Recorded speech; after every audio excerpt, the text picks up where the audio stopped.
Intersection around where you live, or? Well, I live at 18th and Pierce.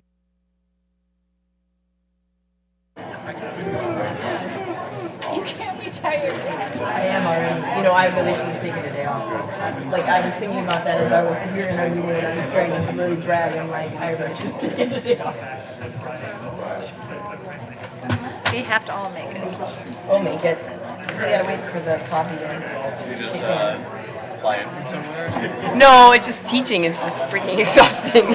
And so I just was like, even this morning I was like, I'm so tired.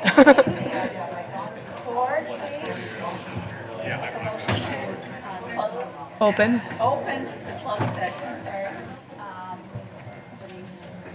So moved. Second? Okay, thank you. All those in favor, please signify by saying aye. Aye. Opposed? That motion carries. Thank you. So, we're now opening up the regular part of the meeting, so welcome everybody. And I'll take an approval of the minutes from November 2nd, 2022. Do we approve it? Sorry. Did I miss something? President, it does not seem like our mics are working, so I'll note that in just one moment. But that was actually the committee of the whole now. You have to The regular, adjourn committee of the whole, open the full board meeting and do a roll call there. okay. All right. So sorry about the parliamentary stuff here, but we have closed out then the closed session, adjourned the closed session. Committee of the whole. Committee of the whole. Thank you so Yep. much. Okay, and so I'll open up then the full board meeting here at 5:03. Will the secretary please take the roll? Thank you. We now are having microphones. Commissioner Thompson. Here. Commissioner Schaefer. Here. Commissioner Olson. Here. Commissioner Musich. Commissioner Menz. Here. Commissioner Elper. Here. Commissioner Bene. Present? Vice President Smith. President Forney. Here. You have a quorum. Thank you. We've had an approval of we need an approval of the agenda. So moved? All those in favor, a second, please. Second. Thank you. All those in favor, please signify by saying aye. Aye. Opposed? That motion carries. Okay, I'll take an approval then of the minutes for the regular meeting of November 2nd, 2022. So moved. Second? Thank you. All those in favor signify by saying aye. Aye. Opposed?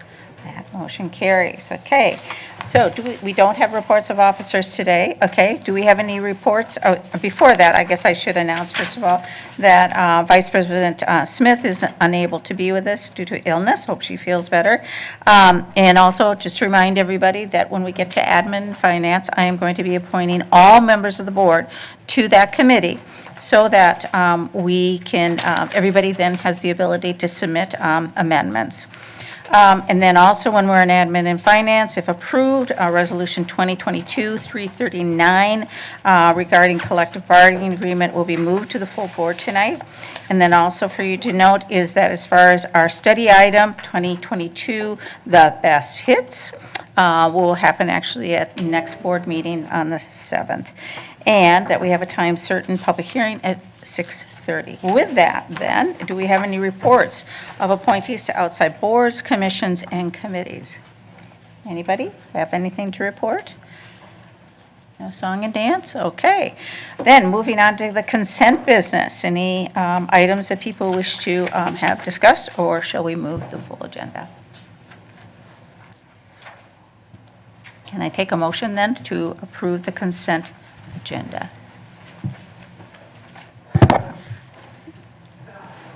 So moved. Okay, and then a second? Second? Thank you. All those in favor of the consent agenda, please signify by saying aye. Aye. Opposed? That motion carries. Okay, we are moving then on to planning committee, whoever is reporting on that. I would like to move Resolution 2022-311, resolution approving temporary occupancy under Section 4F of the Transportation Act of 1966 for CASA 153 Lowry Avenue Northeast reconstruction project adjacent to and within Wyndham Northeast Park. Second? Any discussion on this item? Any discussion on this item? Seeing none, all those in favor of the motion, please signify by saying aye. Aye. Opposed? Action carries. On to the next, we're on to admin and finance. Whoever's going to... Yes. On behalf of Admin Finance, I'd like to move Resolution 2022-307, resolution to approve a 5-year lease agreement with, I'm going to mess this up, we'll just say GDWG LLC DBA, the Painted Turtle, to operate the concession facility at Lake Nokomis beginning January 1st, 2023. Second. Okay, any discussion on this item? Any discussion on this item? All those in favor of the motion, please signify by saying aye. Aye. Opposed?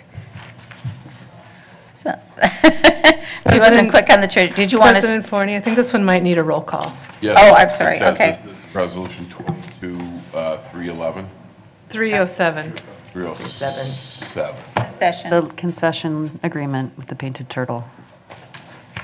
I think if we skipped over to 311 on the F4, we should also, You're right. yeah, Oh, good point. I Okay. would do both of those then. Okay, so let's take a roll call on Resolution 2022-307 regarding Painted Turtle.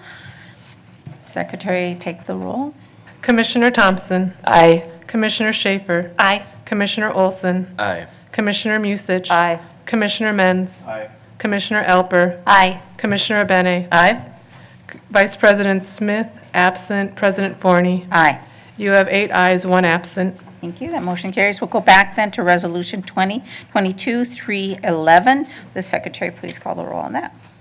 Commissioner Thompson. Aye. Commissioner Schaefer. Aye. Commissioner Olson. Aye. Commissioner Musich. Aye. Commissioner Menz. Aye. Commissioner Alper. Aye. Commissioner Abene. Aye. Vice President Smith, absent. President Forney. Aye. You have 8 ayes, 1 absent. Thank you. That motion also carries. Okay, on to the next item. Also, on behalf of Admin Finance, I'd like to move Resolution 2022-308, resolution approving a 5-year lease agreement with Lola's Cafe on the Plaza LLC DBA Lola's on the Lake to operate the concession facility at Bede-Makaska beginning on January 1st, 2023. Second. Thank you. And I would like to move the amendment that's attached with this resolution. And basically, there was just some small minor changes. And we're really excited that Tommy Beavis was added as a co-signer on this lease along with Lewis King. And any other questions people may have for staff around the changes on the contract? And we did get a second to the amendment, right? Yes, I seconded it. Okay, great. Any questions? I can also Any second discussion? the amendment. Thank you. Oh, that's what I thought I was asking. Okay. Any discussion on this item? Okay, to the amendment then, all those in favor, please, no, we need a We'll roll need call on the amendment. on the amendment as well. Okay, Secretary, please call the roll. Commissioner Thompson. Aye. Commissioner Schaefer. Aye. Commissioner Olson. Aye. Commissioner Musich. Aye. Commissioner Menz. Aye. Commissioner Alper. Aye. Commissioner Abene. Aye. Vice President Smith, absent. President Forney. Aye. You have 8 ayes, 1 absent on the amendment. To the amended resolution then, any discussion on that item? Seeing any lights, would Secretary please call the roll? Commissioner Thompson. Aye. Commissioner Schaefer. Aye. Commissioner Olson. Aye. Commissioner Musich. Aye. Commissioner Menz. Aye. Commissioner Alper. Aye. Commissioner Abene. Aye. Vice President Smith, absent. President Forney. Aye. You have 8 ayes, 1 absent on the amended resolution. Thank you. So I am going to recess the full board, and we will go to legislative and intergovernmental committee. We'll come back to the full board with the resolution, and, oh, by the way, in 20 minutes, though, we're going to have open time, so we'll have to go and be weaving back and forth, so everybody just please remember that. All right. I would like to call to order the Legislative and Intergovernmental Committee. Secretary Ringgold, would you please take the roll? Commissioner Thompson. Here. Commissioner Smith. Absent. Commissioner Menz. Here. Co-Chair Abene. Present? Co-Chair Olson. Here. You have a quorum. All right. Could we get an approval of the agenda? So move. All those in favor? Aye. All right. The agenda is approved. And now, no minutes. Now on to our first and only action item. Could I get someone to please move Resolution 2022-315? I'll move it. I move Resolution 2022-315, resolution approving one-year contracts effective January 1st, 2023 with Rice, Walther, and Mosley LLP in the amount not to exceed $85,000, and Tom Workman in the amount not to exceed $30,000 for lobbyist services. Thank you. Would anyone like a presentation on this, or do we have one from you, Pamela? I don't know if it's needed. We typically don't. No? Okay. That's fine. All right. Any questions from anyone here? Anyone? Mr. Mentz. So this is a contract just for the specific lobbying work that this group does for the intergovernmental work. It's not like a total contract. Is that correct? Chair Olson and Abeni and Commissioner Mentz. Yes, this is for the state legislative lobbying at the Capitol. Is this an increase, or is it the same amount that we've usually gotten? The same amount. Okay, thank you. Any other questions? I have a couple kind of simple ones. So I'm curious, typically when we go to outside vendors or places for services, we have a competitive process. I'm wondering, is this something that goes through that same process? If not, why? Chair Olson, so the contracts that we have with both of these firms, individuals, predates my time, so I am not sure what occurred when they were originally retained. But they do great work, so, and have, I mean, very familiar with the park board and advocating for our interests, and I'm very pleased with their work, but I was not here when they were retained. Okay. No, totally fine. I'm just obviously supportive, just curious. And also curious, so, typically when there is, a divided legislator or, GOP folks in power, I certainly see the need for services from Mr. Workman. These next 2 years, we're not in that situation. I'm wondering what's the reasoning for perhaps putting that off for these 2 years and maybe coming back later. Chair Olson and Commissioners, we have a very slim majority in the Senate. It's 1 seat. And I think I believe that you're always in a situation where you need to have both parties represented, in fact, regardless of the numbers, because you're always going to you're not always going to have full DFL support or full Republican support. So it's important to engage all participants, and you never know who's going to be your advocate or your friend or your ally on any given situation. So I think to neglect one party would be a mistake. Okay. Thank you for that. Chair. If I could, I'll put my hat off as lobbyist, Rice and Terry by General Counsel. And what I know in lobbying, I think Ms. Gokelmeyer stated it well, and it's a 1-vote margin in the Senate and 6 in the House. But probably more important is that I've found in about 40 years of representing this organization, it's not as much partisan as it is geography. The fights at the Capitol tend to break down more on geographic lines, Metro versus Greater Minnesota, or Metro versus the DNR. Maybe not fights in the sense of competition might be a better way of saying it. And I think having Mr. Workman's served in the legislature as a suburban legislator. He's also on a county board in Carver County. But I think that balance brings a perspective to this organization that is helpful in building relationships outside of our 53 square miles. That's the city of Minneapolis, in a state that's got about 187,000 square miles in it. And so it's as much, exactly what Pamela said, but I also think the equation would be that having people with backgrounds in both parties is helpful, but also having a strong metro effort is important as well.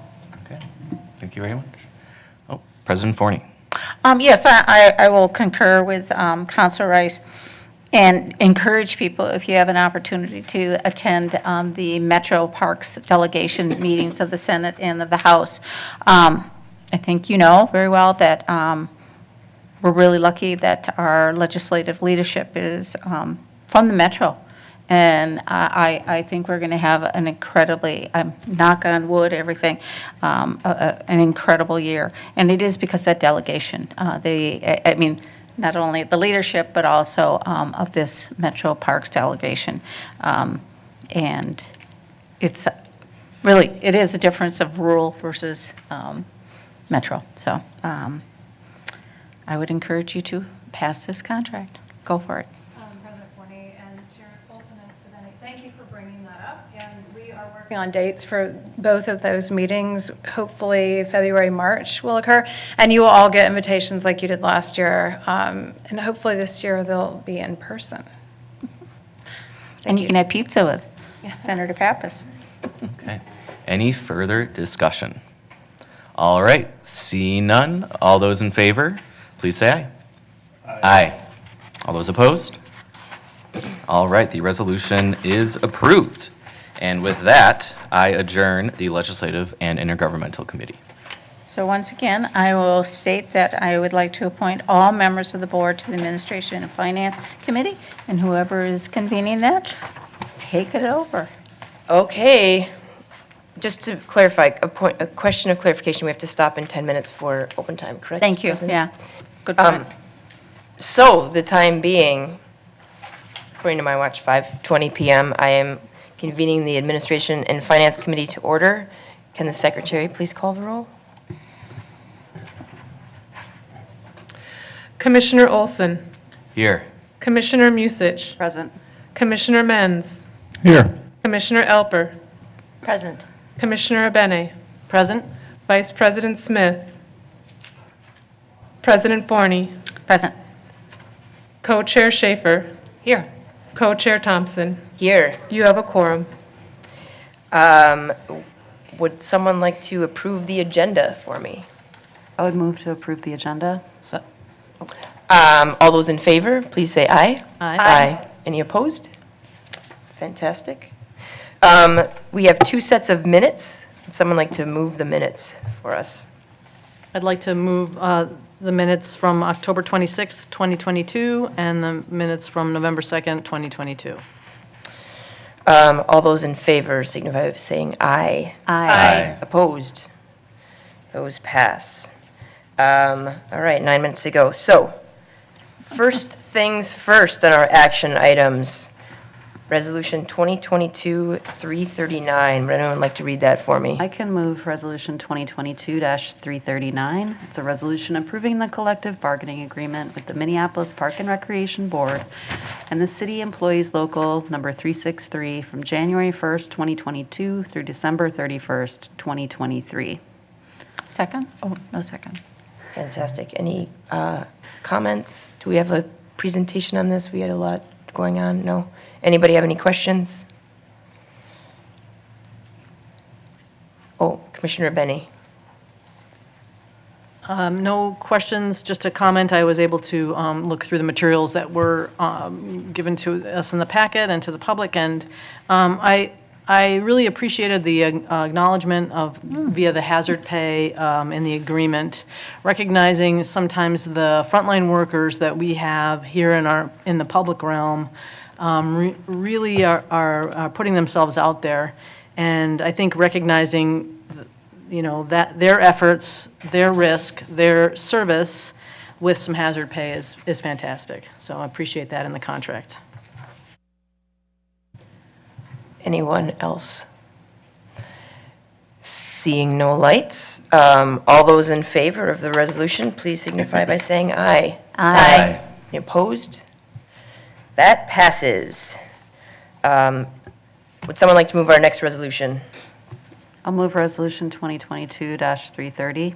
It's a resolution approving lease agreement with Pillsbury United Communities / Waite House leasing commercial space at Phillips Community Center located within Phillips Park for a term of 5 years, effective January 1st, 2023. Thank you. Do we have a presentation on this? I am already seeing many lights, just out of curiosity. Well, let's just go to the questions then. Commissioner Alper. Thank you. So I know I've had some back and forth with staff on this, and I appreciate all the answers. And I think it would be helpful for the rest of us commissioners here to understand the idea of this building replacement sinking fund, which led me to think, what's wrong with the soils? Is the building sinking? So I would appreciate if somebody could speak to that for the board. Chair Thompson and Commissioner Alper. I'd be glad to speak to it. And the question was, is the building actually sinking? It's not sinking. There's no geotechnical or soils issue. We have funds set up across 3 different areas of major building replacement. HVAC, which is the heating, ventilation, and air conditioning equipment in the building, the roof, and the parking lot. And I think we have a total of around $2.1 million set aside for eventual replacements, with the roof being the largest of those at about $970,000. So essentially, a sinking fund is money that's accrued incrementally during the term of a lease, allowing us to not have to direct other funds to those capital improvements when they are necessary. Capital repairs, I should clarify. Thanks. And so this 2.1 million, it's cited in the documents as being the total building replacement, but it's really the PUC portion of the total building? Commissioner Alper, it's really only directed to those capital repairs in those 3 categories. It's not for the entirety of the building. So issues like windows, doors, flooring, finishes in the buildings, those are handled separately from the sinking fund. Is that the typical title of a quote-unquote rainy day fund? Like, did we do this in our other leases too? Chair Thompson and Commissioner Alper, I think it's a kind of a colloquialism, kind of like a rainy day fund would be also. Typically it would be like a capital equipment replacement fund or something else like that, but it's often referred to as a sinking fund. Okay. So we've covered that the soils are just fine, but I think there are a couple other things in here that we had some back and forth about. That this sinking fund, this is money that the PUC is contributing towards, correct? This isn't the park board's rainy day fund for this building, correct? Chair Thompson, Commissioner Alper, that'd be correct. And I think there have been other tenants in the building who have also been contributing over time to this fund. The building has multiple tenants, and over time they would have had similar leases. PUC is the last remaining leaseholder, I think, in the space. Okay. Do we have a building sinking fund for ourselves for this building? Are we I know that we have another upcoming resolution about the Lake Harriet band shell. We're talking about setting aside annual funding for maintaining this asset, and this is another asset that we've got. And do we have something similar, or do we have a plan to create something similar? Chair Thompson, Commissioner Alper, I don't know whether it's exactly the same type of structure for this building, but we have collected rent over time from commercial tenants that have been in this building or commercial leaseholders. There was Certix was here. There was Mintaho was here for a while. Those funds have largely been directed to a fund to replace the HVAC equipment that happened here a few years ago. And then as we moved human resources from one part of the building to another, we crossed a threshold in which we had to do some improvements for access to the building, so we utilized that fund for the same purpose. But essentially, there is a fund that was set aside from lease revenues to accommodate capital investments in the building. Okay. So I see the sinking fund is based on 2011 prices. It's page 1 of Exhibit B, and obviously we're in a time of rapid inflation. Has that been factored in? Or could that be factored in? Could we, think about that before we approve this tonight? Chair Thompson, Commissioner Alper, I saw that question later today as a follow-up question, so I haven't had a chance to investigate how it's reflected in the lease, but we can certainly work to make that, make certain that it's there by the time this reaches the full board on December 7th. This lease expires at the end of the year, so we would want to keep it going, but we can have an answer for you before the full board considers this in a week. Yeah, I hope we would, and I hope we take a look at some of the other pieces of the language there too, because I don't think it's entirely clear. I know that some of these things are things that we've had dialogue on. So I hope that we can take that time. I realize the next board meeting is next week, but I'm going to vote in favor of this. But I hope that we can take a deeper dive into it before then. Thanks. Council Rice. Maybe just a quick comment before you go to your 6:30 hearing. Very good questions, Commissioner Alper. Early in my career, I was a bond counsel, and a sinking fund is a fund where you set aside money for the gradual replacement of a debt or a replacement of a wasting asset. And so it's typically done in commercial transactions so that it's one thing to buy the building and just pay the operating costs, but then you have to maintain it. And that's why in these circumstances, it's always had other parties, non-government parties to do it. We've required them to contribute to the maintenance of the building. To answer your question, do we have a general sinking fund? Look around the table.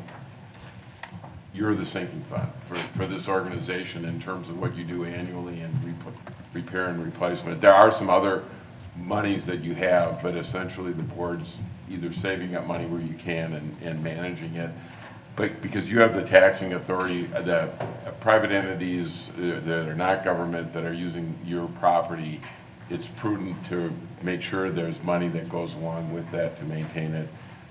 We'll certainly look at your question about is there an inflationary increase. I seem to recall at one point we did, whatever the rent amount was increasing, there was a concomitant or proportional amount in the sinking fund requirement.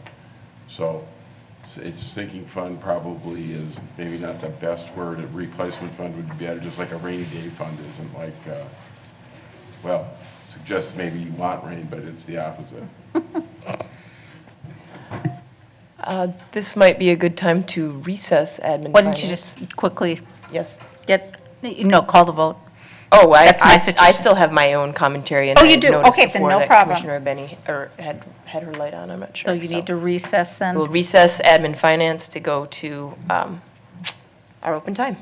Okay, so I will reconvene the full board here at 6:29. I am going to read some rules regarding our open time first. 5:29. For everybody to know, the clock has not changed up here, so we're in New York, you guys are in Minneapolis, whatever. Anyway, thanks to all of you who want to share your thoughts and ideas with us during open time. Before we start, I want to provide an abbreviated version of the open time board rules. All individuals wishing to speak may call in before noon the day of the meeting to be placed on the agenda or can sign up at the board meeting prior to the start of open time. I will be calling on people on the sign-up list only. Open time for public input shall not exceed a total of 15 minutes with a time limit to be allotted by me, the president. Please watch the timer up here to be considerate of others here to speak and stay within your allotted time. During open time, public testimony will be given without debate and only clarifying questions from the board will be allowed. Two types of items not appropriate for open time in order to protect the privacy of all individuals. Those are pending litigation and personnel issues. Please refrain from commenting on specific personnel issues.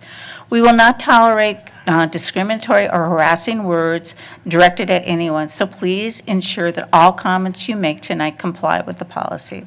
This board made the decision many years ago to operate under Robert's Rules of Order. Under Robert's Rules of Order, the ceding of time to another person is not allowed. So only those signed up to speak may only speak for their own allotted amount of time.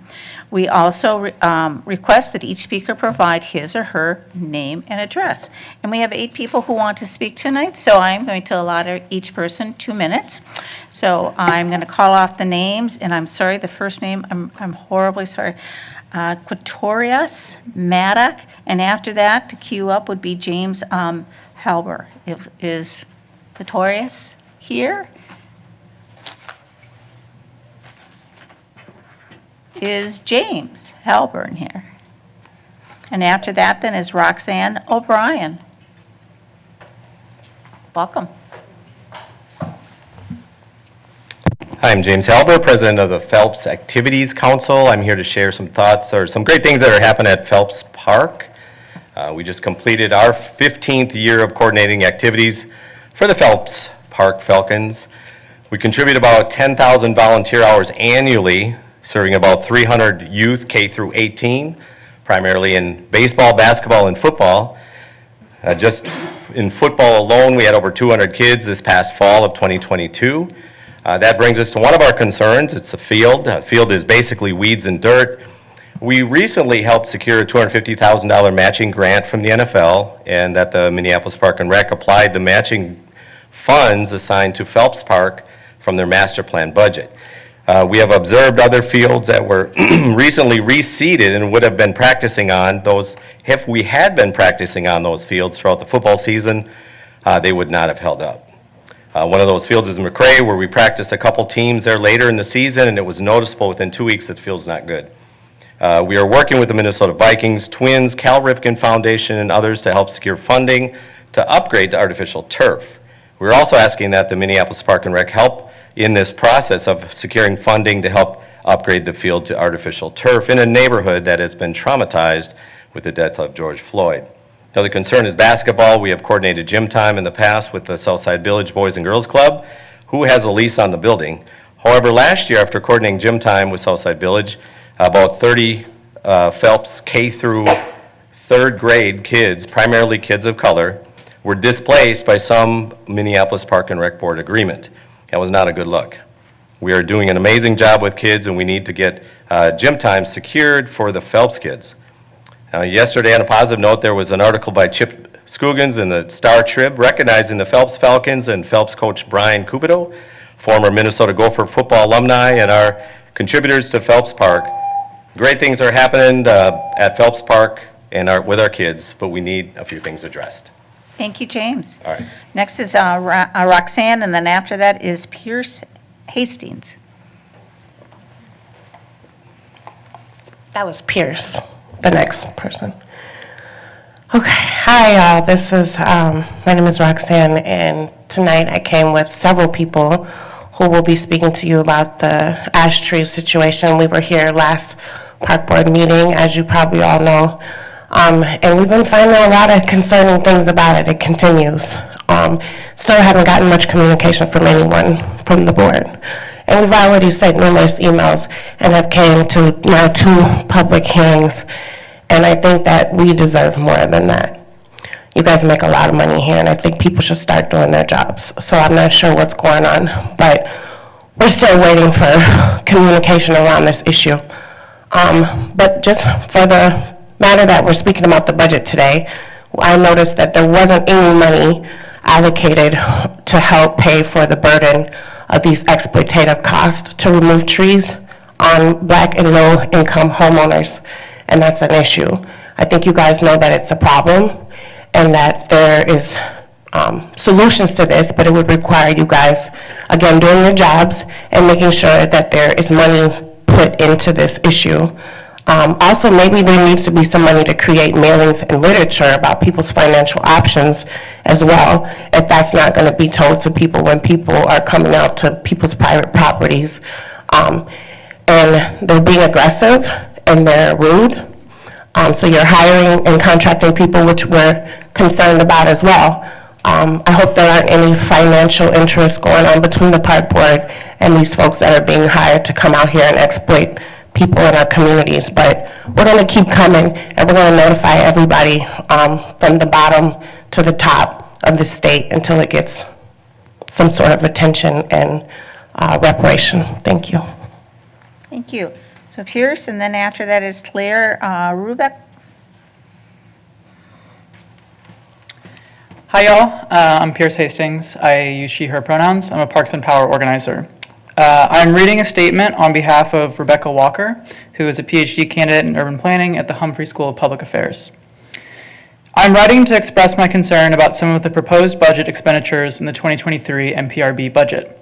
In particular, I am extremely concerned that more resources are being dedicated to hiring more police officers, specifically 2 more park police officers and 2 more park patrol agents. While I support the need for safety in our parks, years of police violence and intimidation in Minneapolis have shown us that police officers don't make our communities safer. Rather, this money should be invested in youth programming and activities and community events and programming that brings in communities into our parks in a safe, productive, and nurturing way. These are investments that genuinely make our communities safer, not more policing. In addition, I'm extremely concerned about the effects of asking residents of low-income neighborhoods to cover the cost of tree removal. Tree removal is extremely expensive, and low-income residents and seniors living on a fixed income disproportionately experience the burden of tree removal cost. Particularly in neighborhoods that already have low canopy cover, the practice of having residents pay for mandatory tree removal disincentivizes residents from investing in new pest-resistant trees. This deepens inequalities in our landscapes by leaving low-income neighborhoods with less shade and higher temperatures. In the U.S., extreme heat events result in more fatalities than hurricanes, tornadoes, and flooding combined. And these events are becoming more common in the face of a changing climate, meaning tree canopy cover in low-income and BIPOC neighborhoods should be taken as a serious environmental justice concern. The Park Board must work with the city and the county to direct funding to cover the cost of the diseased tree removal and replacement in North and South Minneapolis green zones.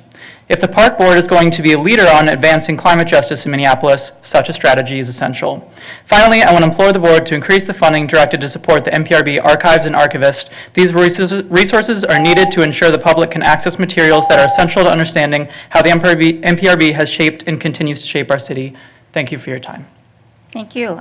Claire Rubeck, and then Mitchell Hansen. Oh, good. Hello, thank you, President Forney and Commissioners. I'm Claire Rubeck. I live in the Cedar Isles Dean neighborhood, and I'm here representing the neighborhood organization as co-chair of our Environmental Preservation Committee.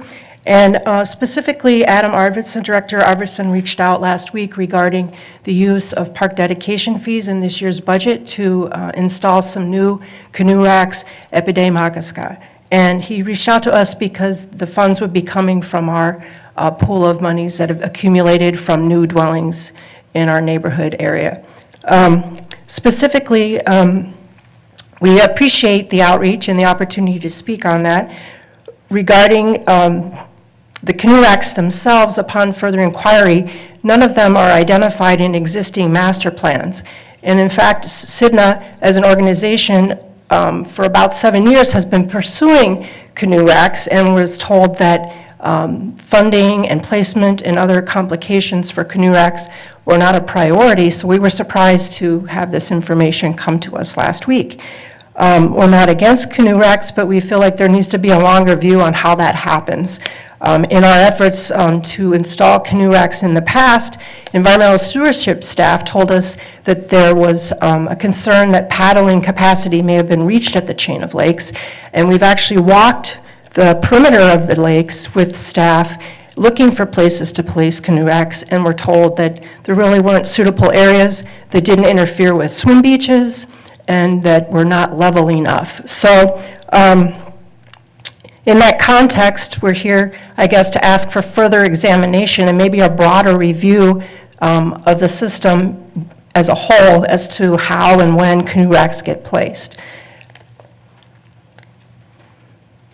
And then on the matter of the park dedication fees themselves, the neighborhood has identified ecological issues as a priority, and we have been monitoring those funds and know that they're available, and with the pending Cedar Isles Master Plan approval likely next year, and with water quality and other biodiversity and ecological concerns coming out of that master plan, we would like to preserve those funds for that type of initiative. Thank you.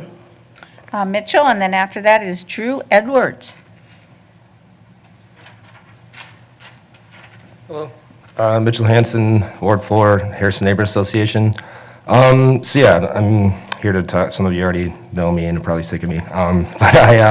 We finally received the map of private inventory for the trees in Minneapolis.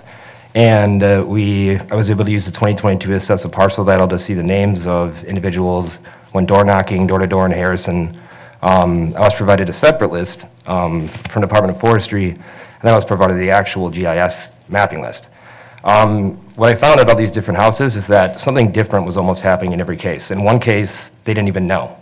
They haven't even heard about it. In one case, this woman said that she came home, her tree was just gone and in pieces and left in her yard. In another case, someone said that they found out about it, but didn't know their options. So in terms of even talking about the budget and like where to allocate money and things like that, it's like these processes are targeting people of color. We've been door knocking, we've seen this. And in terms of just like voting for special assessments to like increase it, I just really think that financial hardship options need to be taken in consideration here, and also just that there needs to be more connection, more organization between the park board and the forestry, whoever else is involved, because it's really hard to get answers. We talked to people at the U, Humphrey, Forestry, DNR, other entities. They have no problem talking to it about us, but it seems like whenever we try to talk to like different entities, they don't want to talk about it. So I guess I would just encourage you to seriously look into this issue. You have a lot of money. There's Black or BIPOC ownership in Minneapolis is already, way down. You're more likely in 1950 to own a home than now. So I highly encourage you to look into that issue, to look at realistic options, and to actually listen to BIPOC voices. Thank you. Thank you. Drew, and then after that is Felicia Perry.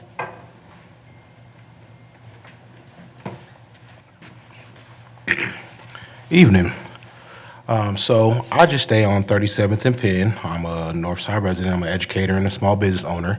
But I used to coach at Powderhorn for many years and stay in Powderhorn neighborhood. A lot of changes, good and for bad reasons. But most importantly, I think the second what this gentleman just talked about is access and opportunity, and to talk about what Ms. Roxanne talked about and reiterate her sense of urgency that she comes here with. She does this work, and a lot of individuals who do this work, it is very hard for these individuals to do this work, and they stand here representing not just themselves, but a lot of people that they represent. And in this kind of opportunity that we have here, we really need to take advantage of the leadership that these people are representing, because these decisions, it's not about a budget kind of thing, it's not about the ability to do it. It's about, do we have the sense of urgency and the sense of commitment to get them done? And when we have that, things get done. And we know that historically as a people, we know that as historically as a community, we know that historically as a culture. And so I just want to encourage individuals to take the advice of these leaders in terms of informing the people. I'm an educator. I've been working with kids for the last 15 plus years in that community and in these communities. And I know one thing is, if you inform people, people more than likely will make the best decision for themselves. We have to believe that in our community, and I believe that in terms of informing individuals. And a lot of times, as we know in the society we live in, a lot of times, because you have to first survive and then you can thrive. And so unfortunately, when we talk about these kind of dynamics, sometimes we are advantageous. And I can give to this what this brother just talked about. My neighbors, it's a 3-generational home, and I've just been staying there since last 9 years. And it's 3 generations there. The grandmother died about 4 years ago, but there's brother who's the only male in the house. This is a Native American family. I stay on 37 Penn. Is 3 generations in this household, and this happened to them in regard to he came out and his tree was gone. We had a conversation about a year ago. Thank you. Thank you, Drew. Then Felicia, and then after that is Mark Forcia. Greetings, y'all. Sorry about that. My name's pronounced Felicia Perry. I'm a longtime Northside resident, almost 40 years now. I live, work, fellowship there. My work includes work in economic development, business development, art and culture, etc. I'm only saying that because I'm looking at this room full of mostly people who don't look like me, and I was here at the last meeting. And there still has been no transparency, communication, or options available to me, made available to me by you all regarding the tree removal that happened on my property that I'm being charged for. Months ago, I was given a bill that said it was going to be over $4,000. 2 days before they removed the trees, I got a notice saying they were going to turn my electricity off. A week after they removed the trees, I got a notice saying that they were coming to remove the trees. I haven't gotten the invoice that Julie claims that I should have gotten weeks ago to know when these meetings are even happening. Like, I never know until a neighbor tells me.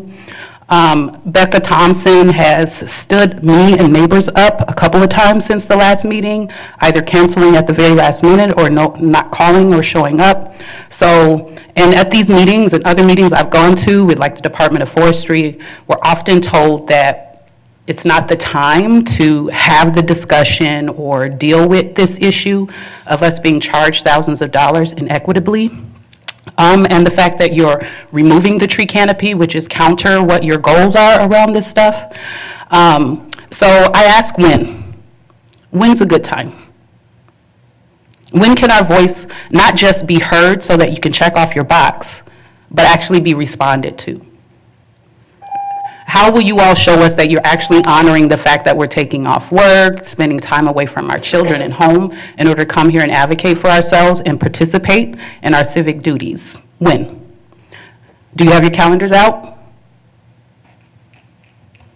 Thank you, Mike. And then I'm going to ask also for Cutorius, Maddock, if, go over here. But anyway, Mike, go please. Yes. I'm sorry I'm late tonight. I wanted to talk to some people before I came up to speak. My mother-in-law of 40 years has passed away today. And so, like the woman before me, I look at you and I see nobody who looks like me. And then one of the gentlemen talked about his community that was decimated because what happened to George Floyd. Well, I'm here again to talk about my community that was decimated by the genocide that happened here. And I noticed something in the budget about $80,000 for development and delivery of indigenous acknowledgement training. That's ridiculous. That's a waste of money. $60,000 for development of indigenous reconciliation plan. That much money, I could build 10 tiny homes on stolen Indian land. And isn't that what this is about?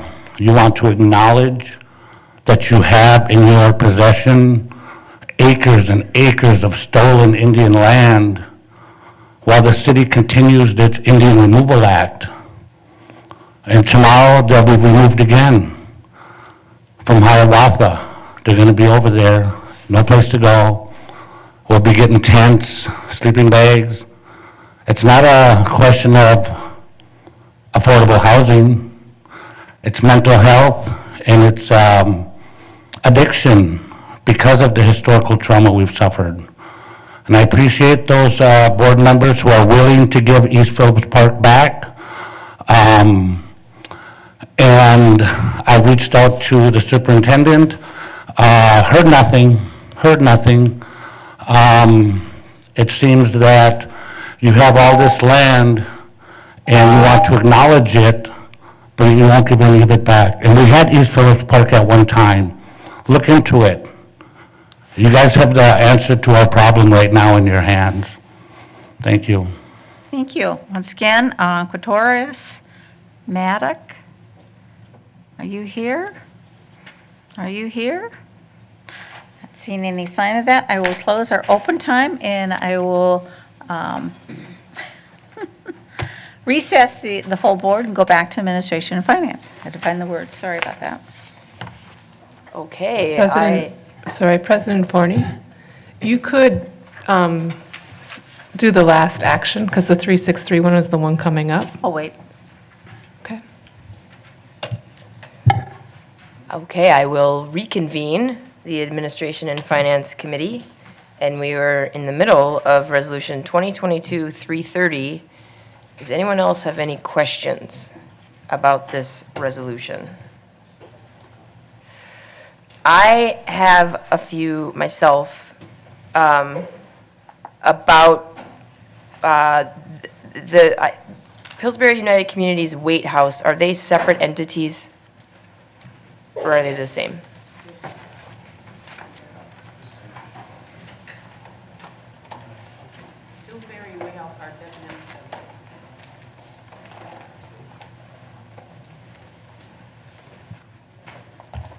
Chair Thompson, my apologies, but we were going to have someone here from PUC. She's the interim president. Her name is Brenna Freely, I think it is. My understanding is that PUC is the overall or umbrella organization, and Wade House is the organization that is leasing space at Phillips. So my understanding also is they have also a space at Coyle. So it's my understanding they're like an umbrella organization, and Wade House is one of the one of the organizations that provide services at Phillips. So is Wait House like a subcontracted thing within Pillsbury United, or is our agreement with Pillsbury United? I guess I was looking up a lot of different things and I couldn't tell the difference. Yes, it's my understanding that Pillsbury United is like the umbrella organization, and Wade House is only one of the organizations underneath them. Okay. If I Yeah. understand that correctly, yes. Can I just get a flyby overview of this space? I saw reading through it that we have been in some form of agreement since 1970. And I'm just curious how it's iterated over the years and how that the park board views that partnership. Can anyone speak toward that? Chair Thompson, if I can understand, are you saying physically what the space is like? The arrangement, it's been, I teach math, let's see, 52 years. So I would assume that the relationship has ebbed and flowed and then this is a significant alteration from the 10-year agreement that was signed in 2012. And so I'm just curious about the partnership in that space that is owned by us but operated by somebody else. Okay, so Chair Thompson, my apologies. I will say that I am somewhat hobbled by the fact that I've only been with the Park Board 6 years. I provided the background for the previous resolutions in the resolution that we have here this evening. Only in the aspect that I know those resolutions. I know very little about the 1970 and the history, and unfortunately, I don't think we have Anthony Papa who might be able to tell you more about that, or someone from Recreation. So I don't know if Mimi might be able to answer more about that. But what I will say is that I know a little bit about the lease from 2012. Okay. Which is the current lease that they're underneath. But perhaps Mimi could tell you a little bit more about the leases and the history of the organization with Phillips from before 2012. Thank you. Chair Thompson, Commissioners, PUC has been somewhat of a partner through leasing some of our spaces at Phillips Community Center and as well at Coyle, at the Coyle building.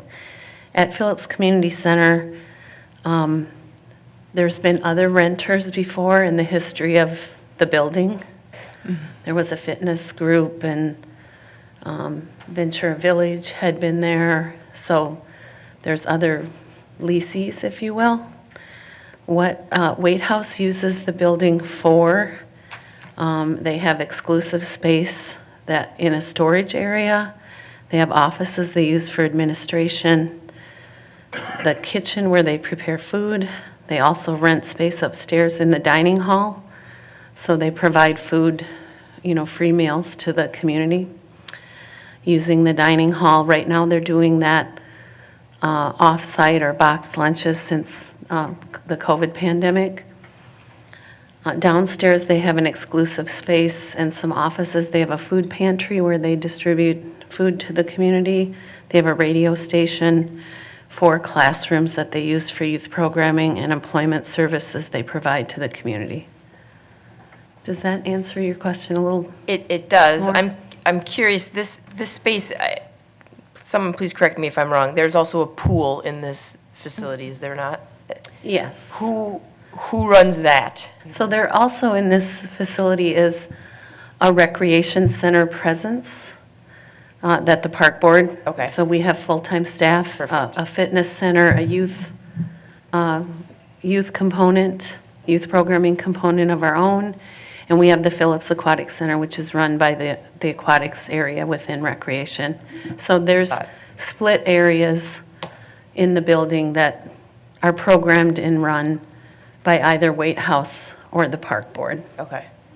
Thank you. I appreciate that. Welcome. I was like, there's a lot of details here. Thank you. Does anyone else have any questions at all? Seeing no lights, how about we take a vote? All those in favor of resolution, excuse me, 2022-330, please signify by saying aye. Aye. Aye. Any opposed? Doesn't need 5 votes. Isn't this a roll call vote? Only at the full board and committee, you don't have to have that. I believe that passed. No? The secretary. Let's do it again. Once more for the Gipper. Okay, all those in favor, please signify by saying aye. Aye. Opposed? That passes. Would someone like to move the next resolution? Sure, I'll do the big one.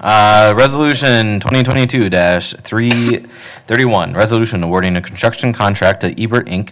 in the amount of $2,387,000 for the Lake Harriet Bandshell and Concessions Pavilion renovation bid event MPL MN number 2206, pending review by the Minneapolis Procurement Division and Civil Rights Department, authorizing administrative use of 7% construction contingency up to $167,090 for necessary construction changes orders that may arise with the contract, and allocating $893,270 from the 2020, 2021, and 2022 excess operations and maintenance lottery proceeds, $209,044 reallocation of 2018 regional park operations and maintenance funds, allocating $1,261,450 of workers' compensation, reinsurance, association surplus distribution, allocating $289,406 of enterprise capital improvement plan, and amending the 2022 capital improvement program to reallocate $300,000 from the North Mississippi Regional Park Master Plan and programmatic plan to this project. Thank you. Thank you, Commissioner Olson. Forgive me, Secretary Ringgold, is this one that had a staff amendment? And I was unable to find that in my notes. If someone wants, do you have? I have Co-chair. it. Can I ask a couple questions? Please, first? by all means. I have a couple questions for Director Swenson, possibly. I know we've been back and forth a little bit on today regarding the excess funding from the O&M lottery proceeds, 2020, 2021, and 2022. And in clarifying, I just had a question, if you could tell me, first of all, I was surprised when we saw that because of the tightness of our regional system, correct? So for us to find, $900,000 in the last 3 years in our regional funding was surprising to me, so that's why I asked. If you could just tell me where that came from. Originally, you told me some things and it's kind of evolved. So can you kind of maybe give us as a board more detail on where that excess exactly came from? Co-Chair Thompson and Co-Chair Schaefer, I'll start, and hopefully I'll kind of go over what I sent to you in an email. So operations and maintenance funding comes from proceeds related to lottery sales. In our capital improvement plan, every year we allocate $1.6 million, that's an estimate, in our capital improvement for as grant matches or to go towards improvements within the regional park amenities, whether it's paving, whether we match other regional park grants that we're using to make improvements. So that's an estimate. Again, at the end of the year, or I'll be careful at end of the year, quarterly, I think there's adjustments that are made based on the amount of lottery sales. So in 2020, 2021, and 2022, there was an excess of 1.6 million in each of those years. We collected that. That money just came in, right, and it stayed in that fund. We did not look to allocate it. We had many other projects going on in 2020, 2021, and 2022. As we were looking to fund this project, we looked back through, see what's available, and that's when we noticed that we had this money available, and it made sense. As with any change to the capital program, we come back to the board and look for that reallocation. So again, we've suggested to approve this contract funding sources, but it's up to this board to approve those funding sources so that we can proceed with the contract. Does that help? Partially. So the excess fund came from unanticipated lottery ticket sales or increase in revenue. Was some of it unused contingency funds? And then also, you had mentioned that there were some funds that just were not assigned to a project. Was those projects that were tabled or delayed? Because it kind of relates to this true CIP work. I'm trying to understand, how these are interacting. And if there were projects that typically that money would have been assigned to, what were those projects, I guess? Co-Chair Thompson and Co-Chair Schaefer. They were unassigned funding, right? Okay. It was additional revenue that came in, that was allocated, it came to the park board. We did not reassign it. If we were going to, we would have had to come back to the board to say, hey, there's these additional revenue that came in, and here's from staff's perspective where we would like to assign it. We just did not do that over those 3 years. But now we are, right? We've got a need, it's within a regional park, it fits that operations and maintenance. So from staff's perspective, it makes sense for us to use it at a project like this. Okay, so it's not affecting some of the projects that maybe had allocated funds in previous years that are not showing on the current CIP? Co-Chair Thompson, I have a few projects. I have Eloise Butler, I have some places like that where monies were assigned, but they're no longer on the CIP. Co-Chair Thompson, Co-Chair Schaefer, you bring up a project and there are still monies available at Eloise Butler, right? That Okay. money didn't go away. Gotcha. That's what I was trying to get at. Yeah, it didn't go away. And if we would have moved it, like we did in this action, we moved some money that was allocated towards a regional park master plan at North Mississippi, we made that clear here, right? So none of the money that you've seen in this 2020 through 2022 allocation of these excess O&M funding was in any other projects. Gotcha. We didn't talk it through. This is the first time the board is seeing it. Yeah, well, I appreciate that. And maybe there's a way we as commissioners could get a yearly update around what excess funds are in that regional category, similar to what we get for general fund excess. I know it's a different process, but I think it could be helpful to the public and the commissioners to have maybe a yearly update around that if there's the potential to have that data available. Co-Chair Thompson, Co-Chair Schaefer. I'll work with Finance, Julie Wiseman and John Sekink, who is assigned to planning, and maybe there's a way for us to produce a report. So. Yep.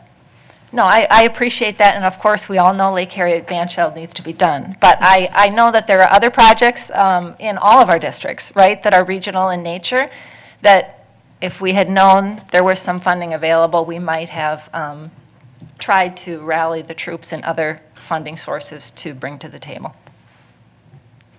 Thank you.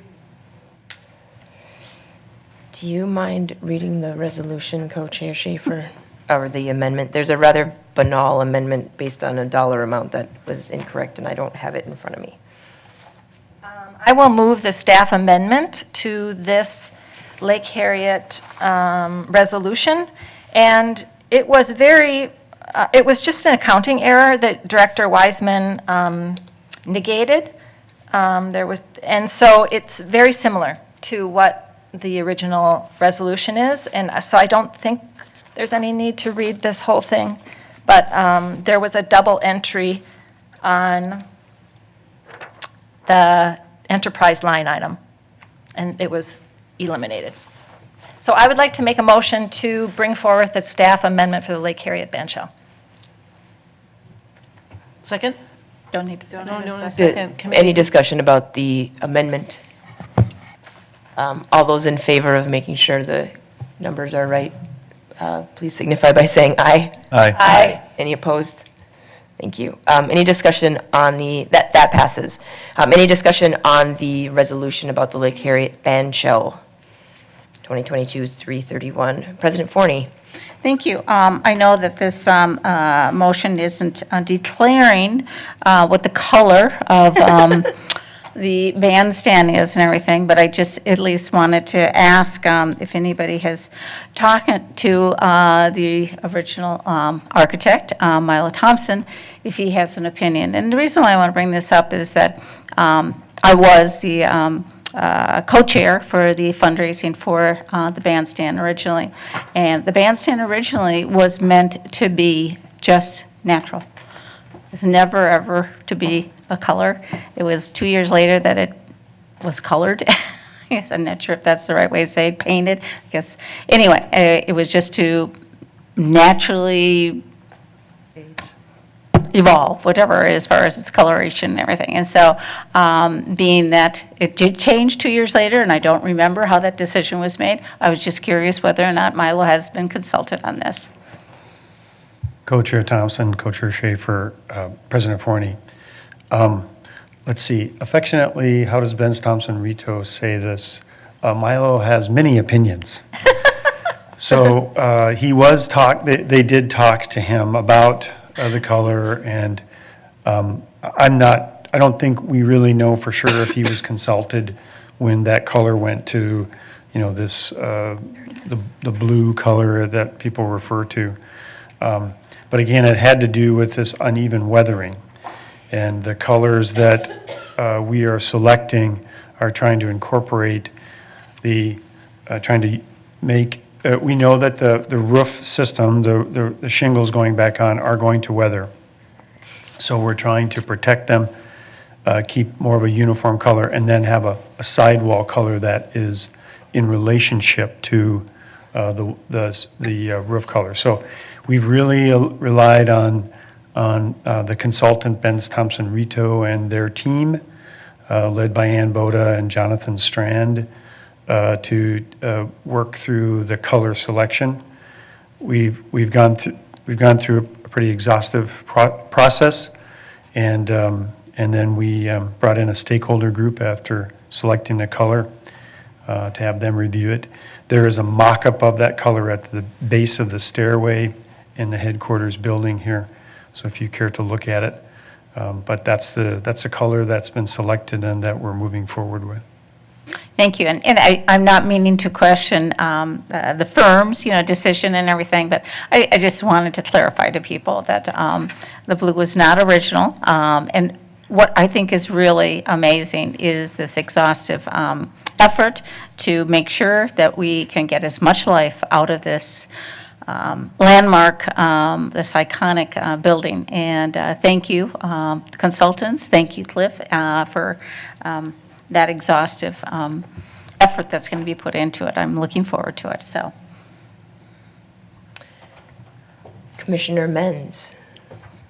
Thank you, Commissioner Thompson. Remind me, I know I've been told this, and I'm sorry if I'm repeating, but the funds that are coming from the North Mississippi Master Plan, the CAP funds, when do those go back to that fund, and how does that work, Adam? I need a little clarification. The tiny print, my glasses don't zoom in that much. It's okay. Chair Thompson, Chair Schaefer, and Commissioner Menz, the $300,000 that's being proposed to be reallocated in 2022 to this project is in your CIP in 2023. So it's replaced. 100,000 was kept in 2022, so we can still get that project underway this year if staffing availability allows. And then that money is replaced or proposed to be replaced in the CIP that you'll consider tonight.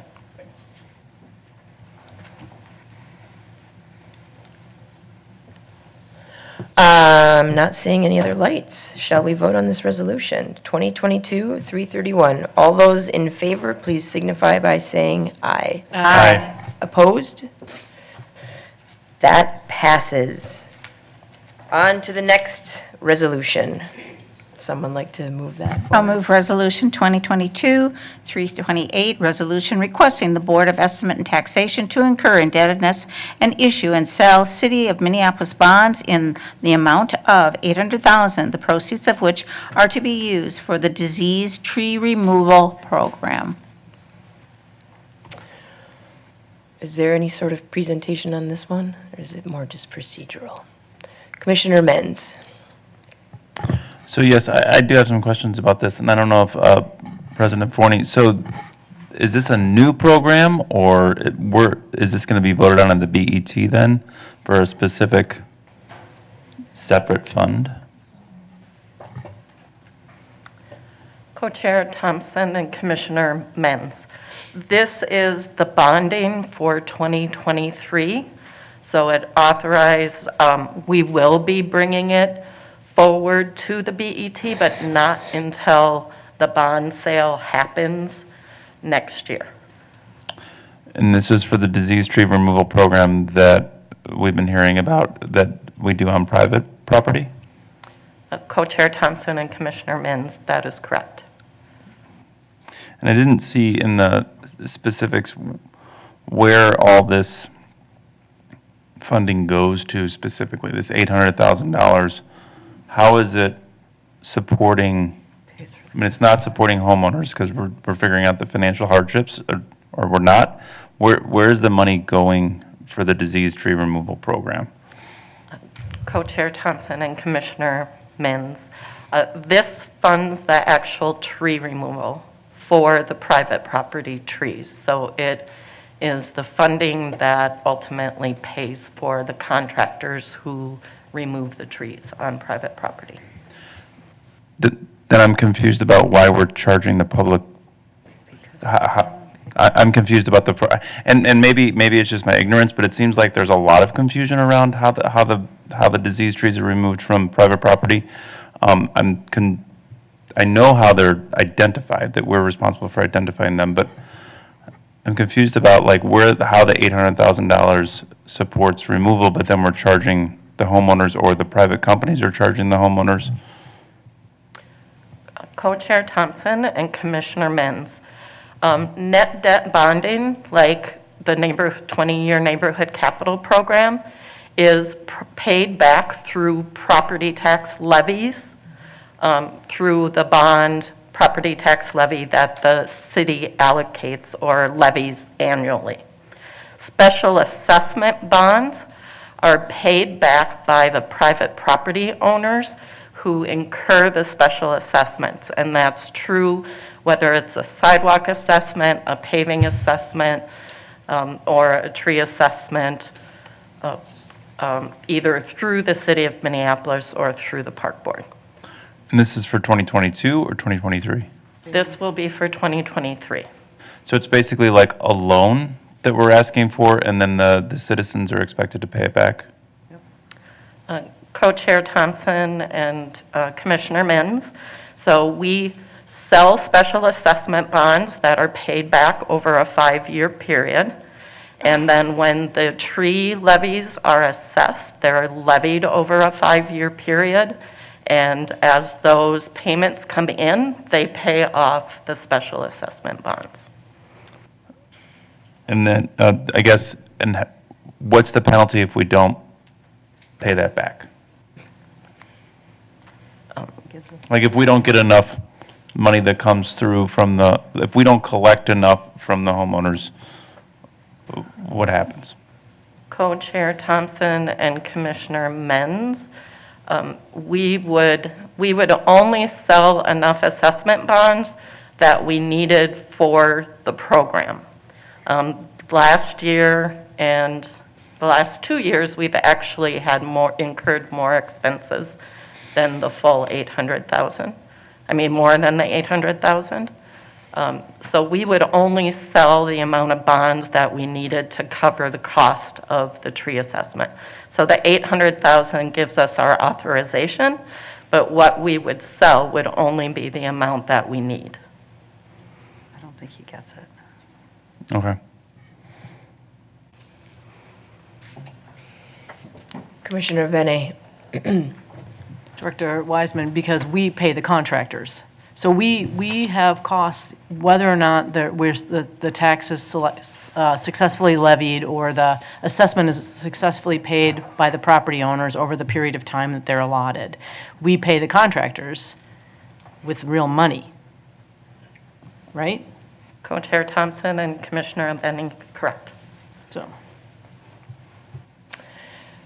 Commissioner Musich. Thank you, Chair Thompson. Director Wiseman, what is the impact to our bond rating if we default on the bonds that we are required to pay back?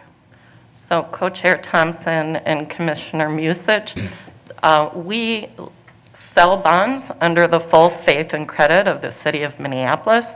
The City of Minneapolis is the holder of the bond rating and the treasurer for all City of Minneapolis public funds, including ours. So we would be impacting the city's bond rating, and the bond rating would be lowered if we defaulted on our bond payments. Okay, and the cost of a lower bond rating is a higher cost to the people that are incurring these fees. So if we were to not pay back our bonds because we choose to instead default, thus negatively impacting our credit rating, we're essentially causing future people that have diseased trees that need to be removed to have to pay more money. I believe that to be fiscally irresponsible and not actions that we should be engaging in as elected officials. Well, I got, thanks. Commissioner Elper. Thank you. So just to be clear, this sale of $800,000 worth of bonds is for trees that will be cut in 2023 but have not been cut already. Co-Chair Thompson and Commissioner Elper, that is correct. Okay, and we have not, this is merely the authorization, this is not the actual bond sale. That is correct. Okay, so that the sale, this resolution, voting no on this tonight would not impact our bond rating. It has nothing to do with paying back existing bonds. Is that correct? Co-Chair Thompson and Commissioner Elper, that is correct. Great. So I am thinking seriously about voting no on this resolution tonight. I think we've heard from neighbors over the past a few sessions about how this is negatively impacting them. And we've seen it. We've seen it in the maps. We've seen that the tree removals over the past 2 years have disproportionately impacted North Minneapolis residents. We have a housing crisis, I believe, in our city, and we need to keep people in our homes. They should not be at risk of losing their homes due to tree removal, frankly, or inaction by the park board. So I really think we need to chart a new course, chart a new direction for 2023. And so, you know, frankly, I think I'm going to vote no, and I hope that we can re-examine how we deal with this whole program and this whole issue. Commissioner Menz for a second time. Thank you. Yes, I'm feeling the same way. So if we don't approve this, then we're not going to authorize any cut down of trees on private property. Is that correct? Co-Chair Thompson and Commissioner Menz, If you do not pass this resolution this evening, it means that we're not requesting authorization from the Board of Estimate and Taxation. We could still do a tree removal program. We could come back at a later date and request this resolution to be passed at a later date prior to the sale of the bonds. I mean, I think that Commissioner Alper also expressed, I'm concerned because will it prevent us from identifying trees that need to be removed? Co-Chair Thompson and Commissioner Menz, no, it does not. It does not. It only prevents the actual cutting down or the facilitation of us cutting down those trees on private property at this current time. Co-Chair Thompson and Commissioner Menz, it would, if you don't pass it tonight and you don't pass it at all, it doesn't give us the funding mechanism to cut the trees down.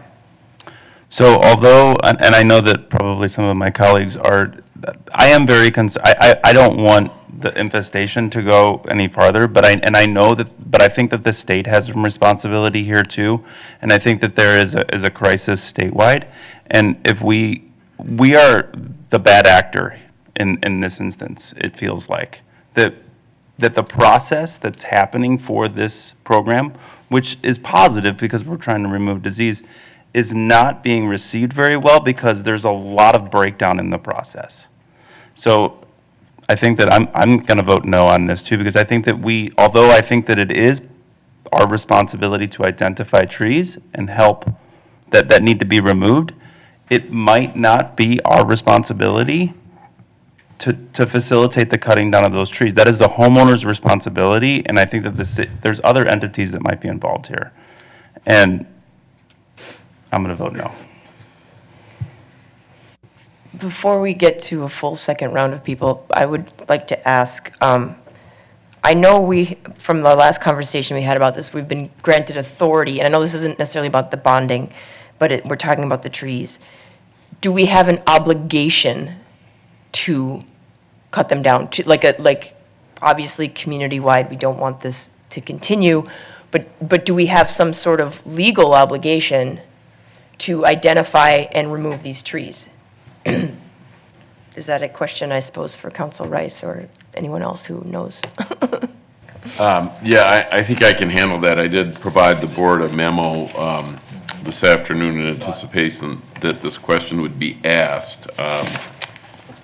As I set forth in the memo, there's been a long-standing role for this board to deal with trees in the city, as well as to deal with pests that affect those trees. And at least for 50 years, and I think even longer, the state legislature has told this board that it's your responsibility to work with the Department of Agriculture in identifying pests that infect trees in the city. Other cities have this responsibility as well, or counties or townships, largely it's cities, and it's your responsibility to deal with these pests and, where necessary, to deal with the removal both on public and private property. This board spent a considerable amount of time in its history, Dutch elm disease, emerald ash borer, oak wilt, a number of other things, and it's established ordinances to deal with the identification of the problem, and also ordinances that give you the authority to order the removal of these properties, or these trees. And you know, you have that authority in the charter, in state law. Your predecessors have passed ordinances on this about how you go about dealing with these threats to the public health and safety, and this is how the board is operated through its forestry department and others to deal with a very real and present danger to the tree canopy and the health of that canopy, and you're seeing how that program works. As to the specific question of how you need to take that action, the legislature doesn't tell you must do it in a specific timeline, but it's on your shoulders as commissioners that govern the Minneapolis Park and Recreation Board to make those decisions. I thought about it today. Let's say you find you have a leak in the roof on your house. There's nothing that says you have to go out and fix it that day, but as a homeowner, I've had a leaky roof, and the longer you wait to fix it, the worse the problem gets. And that's really up to the 9 members of the board to decide how to do that. You have experts in the room, in the institution, that tell you what this disease can do. There are some cities, some that are to the east of us, that have not been as diligent as this board has done in removing the emerald ash borer, and they have considerably more number of diseased trees, both on public and private property. And I mean, it's a simple fact, it's not going away, and it's not ending anytime soon. Now, as to how you remove it, when you remove it, whether the programs, there are other options, but what you've heard in previous hearings and testimony tonight is the system you have in place is the system that is in place now, and how to deal with it. There are other tools in the statute that allow you to spend money on this program if you want to in some other way, but again, that's within the discretion of this board about how to handle that. And it will really fall to you about how good or how poor the program works, or whether it's fair or not. But it really is on this board to decide. You've got a problem, your staff's identified it, they've gone out and inspected it. You can change the program, add to the program, do something about it, but in the end, it's on you. There's nobody else right now that has the authority to do that, or the responsibility under state law or the city charter to do it. It's not the city council, it's not the school board, it's not the state legislature, it's not the county board, it's the 9 people in the seats in this room. Thank you. Co-Chair Thompson, a point of order. I would like to ask if you could recess, and I'm going to go back to the full board. I apologize, but we were bringing something back from admin and finance to the full board, and I didn't realize that we were holding up staff members, so I would like to do that. So if you can recess. I absolutely can recess. I believe we also, do we have a time certain for planning? Yes, we do. So I'm going to try and squeeze that in. Recess admin finance. I appreciate it, and I'll reconvene then the full board and ask then for somebody to move about the collective bargaining. Where is that? It is Resolution 2022-339. If I'll somebody move can Resolution 2022-339. It's a resolution approving the collective bargaining agreement with the Minneapolis Park and Recreation Board and city employees, local number 363, from January 1st, 2022 through December 31st, 2023. All those in favor? Aye. We need a roll call? You need a second. Yeah. Oh, I didn't hear a second, sorry. Apologize. Okay, all those in favor, please signify by saying aye. Aye. Opposed? And that motion carries, and I will then recess again, and we will move then over to planning for our time certain public hearing. Great. I would like to call the Planning Committee to order. Secretary, could you please take the roll? Vice President Smith, Commissioner Schaefer, Here. Commissioner Olson, Here. Co-Chair Bene. Here. Co-Chair Alper. Here. You have a quorum. Great, thanks. Can I get a motion to approve the agenda? So moved? All those in favor? Aye. Aye. Any opposed? Abstentions? Motion passes. All right, I'd like to do a motion to approve all the minutes all at once. Any motion there? So moved? Great, so we have a motion to approve the minutes from May 4th, October 26th, and November 2nd of 2022. All those in favor, please say aye. Aye. Aye. Any opposed? Abstentions? All right, motion passes. So I'm going to move right into the public hearing we have tonight, and what I would like to do, just because I know we have people in the audience, is first have people speak and then invite staff to come up and talk about the plan. So anyway, I know we're getting a list here of all the speakers, but I would like to just read some of the public hearing rules. First of all, thank you all for everyone who came here tonight. Really appreciate it. Everybody, I will be calling from people on the sign-up list, which I'll get momentarily. I am going to allocate 2 minutes per person. Please watch the timer to be considerate of others here to speak and stay within your allotted time. During the public hearing, public testimony will be given without debate, and only clarifying questions from the board will be allowed, and we'll probably hold our questions till the end. We will not tolerate discriminatory or harassing words directed at anyone, so please ensure that all your comments today comply with that policy. So let's get started. First up, we have, and I invite you to come to the microphone and to state your address for the record. Name and address. So we've got Ella Ritzman first, and then Margarita, and then Kellen. So we'll go in that order. Step right on up. Thank you. Hello. My name is Ella Ritzman. I've been There you go. Just speak into the microphone. Okay, sorry. Thanks. My name is Ella Ritzman. I live at 3233 19th Avenue South. I've been a Corcoran resident for 21 years. I live 4 houses down from Corcoran Park. I have to say that we have a tiny but mighty park. I walk by that place 1 to 4 times a day. I have a dog. I'm here today mainly because if I start from the back end of it, I understand that people are looking at this option 2 with a basketball court, and sorry, I'm nervous.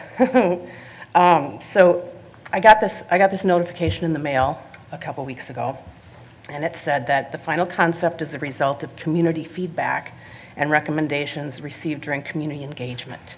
And I'm trying to figure out when and where that community engagement took place. I did not know there was a second survey that took place between September and October, which is a little bit on the strange side because when I first received a notification like this, it was back in March that we were invited to an open house at the park. I went down there and I didn't realize that the master plan had already been solidified. So the only things that we could talk about at that meeting were how many garden plots did you want to have in the park. They're planning on taking down that tennis court, and the tennis court to me is an amazing space. It is fenced in and it should have openings on both ends, but it just really needs to be resurfaced because the things that people do in that park, in that specific space are. Oh, sorry, I'm done. If you could just finish up your comments. Okay. That tennis court is used for volleyball, dads trying to teach their kids how to ride a bike.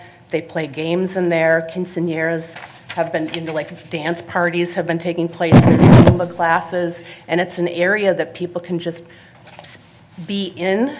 And the idea that there was going to be a community garden there with 16 plots was just going to help the 16 people that were in a community, where you see 16 people a day in that a minimum in that little tennis court. So I would really like it if you guys could keep the tennis court or resurface it and leave it as multi-use, because it was saying that it was. One more thing, just the way the option 1 and option 2 were phrased. Option 1 said a multi-use court with some community garden. The second option was basketball court and no community garden. And that one won by over 80%. And I'm thinking the reason why was because people were commenting on the community garden versus no garden. So I would like to see it more multi. Thank you, Ella. Thank you. Sorry. Thank you. Okay. Next up, and then if you can just come closer, if you're seated far away, we've got Braylon and then Nathan, Kellen, Braylon, Nathan. Hi, my name is Margarita Faustino. I live at 2012 East 34th Street. I live 1 house in from the park. I helped Ella formulate some questions for the community, and I actually hung out signs all over my fence because I don't think there was enough community knowledge on the first survey. The first survey versus the meeting that immediately followed was only a few days spread, so I don't think a lot of people could complete the survey because they didn't know about it. And likewise with the survey that I saw, answers were dated in September and October. I didn't know anything about those surveys. I live next to the park, had not heard. My main concerns for the park I addressed in April, and I had signs on my front fence, but they don't address the one thing that they presented, I want to say in 2016 in the original presentation, which was, this park will demonstrate the community's commitment to environmental sustainability. I don't know how it can do that when the proposal is to tear out existing structure, tear out existing court, replace it with a new court, tear out existing pool, replace it with a new pool. Replace, it says add an additional walking path. There is already a walking path from east to west. It exists. The main addressing of the floodplain was not addressed. I asked them, what do they do about the floodplain? The park can't be used in the springtime, the wintertime, and the summertime because a quarter of it floods. What was addressed was, let's put a rain garden on the exact opposite end of that. There's already a natural area for a rain garden. That's the floodplain. But in the wintertime, people can't walk from east to west, so they can't walk the whole corridor of the park because it floods. I walk it every day with my dog. I talk to my neighbors about this. They have trouble walking across it. Half of the playground is submerged because of the floodplain. Hasn't been addressed. Thank you. Next up, we have Kellen. Hello, my name is Kellen Jacobson. I live at 3308 Longfellow Avenue South, also really close to Corcoran Park. I've been there about 10 years, lifelong resident of Minneapolis, 40 years plus. I've been a coach for the Minneapolis Park and Rec for over 10 years, and I'm heavily invested and excited to hear about basketball at our park. Maybe 2018, I think it was, I came and spoke in front of the park board because the plan did not include basketball, and I organized quite a bit of neighbors who were in support of it, and we did some temporary basketball hoops. So we put up 2 hoops with the support of the park, and when I tell you the turnout was amazing, it was amazing. I mean, there was kids out there, family out there, we had ice cream trucks. I mean, to see the kids out here playing that you didn't even know lived in the neighborhood, because there's not a lot to do at our park otherwise, was really cool to see. So it's really meaningful for me, and I'm really excited to hear about this new plan. I'm here to support it, to ask for your support in it, to bring basketball to Corcoran. We need it. We have a wide range of kids in our neighborhood that I think could really use it to get off the couch, to get the exercise, to have a chance to make friends, and just do something really positive. Like I said, being a coach, I've seen the positive things that come from basketball, from other sports in general. My son's here to actually speak as well because he hasn't been able to have that in his neighborhood, and he's lived there over 10 years. He's had to cross busy streets as a small child, including Bloomington and Cedar, if you're familiar with the neighborhood, to go to Powderhorn, or he has to cross 35th and 38th to get to Sibley. It would mean a lot to have this basketball court in the neighborhood. You can probably hear the emotion in my voice because I'm so excited. And I respect what these people are saying about how they use the park, and the fact there was going to be 2 community gardens in this very small park. If you're familiar, it's a really small park. Was kind of crazy. So the fact that we're now switching that to accommodate more people, I think is a really positive thing. I can't wait to see it. Thank you. Hope you vote for it. Thank you, Kellen. Braylon, come on up. Hello, my name is Braylon. I live in the same house as him. I'm just a 14-year-old kid who lives in the neighborhood that loves to play basketball with my friends, and being able to have a court there would be like really nice and useful. I'd probably be going there at least 4 times a week. It'd be more convenient than having to cross all these busy streets, and there's crazy drivers out here, because me and my friends just live a couple blocks away from Corcoran. So, no, I just thought it'd be nice. Thank you. Thank you. Next up, Nathan.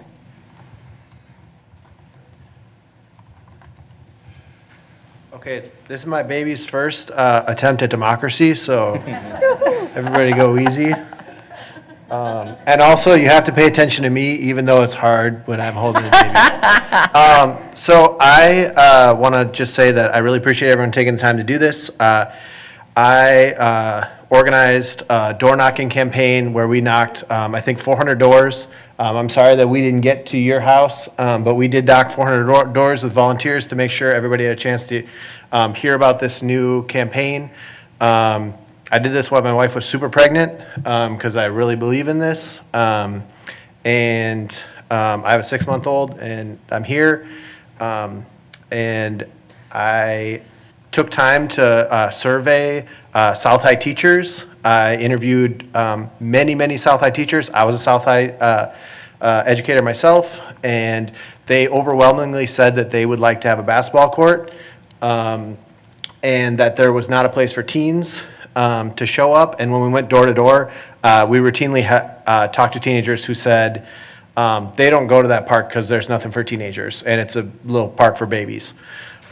Which I'm a fan of, but also I think we need to be just really intentional about making sure people don't have to cross crazy streets. I know that there can be some anxiety around what kind of folks can show up at and whether it can get rowdy at a basketball court, but I just want to say I've also made presentations about basketball courts in Columbia Heights, and they put in 2 new basketball courts, and they said that they haven't had any pushback from any of the residents, and Columbia Heights is a very urban neighborhood also. My buddy is the head of the skateboard park, skateboard club in South Minneapolis, which this guy's going to join once he can walk. And so they would use it for as well, and I think a lot of people would continue to use it for blacktop space. I think fence around the outside is really key to keep balls from going into the neighbors' yards and to kind of keep it contained. And just the last thing I'd like to say too is I really appreciate everybody here being a part of democracy. I know these meetings can go late, and thank you for giving us time to do this. I'm sit on boards too, and so I just really appreciate y'all hearing us out. Thank you. Thank you. Okay, Secretary Ringgold, I know we had some written comments. I forgot to mention that, but would you be willing to read them? Thank you. Thank you for allowing me to submit these comments via email due to accessibility needs. I live at 3329 20th Avenue South, right alongside Corcoran Park. I'd like to give feedback around the proposed basketball courts. I am opposed to adding basketball courts in Corcoran Park. Historical context: I bought my house from Harold Kettleson, who lived in the house from 1951 when it was originally built until I bought it in 2002. Upon purchase, I visited him in the nursing home before he died to thank him for his house. He was of sound mind. He was a very community-oriented person, being a bookseller and donating several of his large book collections to the Minneapolis Central Library. He asked something of me at that time. He explained that there used to be a basketball court across the street in the park. He said it caused a lot of problems for the neighbors. In addition, he talked about the noise of the ball bouncing at all hours of the day and the night while mentioning there were other problems. He said he and the neighbors on either side of him and other neighbors worked very hard with the city to have them removed. They were successful. Conditions in the park improved after the courts were removed. Harold looked directly at me and said, "Whatever you do, don't let them put those courts back." It was bad for the neighborhood. I said yes, that I would keep an eye on that. So when last summer there was feedback about the proposed changes, I was relieved to see that there were not basketball courts in the original plans. I voiced support for this and thanked the representatives. Now recently I got notice that there is a new proposal and these do include basketball courts. I am writing to tell you that on behalf of both the previous owner of this house and myself, we are opposed. This was instituted in the past and it was a failure. I have spoken to my neighbors on either side in honor of the historical context of the neighbors working together. The one other neighbor, my name is Ben Petty. I am a former resident of the Corcoran neighborhood and current Seward resident. I play basketball all summer at Matthews Park, and the court serves as a safe haven for many people. Basketball is a way for people to come together and do something constructive with their time. It is a shame that folks from Corcoran have have to come all the way to Matthews or PV Park to play. That is why I support the master plan amendment, because it reflects the needs of the people of Corcoran neighborhood. They deserve their own basketball court. I personally know many people who will use it daily when weather permits. Sincerely, a concerned Minneapolis resident. Thank you. So just going to ask any other testifiers? Any other testifiers? Any other testifiers? Okay, with that, I will close the public hearing, and I would like to invite staff to talk about the concept plan and amendment to the Corcoran Park Master Plan. Thank you. Yep, I'm here to present the Corcoran Park Improvement Concept Plan. Saeed Ali, who's the master plan champion, is here also to answer any questions. Corcoran Park is in the South Service area, District 3 in the Corcoran neighborhood. The park currently has a rec center building, playground separated by the age group 5 to 12 and 12 to 5 years old, a wading pool, existing tennis court that is not being used as a tennis court. It has multiple uses right now, and a baseball diamond that also this space is being used for soccer or lacrosse.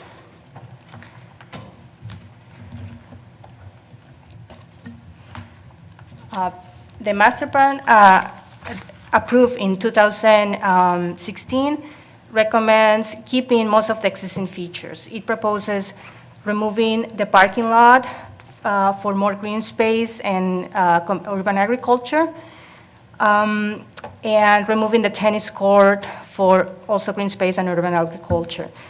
And open a space, when removing the tennis courts, it will open the space to provide more room for a multi-use field on the north side of the park. Also recommends addition of a new group shelter with a stage for community performances and long games on the east side. The funding sources we have, the total funding we have is $956,181 that will be used for the design, construction, and purchasing of play equipment. We had 3 different rounds of community engagement. We sent out mail during the first round. We had online surveys. We were at the park, different pop-ups meetings. We tried to meet people also during different communities events like ice cream social or movies at the park to provide, flyers and talk to people and interview when they were using the park. The first round of community engagement, we asked the community to prioritize the projects they would like to in this phase of first phase of improvements. The response we got, we asked them to rank by priority and based on the master plan, and these were the results. And based on that, and with the funding we have to see what we can develop or improve during this first phase. So what you see in the red line is the proposal of upgrading the playground, removing the tennis court for the urban agriculture, and adding at this gathering space with a group shelter and band shell. The second round of community engagement, we presented the concept plan that aligns with the master plan. As you can see here, after the removal of the tennis court, to provide more space for a multi-use field, we proposed the layout for a community garden with raised beds and an orchard, and the group shelter as was proposed in the master plan. The feedback we received was that the people are currently using that tennis court for other uses because it's a fenced and enclosed space.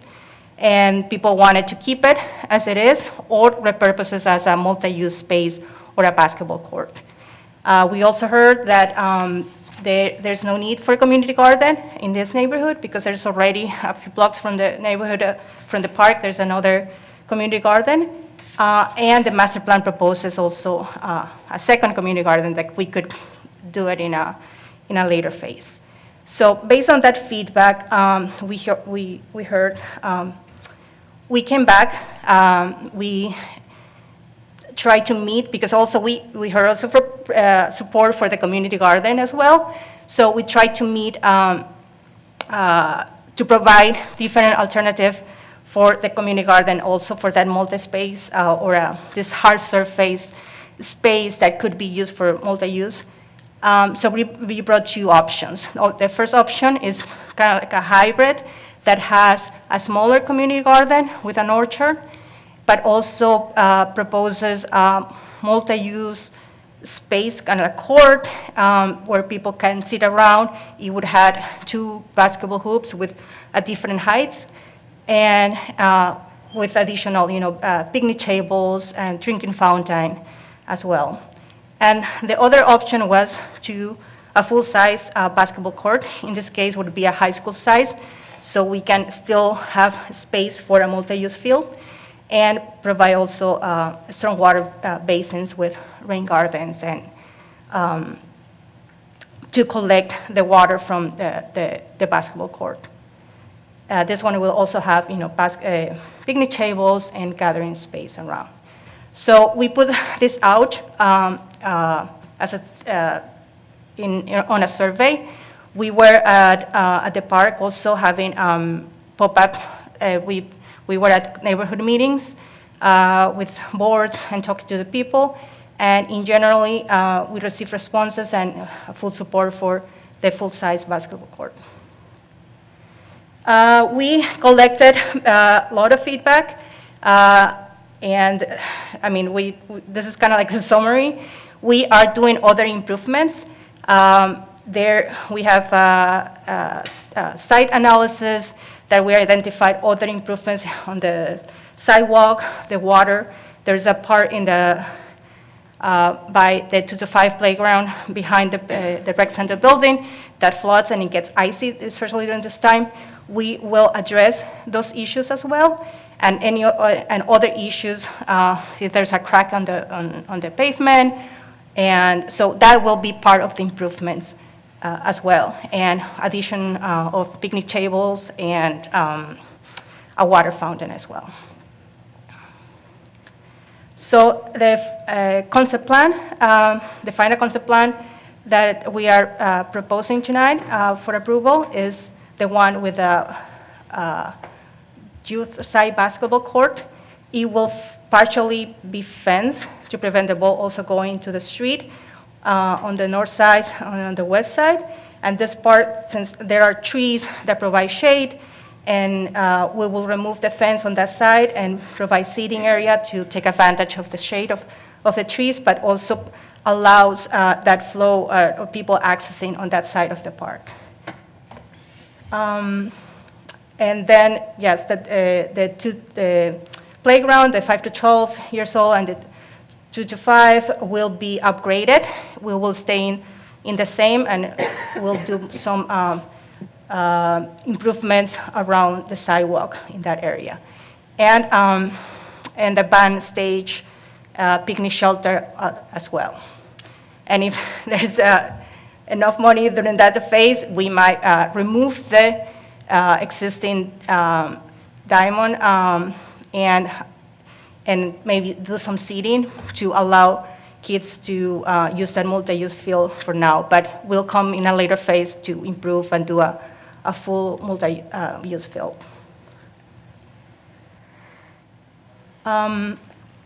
So the proposed concept would eliminate the master plan's recommended community garden on the park's west side and include a youth-size basketball court in the same location. Therefore, this resolution also considers amendment to the Corcoran master plan. All other amenities and upgrades proposed in the first phase of improvements are aligned with the master plan.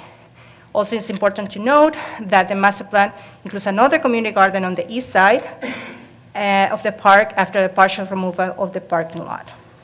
This is another feedback we received from the community that to keep at least half of the existing parking lot for accessibility.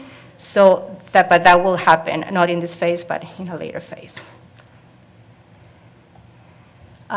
We also, during this time of that we were talking to the community, we received feedback on different options for playground. This is the final option for the 5 to 12-year-old. People wanted more climbing options and more activities for kids. And the same for the 2 to 5-year-old container, more swings. We're adding a tire swing and other options like sensory panels and for pretend play and socializing for the 2 to 5 years old. If the concept if the concept plan and the master plan amendment is approved tonight, we expect to have construction, do construction documents during the winter and have construction in summer, probably late summer, and completed by fall next year. With that, I'm ready for questions. Great. All right. So what questions or comments do commissioners have for Bianca? All right, Commissioner Schaefer, please go ahead. I just saw the public comment on your responses that said that the community did not want rubber or PIP. Can you tell me what the underlying playground, I couldn't tell from the picture what the surface is, that brown, it looked like mulch from your picture, but I'm assuming it's probably not mulch. Can you tell me about that surface and how you responded to that public comment? Chair Alper, Commissioner Schaefer. For playground surfacing, we use engineered wood fiber, and the resilient surface is a put-in-place rubber. There is this perception because before playgrounds were used to use this rubber, they were recycled and had some chemicals, but this is a put-in-place rubber that will not, kids cannot grab it, but it's for accessibility. We usually put that just in specific areas for access, for ADA accessibility. So it will be a combination of both. Thank you. Commissioner Olson. Yeah, I would just like to express my enthusiastic support for this. I know it's not easy to go back and amend a master plan, but I also went out there and did the knocking and heard pretty conclusively that space for teens and young adults is really needed in this park, as we have kind of witnessed here. And yeah, I don't want to put too many words into her mouth, but I do know that Vice President Smith is a huge advocate and supporter of this as well, along with Commissioner Alper. So the two commissioners closest to this advocated and pushed for this, and I think they're pretty in tune with their community. So really support this, and thanks for bringing this forward. Commissioner Thompson, please go ahead. Thank you so much, Co-Chair Alper. I'm not on this committee. This is just anecdotal, but I told the South High kids about this today, and they were very excited. They had no idea, and I was like, yeah, there's going to be an improvement. Come on down and talk at open time. They obviously didn't come, but still, I'd like to echo what Commissioner Olson was saying. Yeah, that seems like that's what the community wants, so thanks for giving me the time to speak. Absolutely. Seeing no further lights, I would just like to say a few words. I'm thrilled about this master plan amendment, and I'm really excited for the staff who worked really hard to make this happen. All the neighbors who were part of this, for the commissioners who were out there, like Tom and myself, who went and talked to community members. I want to say, if you have any reticence, I came into this thinking, why would you not like about a community garden? And just to quote somebody else, not myself, but those are two words that sound really good together. And I like community gardens, but I think there's a time and there's a place for gardens. There's one already called for in this park, like park staff mentioned, and I think people love this space that is there today. So I would encourage park staff to consider keeping the fence. That fenced-in aspect, I think, is really meaningful to people, so that it's not just a basketball court. It's a place for community building. It's a place for, I've heard from people who like to use it as a dog run. I mean, there are multiple possibilities. I didn't know about the quinceañeras, but that's fascinating. So I would encourage you all to vote yes on this tonight, and thanks to everybody who came and spoke. Appreciate it. Anybody else? All right, so let's take a vote on, or let's get a motion, I think. Sure, I'd like to move Resolution 2022-322, resolution approving the Corcoran Park improvements concept plan and amending the Corcoran Park master plan as approved in the South Service Area Master Plan. All right, all those in favor, please say aye. Aye. Any opposed? Any abstentions? All right, motion passes. And, okay, so on to the next one. I was going to suggest that we recess. Oh, yes, absolutely. And go back I will to admin and recess finance. the planning committee. Okay, because we've got a lot of staff here for admin and finance, we kind of feel that let's address that agenda. Thank you. All righty. Well, then I will reconvene admin finance for the second time. And we were kind of in the middle of this bonding for the trees. Let's just take it away. How about, Commissioner Musich, your light was on, and so is Commissioner Benny. He's already got it again. So please, the floor is yours.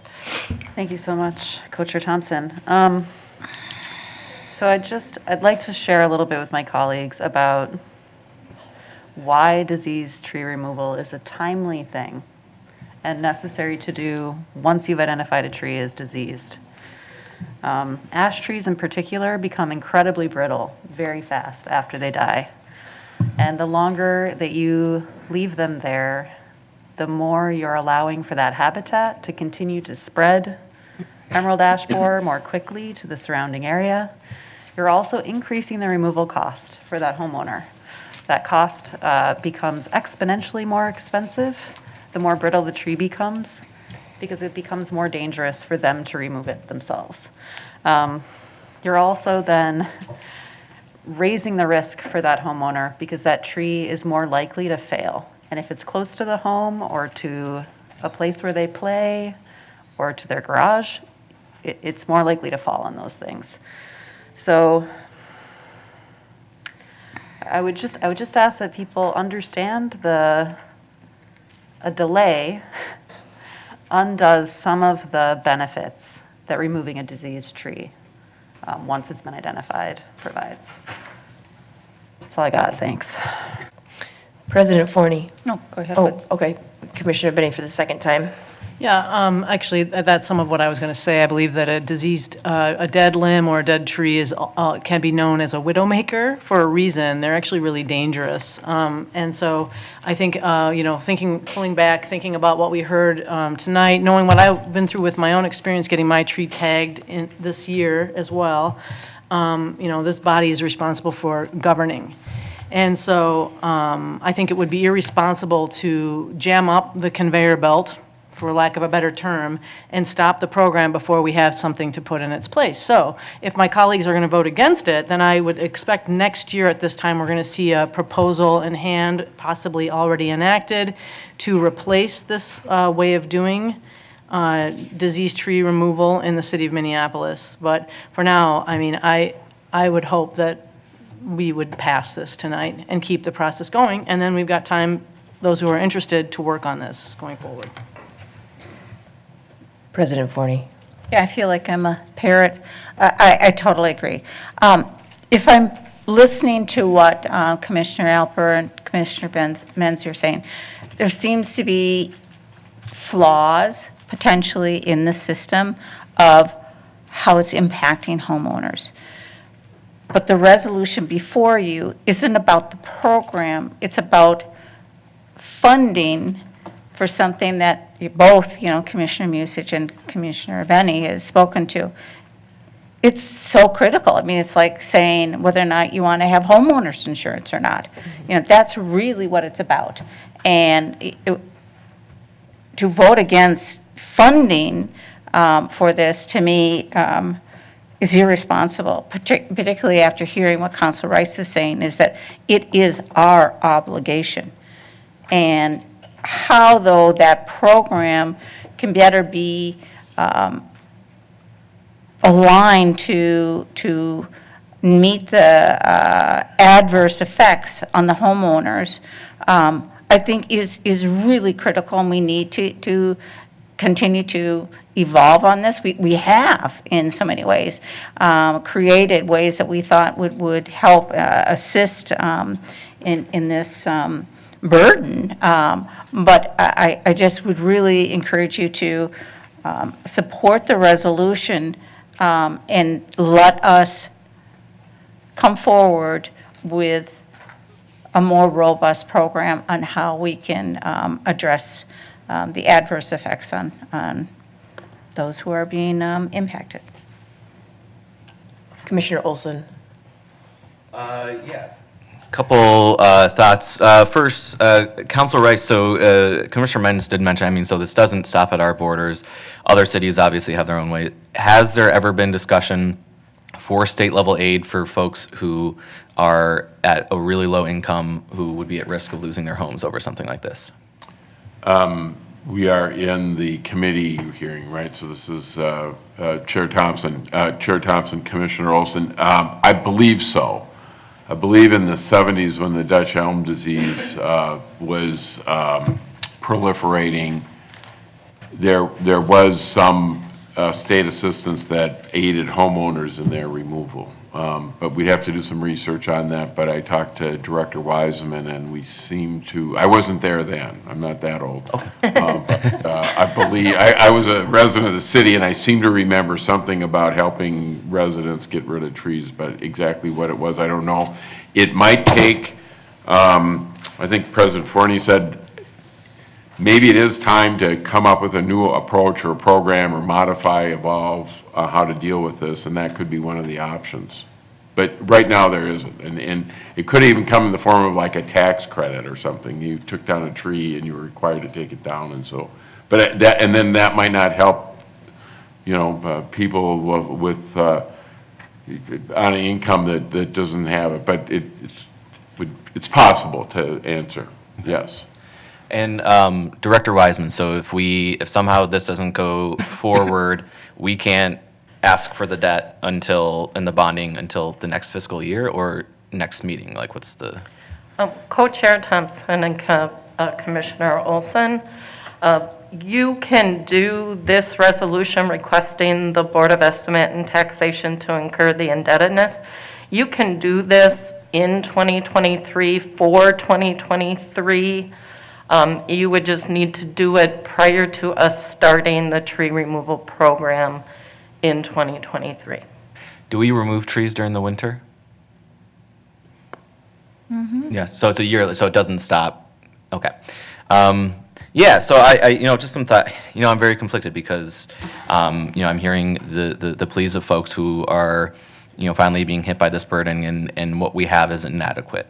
And I really do not want to be responsible for anyone losing their home. And I think we do a lot of good things at this park board. But I think allowing folks to stay where they are healthy and safe and secure is really important. But I'm also a huge environmental advocate, and I understand the importance of stopping and getting rid of these diseased trees.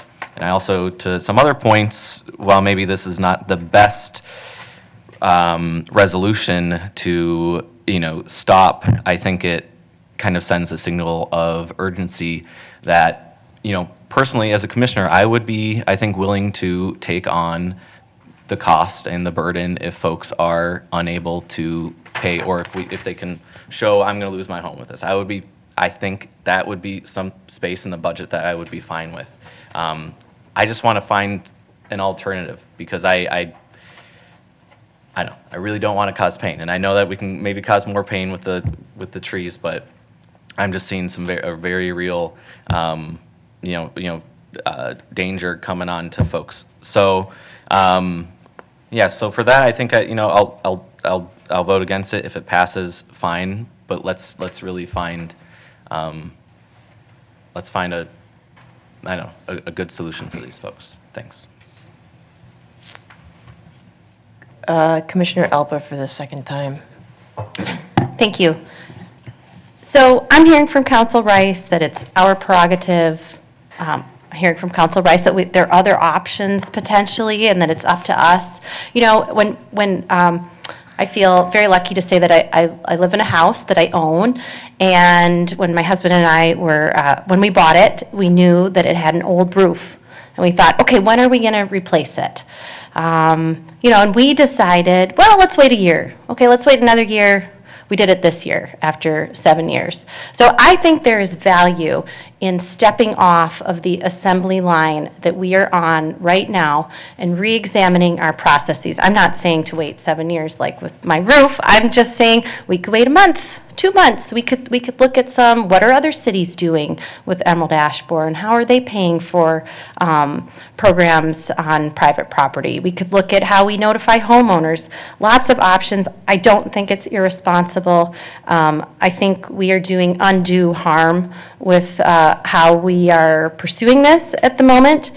And right now, just to reiterate, we saw the graphs. It's a dual whammy of increasing prices for homeowners this year as in comparison with previous years, and it's disproportionately impacting North Minneapolis. And so for that reason, I would encourage you just to take a moment of reflection. This doesn't end it wouldn't necessarily end it for forever. We've reworked resolutions in the past. It doesn't impact our bond rating. It doesn't cause us. Wouldn't be a year wait. I think it's good to think about trying something new.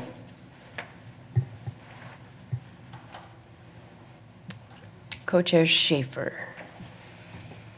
I really am encouraged by the heart that this board has for people and for situations that we can maybe directly benefit people's lives in a little way. I think that we need time to address this in a thorough way, and that we should stay the course and use this upcoming year to think about what other creative ideas we may have, whether that's adding to our legislative agenda, something that might be a targeted income level, because I think that would communicate loudly to our communities. And also, we also mentioned some other ideas around the Tree Advisory Committee, replanting initiatives. We could not just look strictly at the financial. I think there's a lot of ways that we can show to the community that we care about the impact that these diseased trees are having in their community, and we're sympathetic, right? So I think we should look broader than just the funding, but take our time, stay where we are for now, with the idea we've already communicated to everybody that we see it's a problem and we understand, but yet we have a past history that we need to honor with the community and our other communities within the city, that we need to take that into consideration as well. So that's just my 2 cents. Thanks.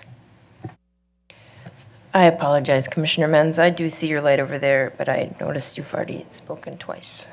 No, are there no rules to speak a third time? Is there no process in there that allows for that? You would have to suspend the rules, and Okay. you'd have to. Get an approval from the board. Thank you. I would just like to say that the impact on the north side, this is just everything all at once, right? Isn't there a recent movie named that? Property taxes have slammed the north side. my property taxes, I believe, went up by like 30% or more. 50, I mean, it was just like, it's insane the amount that people are getting hit with all at once, including obviously inflation that our whole country is dealing with. So I mean, the conflict is very broad and wide, and I am encouraged by everything that everyone is saying. Personally, I know that we're just requesting here to ask to incur debt to potentially keep doing this. I agree with Commissioner Menz that this is like an assembly line. I believe, or did you use it, Commissioner Elper?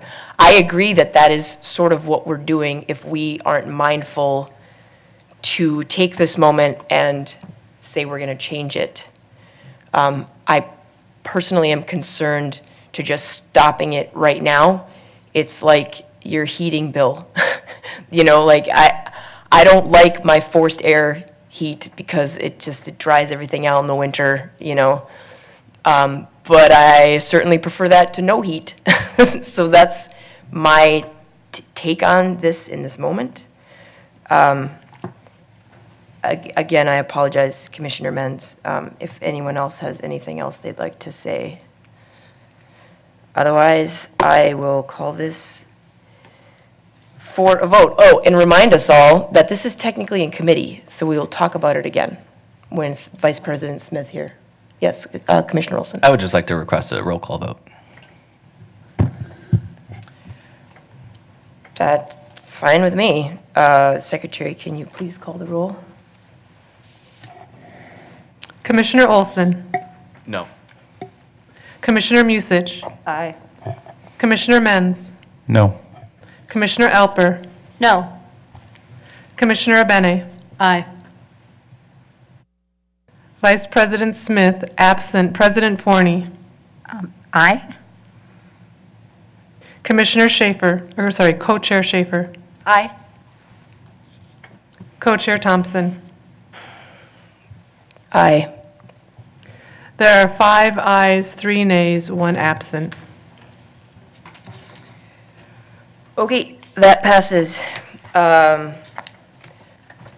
Moving on to Resolution 2022-329. I will move resolution requesting the Board of Estimate and Taxation to incur indebtedness and issue and sell City of Minneapolis bonds in the amount of $11,884,000 for certain purposes other than the purchase of public utilities.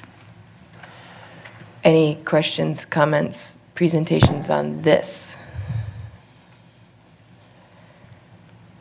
Well, it's nice that this one looks a little easier. I'm seeing no lights. I will just ask all those in favor, please signify by saying aye. Aye. Opposed? That passes. I'll move resolution 2022-327, a resolution setting the 2023 tax levy for the Park Museum Fund. Any questions on that, comments? Oh, nice, another nice easy one. All those in favor, please signify by saying aye. Aye. Opposed? That passes. I'll move resolution 2022-326, resolution adopting the 2023 Park Museum budget. Any questions or comments? I think you need a second. Oh, do I? Oh, we don't. Well, no, we're in committee. Committee.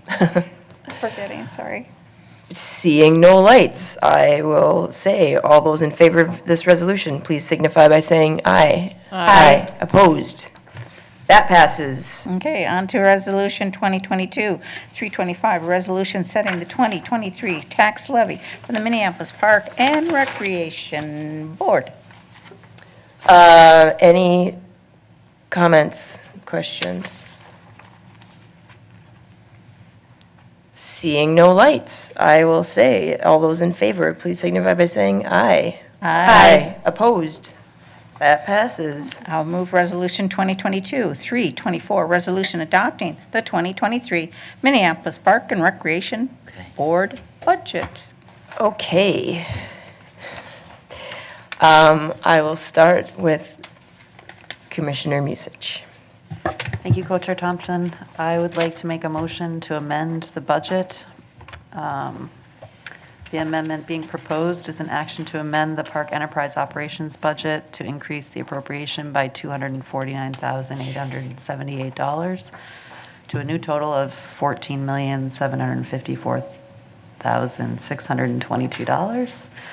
An action to amend the NPRB Enterprise Fund 2023 to 2028 Capital Improvement Program CIP to add $249,878 in the 2023 CIP for Minnehaha Falls Regional Park. Security cameras with cellular connected cameras being explored as an option to mitigate disruption to trees and other vegetation adjacent to and within parking lots funded through a reallocation of enterprise fund capital reserves approved in 2019 for a new parking lot in Minnehaha Falls Regional Park. Excellent. Do we need a second for that? We don't, we're in committee, but Right now on. would be an appropriate time to have discussion on this item. Yes, would anyone like commentary on the amendment? Yes. Commissioner Musich. Thank you, Co-Chair Thompson. In discussion with Chief Ohado around what the most effective mitigation strategies for the excessive crime that is experienced within this particular park's parking lots, the thing that rose to the top was installing security cameras within those parking lots. That allows them to be able to document the thefts and break-ins that are occurring, thus enabling people to be charged with those crimes. It also serves as a strong deterrent for those to continue to occur. So I would ask that my colleagues support this reallocation of previously allocated funding to this park for a new parking lot, to instead increase the security for the folks that are utilizing the enterprise-funded parking lots that are in the park system in this location. That's what I got. Thank you. Commissioner Olson. Yeah, I was actually curious about this one, about security cameras and their efficacy, and I did a little bit of research, and they actually can be quite effective if used correctly. A lot of the times they said that, or the couple of research papers I saw, particularly if someone is actively observing it, able to respond when they see something right away, or able to, use it after folks have been apprehended. As deterrents, it's a little shaky on whether or not that has too much of an effect. So I suppose this would be a question for Chief Ohado, as far as how these cameras would be utilized as our overall public safety goals in this area. Could you just kind of go into detail of how we would utilize these and how these would be helpful? Thank you. Co-chairs Commissioner Olson, from the police perspective, these cameras would most often be used to solve crimes. So we have, within Minneapolis Falls Regional Park, the largest number of Part 1 crimes in the park system, and a vast majority of those being theft from motor vehicles. So theft from motor vehicles take place in the parking lots. The people who are committing these thefts are doing so with counter surveillance, watching for police patrols, and these cameras would act as a deterrent, I think, for those particular lots. But more importantly, from my perspective, is they would aid greatly in solving those crimes. Would we have staff, maybe in the office or whomever, who would be observing during high traffic, high crime moments, or is that something that it would just be used kind of more after the fact to be able to identify a perpetrator? Commissioner Olson, we do very limited active in-time monitoring, and it's really a challenge of scope and scale for the entire park system. So we do some active monitoring within our office, but it is limited. So I'm not saying we would never actively monitor these cameras, but it would not be continuous and all the time. Okay. All right. Yeah. I don't know if I think it'll be quite as effective as the chief and Commissioner Musich, but I think I'm going to defer to your expertise, and seeing as it's your area and you've been dealing with it for a while, I'll defer to you as well. So sounds good to me.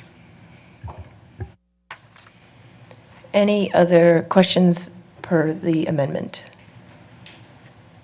Okay. Seeing no lights, let us vote on what I am dubbing the security camera amendment. All those in favor signify by saying aye. Aye. Opposed? That passes. Any other amendments or commentaries on our budget? You want me to do ours, Elizabeth, or do you want to? You go ahead, go ahead.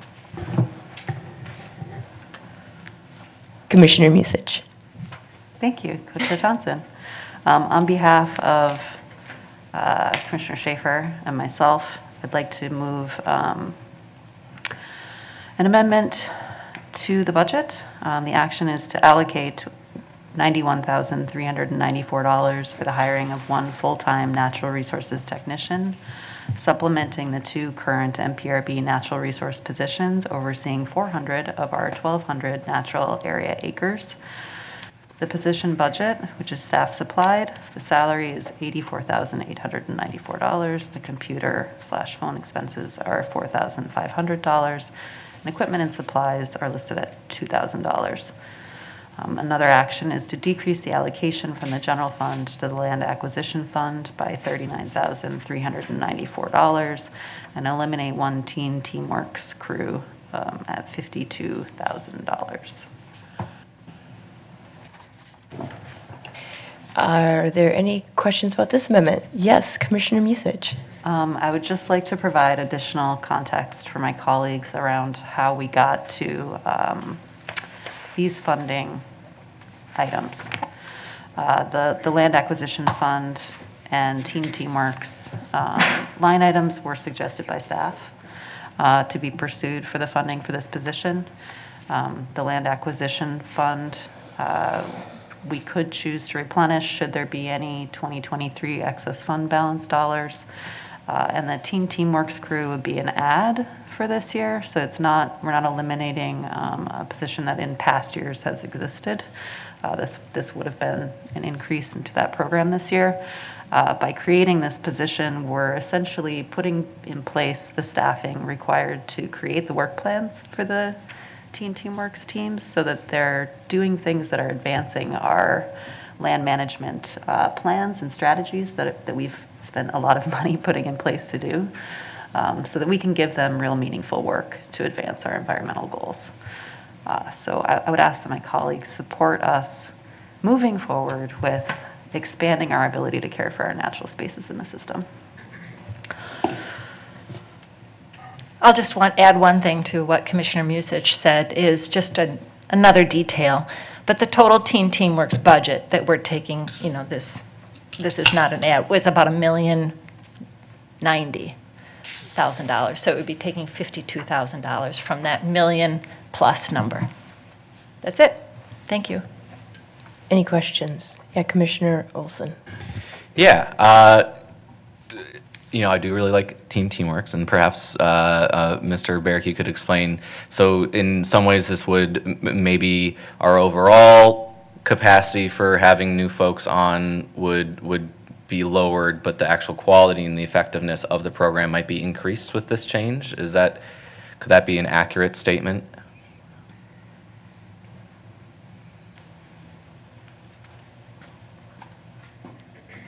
Chair Thompson. Thank you, Co-Chair Thompson. Commissioner Olson, yes, that's an accurate statement. This is additional funding. There's been money added to Teen Teamworks that we have not brought to fruition, realized yet. So we haven't hired additional people. And so reducing that money, moving it into the technician, essentially increases our capacity in natural areas. And so while Teen Teamworks may not hire as many additional, we'll still hire additional, and we'll be able to provide probably, we believe we'll provide a better program for them with having an additional technician to set up projects and to help guide them through and execute. Right now we have one technician for everything, So this really sets us up for future budgets when we do add more Team Teamworks folks so that we can fully utilize them, perhaps. That's a fair statement. Yeah, correct. Okay. Then this sounds okay to me.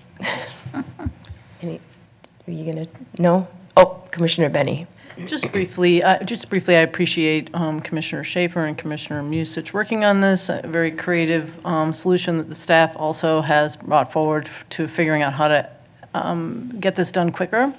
If you look in the detail of the budget, there is an action plan for this, I'll call it line of work, to grow this line of work in the Minneapolis parks, and I really am supportive of that.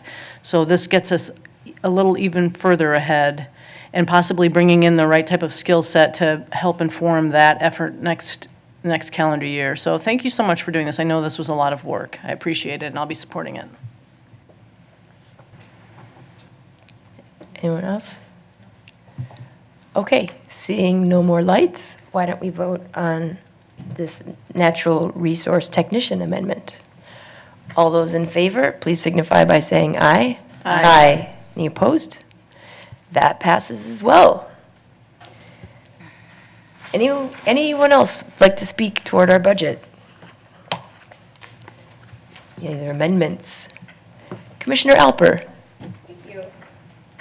Thank you. I would like to propose an amendment on behalf of myself and Commissioner Menz to the fee schedule on page 191.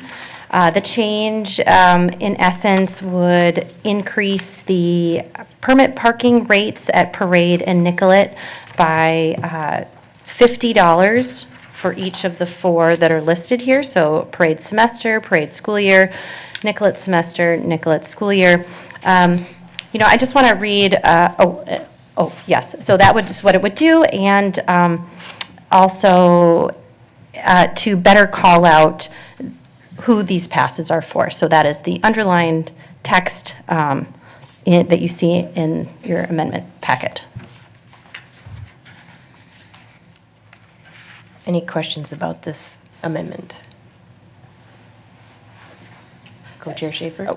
Yeah, I just was curious, when was the last time that we had a fee raise for those 2 particular schools, and if we knew when that was and how much it was?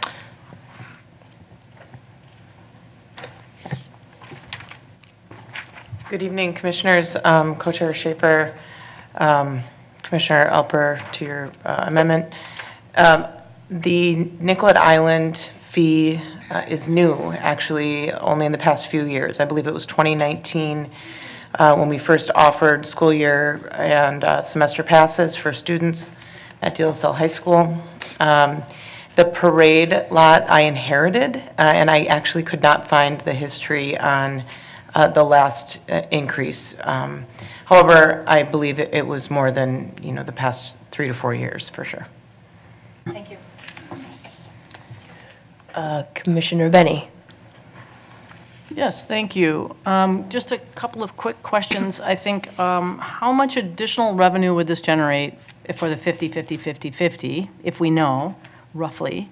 And then could you please describe on what the staff does just routinely managing this business line in terms of reviewing,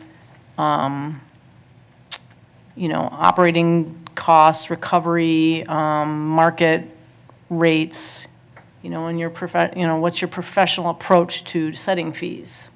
Those are my 2 questions. Co-Chair Schaefer, Commissioner Benny. To the first question, the revenue question, I would have to do some math. So I apologize, I don't have that number readily available this evening, but I'm happy to provide it within the next day. To the second question, how do we set the fees? Staff set fees utilizing a benchmarking process. So we look at other pay parking areas that are similar or adjacent to the area in question. In this case, the other pay parking area that is closest to the parade lot is the parking ramp at the Walker. So we do comparables there. For parking across the system, we have adjacent pay parking in other areas that are near downtown or along streets or within the city at the U. So we take that into consideration. We also take into consideration any kind of trends on parking and use of the lot. So in the case of the DLSL and Nicollet Island lot, the lot we had recognized was largely unused during the day. It was sitting empty, and That was the reason that we instituted trying piloting and then holding on to the student parking option during the day at that lot. So there are a few factors that go into setting the parking fees, but largely those are the ones that I just described. I apologize that I didn't see who was next. I believe it was Commissioner Elver. Thank you for allowing me to speak to the amendment that I made. So I would like to describe, why Commissioner Menz and I talked about this, and I'd like to read the mission of the Park Board to you all. The Minneapolis Park and Recreation Board permanently preserves, protects, maintains, improves, and enhances its natural resources, parkland, and recreational opportunities for current and future generations of our region, including people, plants, and wildlife. And nowhere in there do I hear anything about parking. So, I would just like to recognize that, I think we can all agree that parking serves a purpose of people visiting our parks. And it makes sense to try to increase parking turnover for park visitors, to increase access to our parks. And we know that parking pricing policy is one of those levers that we can pull. It fits in with our strategic directions of acting boldly on climate change. I know I included a link here about what the Portland Bureau of Transportation is doing, thinking about how they can use their parking pricing to adapt to plan for the future and prepare for the future. And I would just add that, unfortunately, the parking position here at MPRB has been vacant this past year. So I think, yes, absolutely, staff do benchmarking, but I think that's an area where I'm really looking forward to this new person. When that new person comes in, I think in this area of growth. But in the meantime, I'd like to put this forward. I mentioned here some rates that our suburban neighbors in public schools pay. This is really valuable land at Parade, at Nicollet, that we are significantly discounting. Why not just get rid of, if we're not going to charge a market rate semester and school year pass, why don't we just get rid of it and have them be charged the daily rate, which is $4 a day. So right now, as I mentioned here, if you use an average school year length of 165 days, students at Parade, so Blake students, are getting over a 50% discount off of just paying the daily rate. So I think that's not our core business and that we should be charging more. I'll leave it at that. Thank you. Commissioner Menz. Thank you, Commissioner Thompson. Dr. Olson, I would love a question answered. So the parade lot that we're talking about, from my understanding, there's two parade lots. There's one at the stadium and then there's one at the ice arena. The one at the stadium is the one that is charging, correct? Co-Chair Schaefer, Commissioner Menz, that's correct. The Parade Stadium lot, which is an L-shaped lot between the football or multi-use soccer lacrosse field and the baseball diamond, is that abuts up to the sculpture garden. That is the pay lot in question here. What prevents students in that area from parking at the non-pay lot at the ice arena? We have asked them not to.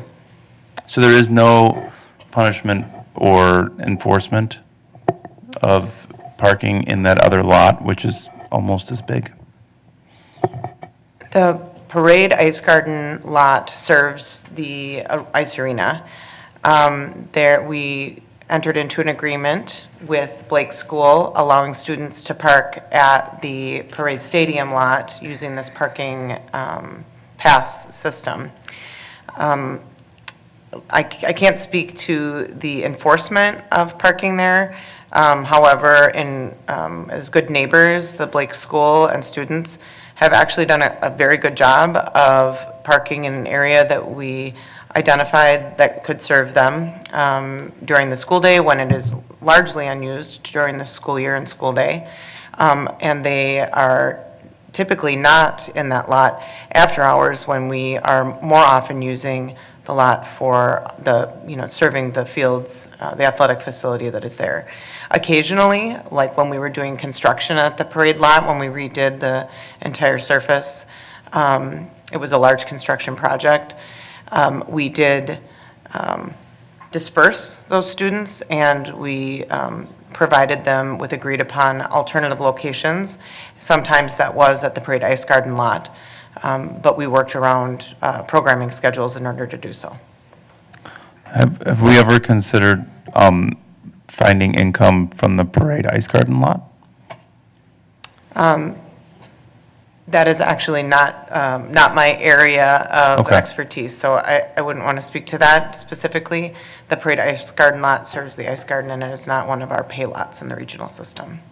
Okay, because it's not regional. That wouldn't be regional? It's not. Okay, all right, thank you very much. The only reason I'm mentioning this, Commissioners, is that that lot has a lot of people come through it quite consistently, and it's a lot of people who don't live in Minneapolis, where it could be an income generator as well, maybe in future budgets, to consider those types of enterprises as ways for us to gain income from folks visiting our parks from outside of our park area, from outside of Minneapolis. Commissioner Musich. Thank you, Co-Chair Thompson. I won't be supporting this amendment, and I'd like to provide some context why. I think if an amendment had been brought forward that was to change the parking rates across the entire system, it would be easier for me to get on board with the argument that this is working towards reducing car dependency and miles traveled in a vehicle to visit parks. But because we're targeting 2 private schools' parking permit fees, it doesn't feel that way to me. It feels like this is penalizing people that have a perceived high income. And of the people that I've met in my life that have attended De La Salle and Blake and live within the city, they're there on a scholarship. It's a huge hardship for their families, and they're doing it because they want their kids to get a good education that they think those schools can provide. To add an additional burden on them, because we perceive them in a certain way due to the incomes that traditionally get associated with private schools in the public psyche,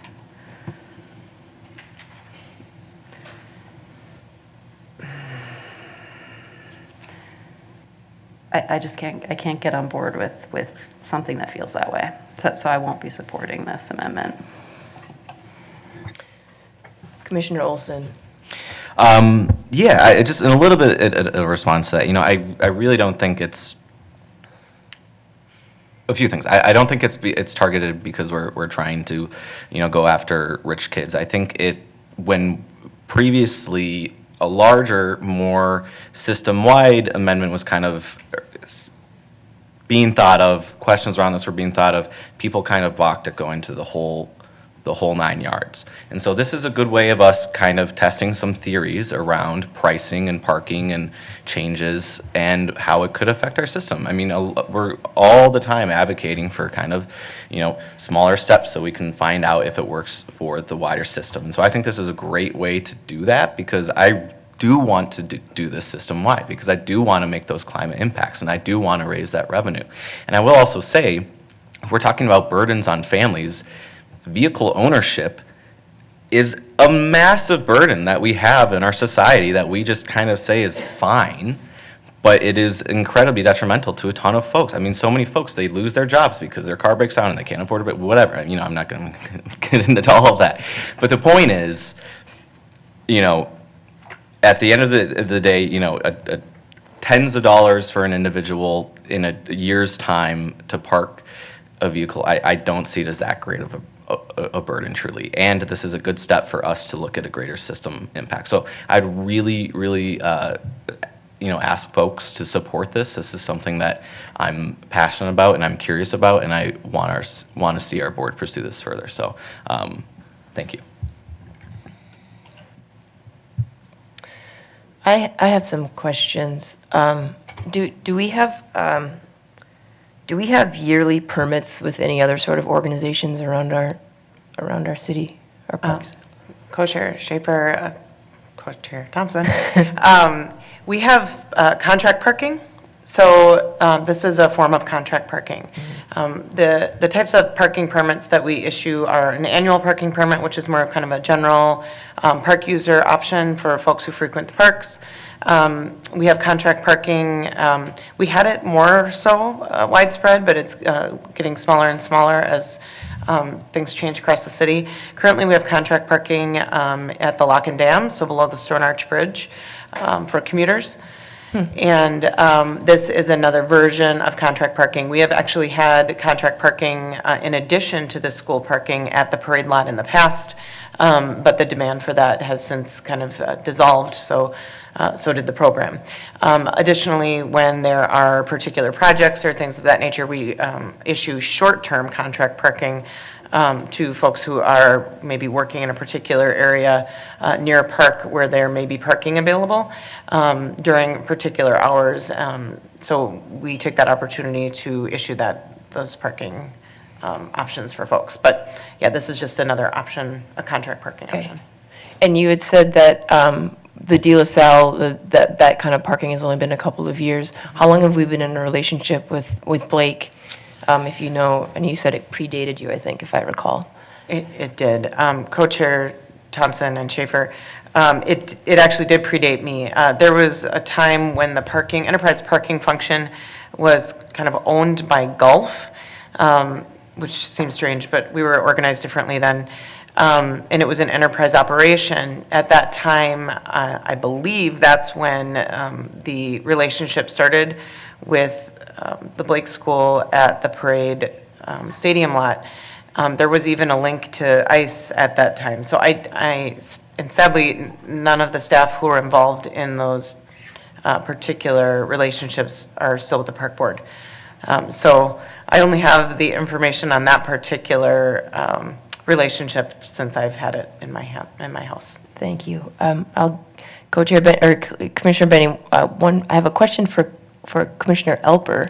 Did you run how much money this might improve our, like how much more revenue we might get by this, you and Commissioner Menz? I didn't do the math in my head, I'm sorry. We would need to look at the Yeah, because I don't know how many permits there are issued, if we just have a ballpark, I'm curious. I would have to go back to my desk real quick. It's fine. We can figure that out. Oh, look at this. Thanks, Julie.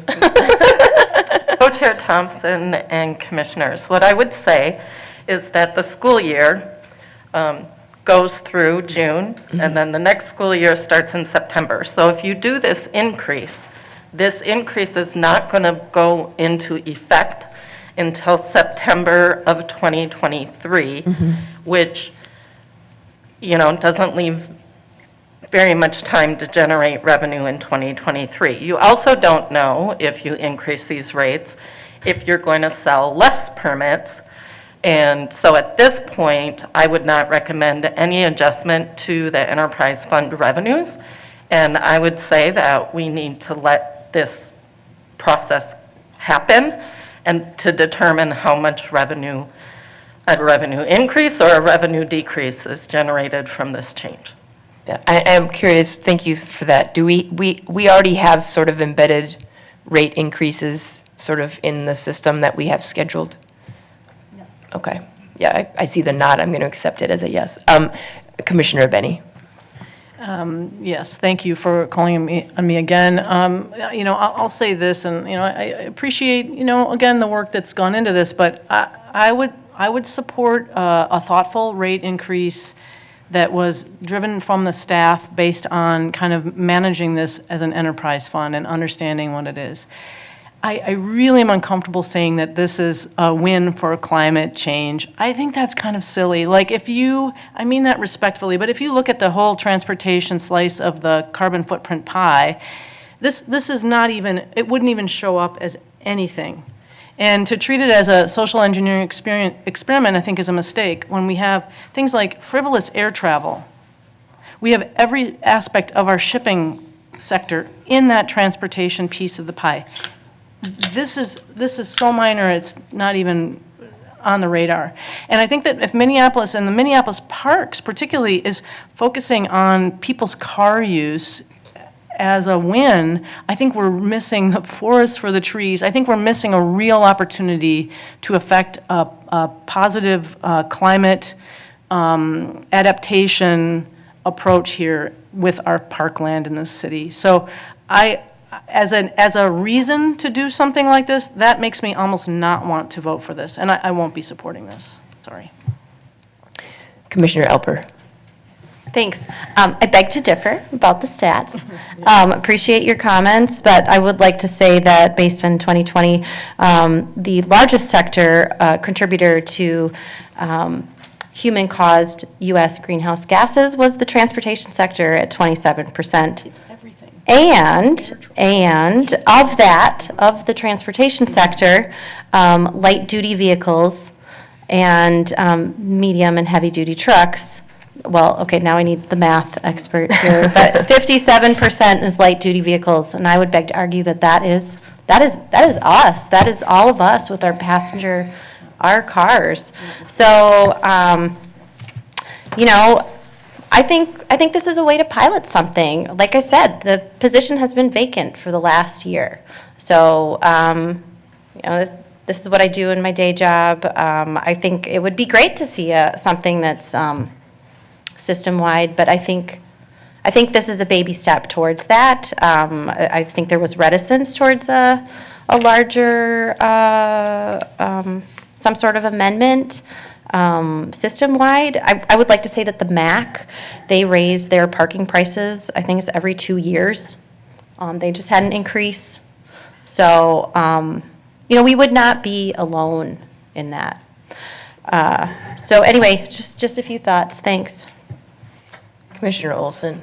Yeah, just real quick. There's no effort to reduce carbon that is too small.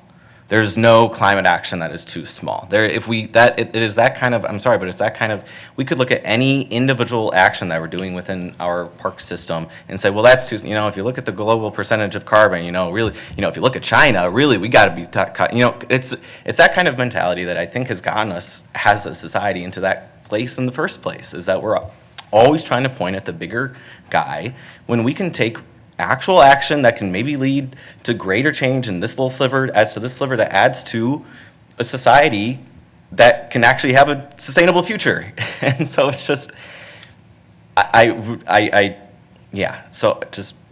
it's not too small. This is not too small, especially because we want it to do it bigger. And now it's being, this is now too small. And when we want to go bigger, it's not big enough. Or when we go bigger, it's not small enough. It's just really frustrating. We're in the middle of a crisis. Everything we do matters. Co-Chair Schaefer. I just had one other question.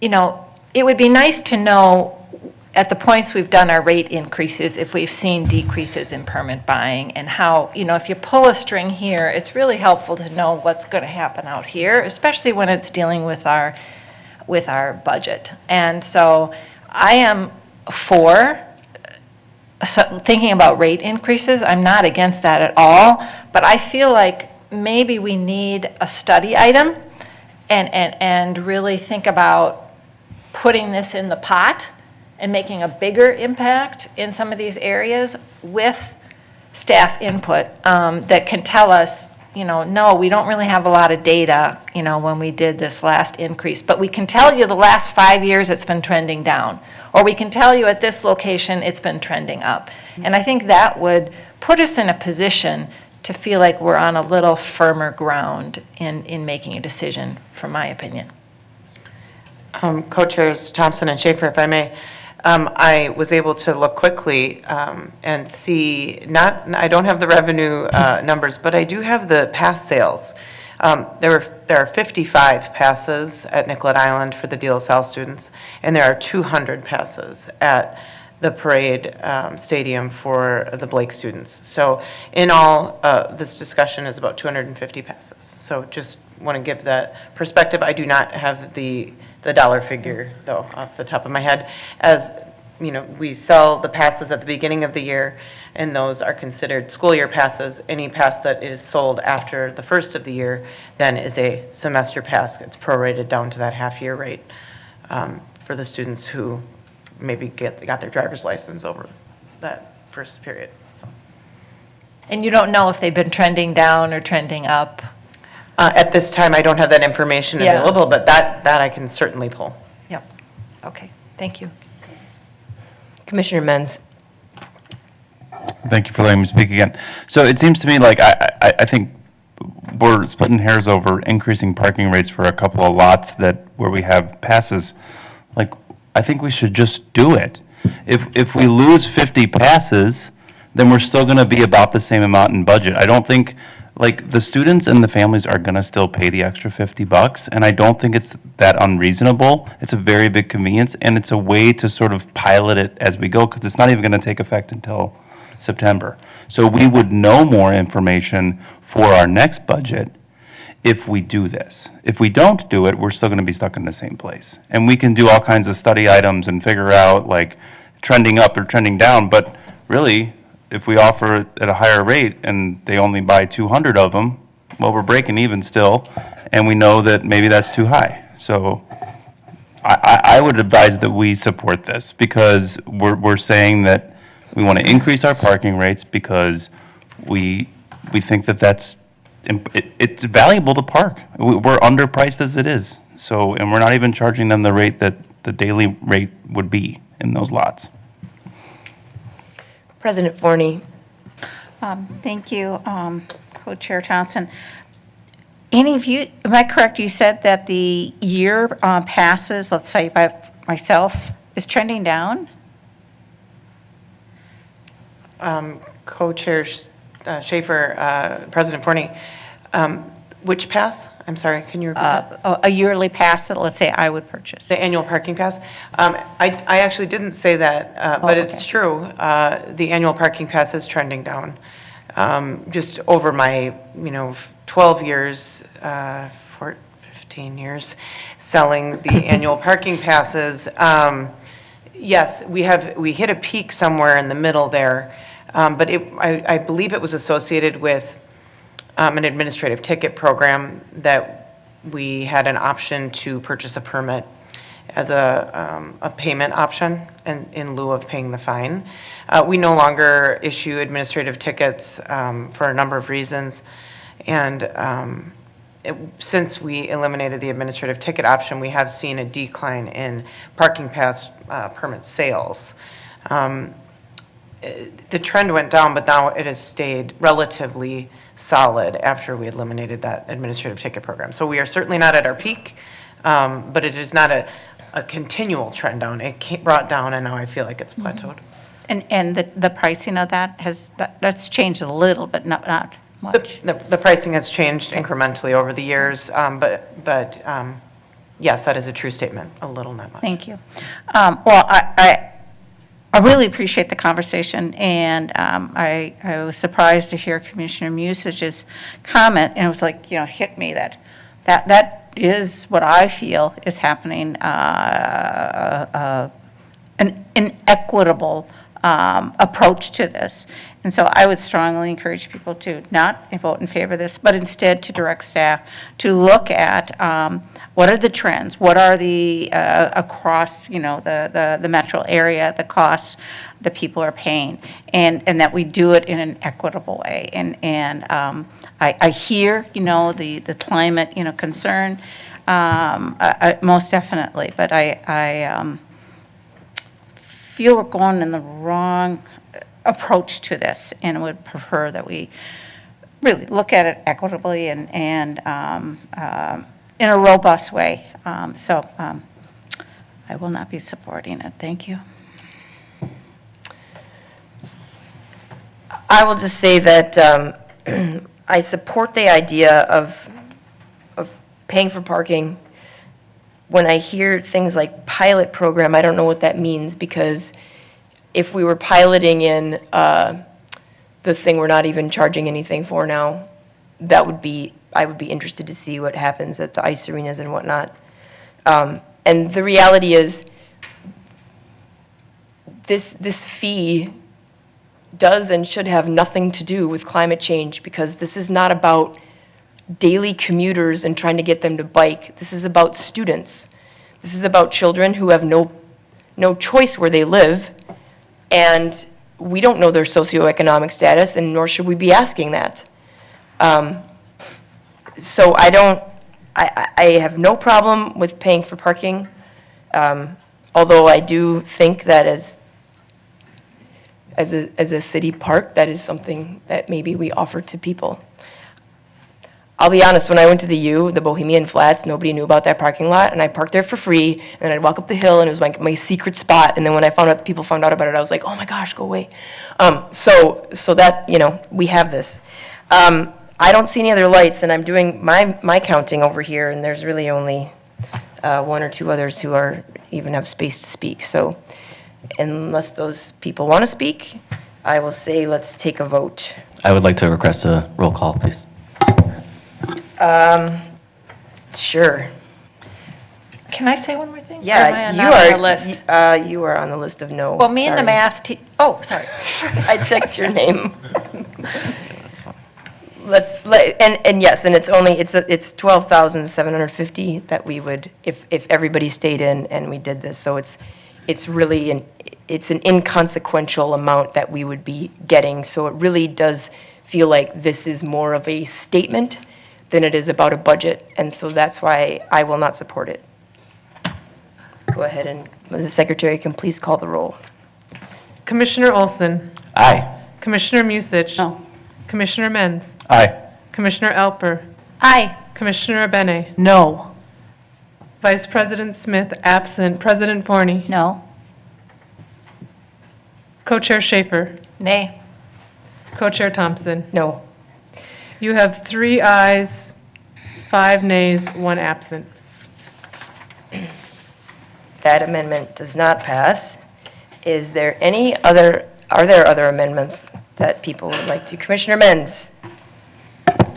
I would like to propose that we move Neiman Field Sports Complex to the Enterprise Fund and remove Northeast Ice Arena from the Enterprise Fund and put into the general fund. That's it. Would anyone like to comment on that? Yes. Yes, please, Director Weissman. Co-Chair Thompson and Commissioners, I did just put together a couple brief slides on this amendment. Thank you, Director Wiseman. I know it was late. I knew it was on your radar, but I appreciate you doing that. So for Northeast Ice Arena, the budget for 2023 has a net loss of just under $86,000. Some of the operating impacts of moving it to the general fund that we would need to be aware of is if it's a recreation or if it's a neighborhood park, would the youth sports usage get priority over any revenue producing type of activity in the park? And that could potentially decrease the revenue for this item and create a bigger deficit. On the capital impacts of moving it to the general fund, which Commissioner Menz addressed in his amendment document, Northeast Ice Arena would be classified as a neighborhood park. It would be eligible for 20-year neighborhood park plan dollars. It would need to go through the equity ranking process in 2023 if this amendment would go forward. It would come into the CIP based on the equity ranking and would be placed into the outmost year, which would mean that the soonest it would receive funding would be 2029 if the equity ranking was high enough to put it at the top of the list for the next round of CIP. Now, on the reverse side, moving Neiman into the enterprise fund, The operating impacts of moving Neiman to the enterprise fund is that that Neiman, I'll kind of jump around here a little bit, but Neiman Field has historically not generated enough revenue to provide for all the operations that are all the activities that are expected to be funded through the enterprise fund, which includes operations, rehabilitation, capital, and debt service. The average annual net loss for Neiman Complex is $275,000, which means it costs that much more to maintain than it is currently generating revenues. We also would need to look at our adult sports league fees and expenses, and we would need to calculate and factor that in as well, whether it was a percentage or how much of that would be transferred into the enterprise fund. The other premier fields would remain in the general fund, which splits operations and revenues between both funds.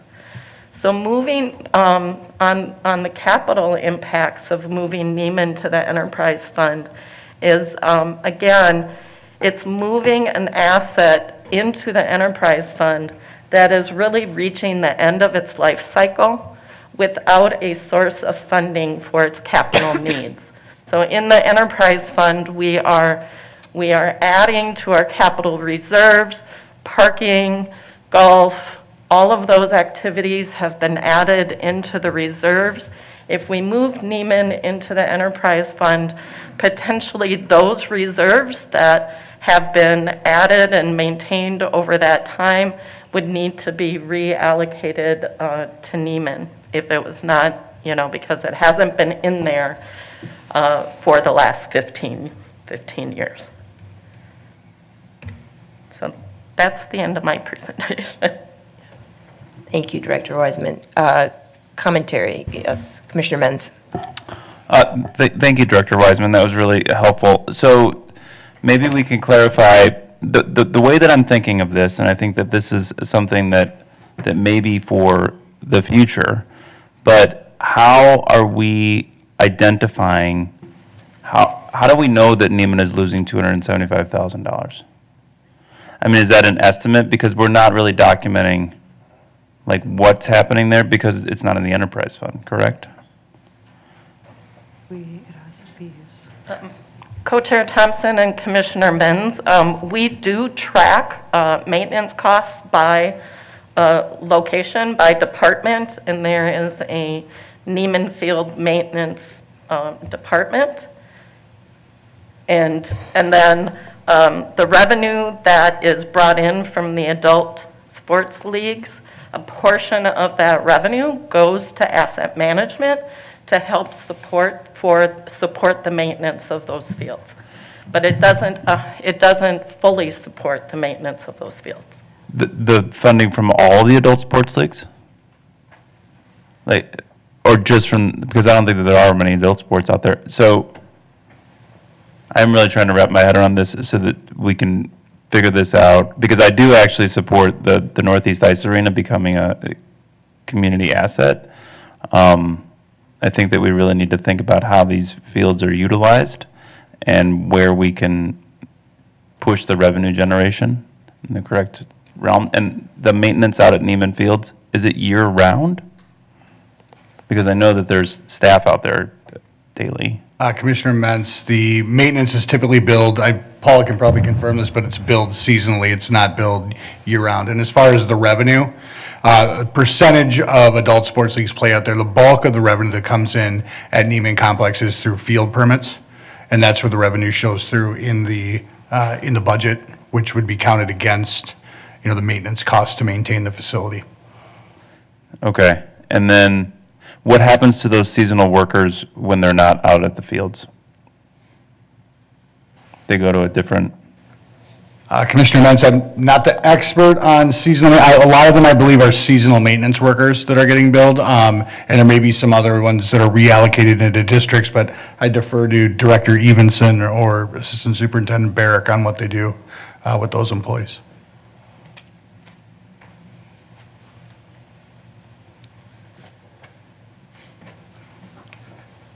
Chair, I'm sorry, Thompson, sorry. Chair Thompson, Commissioner Menz, seasonal employees are only from about April to October. And then after October, they're home. Okay. Would be no seasonal employees out at Neiman in the winter. So they're out there, and then that's the only time they're there, and then they come back for 6 months? Correct. And then, are they only hired for the season? Correct. Okay. And then, I mean, we said that they're coming to the end of their lifespan? How does that, I guess I'm very confused about how we maintain these fields and when we're going to lose, where we want to lose money. Because it seems like we're losing money, and I'm trying to figure out how we can generate revenue at the fields that we are calling premier and charge the people who use them besides our park users. Chair Thompson and Commissioner Menz, just in conversations with Director Swenson, those fields were built in about 2001, I think, and we typically program the premier fields for a significant rehabilitation ad for about 20 years. And so if you look at it, we're in that period where they're at or approaching the end of their life, and they would be requiring some kind of significant upgrade or rehabilitation, as we would do in other athletic fields in neighborhood parks. And they're in the CIP now to be upgraded? They're not in the CIP now. Okay. And moving them to the enterprise fund would eliminate their possibility of being in the CIP? They would be in an enterprise CIP possibly, but not in the general fund CIP. Not in the general fund, okay. All right. My colleagues, if you have questions for anybody, I mean, I think that moving the Northeast Ice Arena to a community asset, I've heard from multiple staff that would open up some additional funding sources. Now, I'm hearing that the MPP 20 might not be until 2029. What I'm concerned about, and maybe Mr. Humphrey can come up, he knows a lot about the ice arena. I'm concerned that we're going to lose that asset because we have consistent maintenance costs and we have high capital improvement costs there that happen all the time. And it's a huge asset to the community. I'm also concerned that Neiman Fields is not making enough revenue for us, and that by putting it into the enterprise fund, we're going to try and force it to make some more revenue. And that doesn't mean that park kids won't play on the fields. It just means that we'll be charging users who are outside of Minneapolis for those fields maybe an appropriate fee to hold on to the maintenance.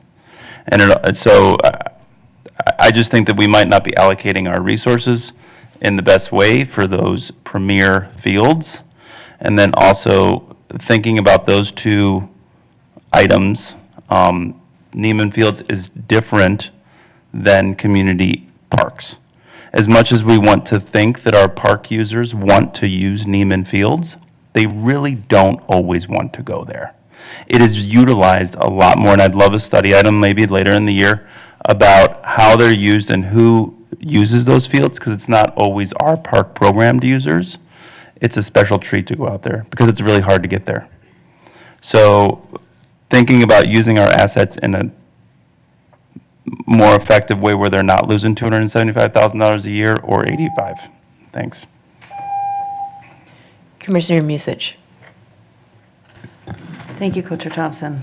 I don't know if Secretary Ringgold had something she wanted I to apologize. respond to in the Secretary last Ringgold, speak. yes, thank you, thank you. Thank you, Co-Chair Thompson. So one thing that I wanted to maybe tease apart a little bit is that it's okay to generate revenue in the general fund. Like if the goal is for us to generate more revenue in the general fund around Neiman Fields, that's an okay thing, and we can bring forward scenarios on how to get more money for Neiman in that Neiman Field area. It might require some policy changes and some different ways of thinking. When it sits in the enterprise fund, it doesn't sit under different policies. It still has to follow all park board policies. So you don't actually get to play with a different set of rules in that space. We had Neiman Field in the enterprise fund. We were not able to generate enough revenue for it to be able to be justified to stay in the enterprise fund. And so it made sense long-term to use general fund dollars, taxpayer dollars, to support that field, because we couldn't find a way to get enough capacity, enough revenue generation for it ever to be self-sustaining. And that's really what the enterprise fund is you're trying to get to the point where you're actually self-sustaining, not just generating revenue. So you can generate, if the goal is to increase revenue, we can work on that at the Neiman field, but it doesn't have to move funds in order for us to do that. Thank you for that. Commissioner Musich. Thank you, Co-Chair Thompson. Secretary Ringgold touched on a number of points that I was going to make, so thank you for doing that much more eloquently than I would have. I won't be supporting this evening. What's being proposed here is hugely significant changes to our budget structure, including the way that we operate our enterprise fund and general fund. It's really something of this magnitude. We really should be talking about at the front end of the budget discussion, because it will have a domino effect on a number of other things within the budget, and that this amendment doesn't address at all. So, if this is something that you really want to push for, it would be appropriate to ask all of us to be considering that, and staff as well, when we begin budget discussions in 2024. I'm sorry, 2023, for 2024.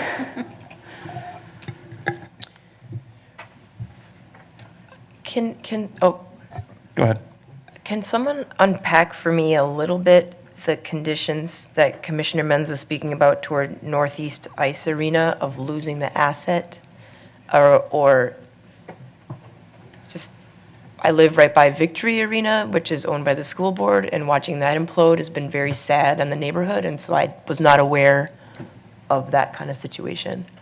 Thank you, Chair Thompson. I'm not a construction expert, so I am not speaking from a field of full expertise. Northeast Ice Arena was constructed in 1996 to 1997, built by Edison Youth Hockey. A lot of the materials were not commercial grade, and over the course of the past, I think we took over the building maybe in 2005 or 6. We have lots of issues there with building systems that need to be replaced. Right now, ice can be held in that building from early September until March. There's no ice in the building April, May, June, July, August, due to the state of the building, how hot it gets in there, and we wouldn't be able to maintain ice. We do try to do dry activities in there, but it's not air conditioned, so it gets pretty warm and uncomfortable in there in a hurry. So the overall state of the building and the mechanical systems in there are not great. We have regular maintenance and fairly large maintenance bills to be done, but I wouldn't be qualified to talk about the actual physical state of the building or the cooling systems or anything that are in there. Where did it originate? Was it also an MPS thing that went over to us? It was Chair Thompson. It was built by Edison Youth Hockey Association. I think in 1996. They had a combination of pull tab money and some state money and some other things, and I believe we took over the mortgage probably around 15 years ago. Okay, thank you. Commissioner Menz. So the board, this is where I'm really trying to figure out where the Northeast Ice Arena should live. Where is it going to be able to get the improvement dollars that it will need to be possibly a year-round facility instead of a 5-month facility? There is revenue to be had there, and there's a lot of use that goes through that building. Taking it out of the enterprise fund maybe encourages more park use, more use for young people who are in park programming. So I would like some advice on where we think the soonest that could happen. If it's 2029, then I would amend my amendment to say that we simply move the Northeast Ice Arena out of the enterprise fund and into the general fund. Or I will withdraw my amendment and hope that staff and everybody, that we can figure out a way that this asset doesn't lose its life. Because like Commissioner Thompson said, we are, well, to use this idiom, we're on thin ice. We have Parade Ice Garden, and it is used all the time. If you were there this weekend, it was used completely the whole weekend. And Northeast Ice Arena gets very little support, but it's a really quality ice arena. And it could be a place that is generating that type of activity as well. So I just don't want us to lose another ice asset in a city where we're losing ice all the time. So does any, so we can, I will withdraw the amendment and we can move on with the agenda, but I would like us to try to figure this out for at least that asset of Northeast Ice Arena, how we can get it to be functioning where it won't be losing as much money or it will be used more frequently throughout the year.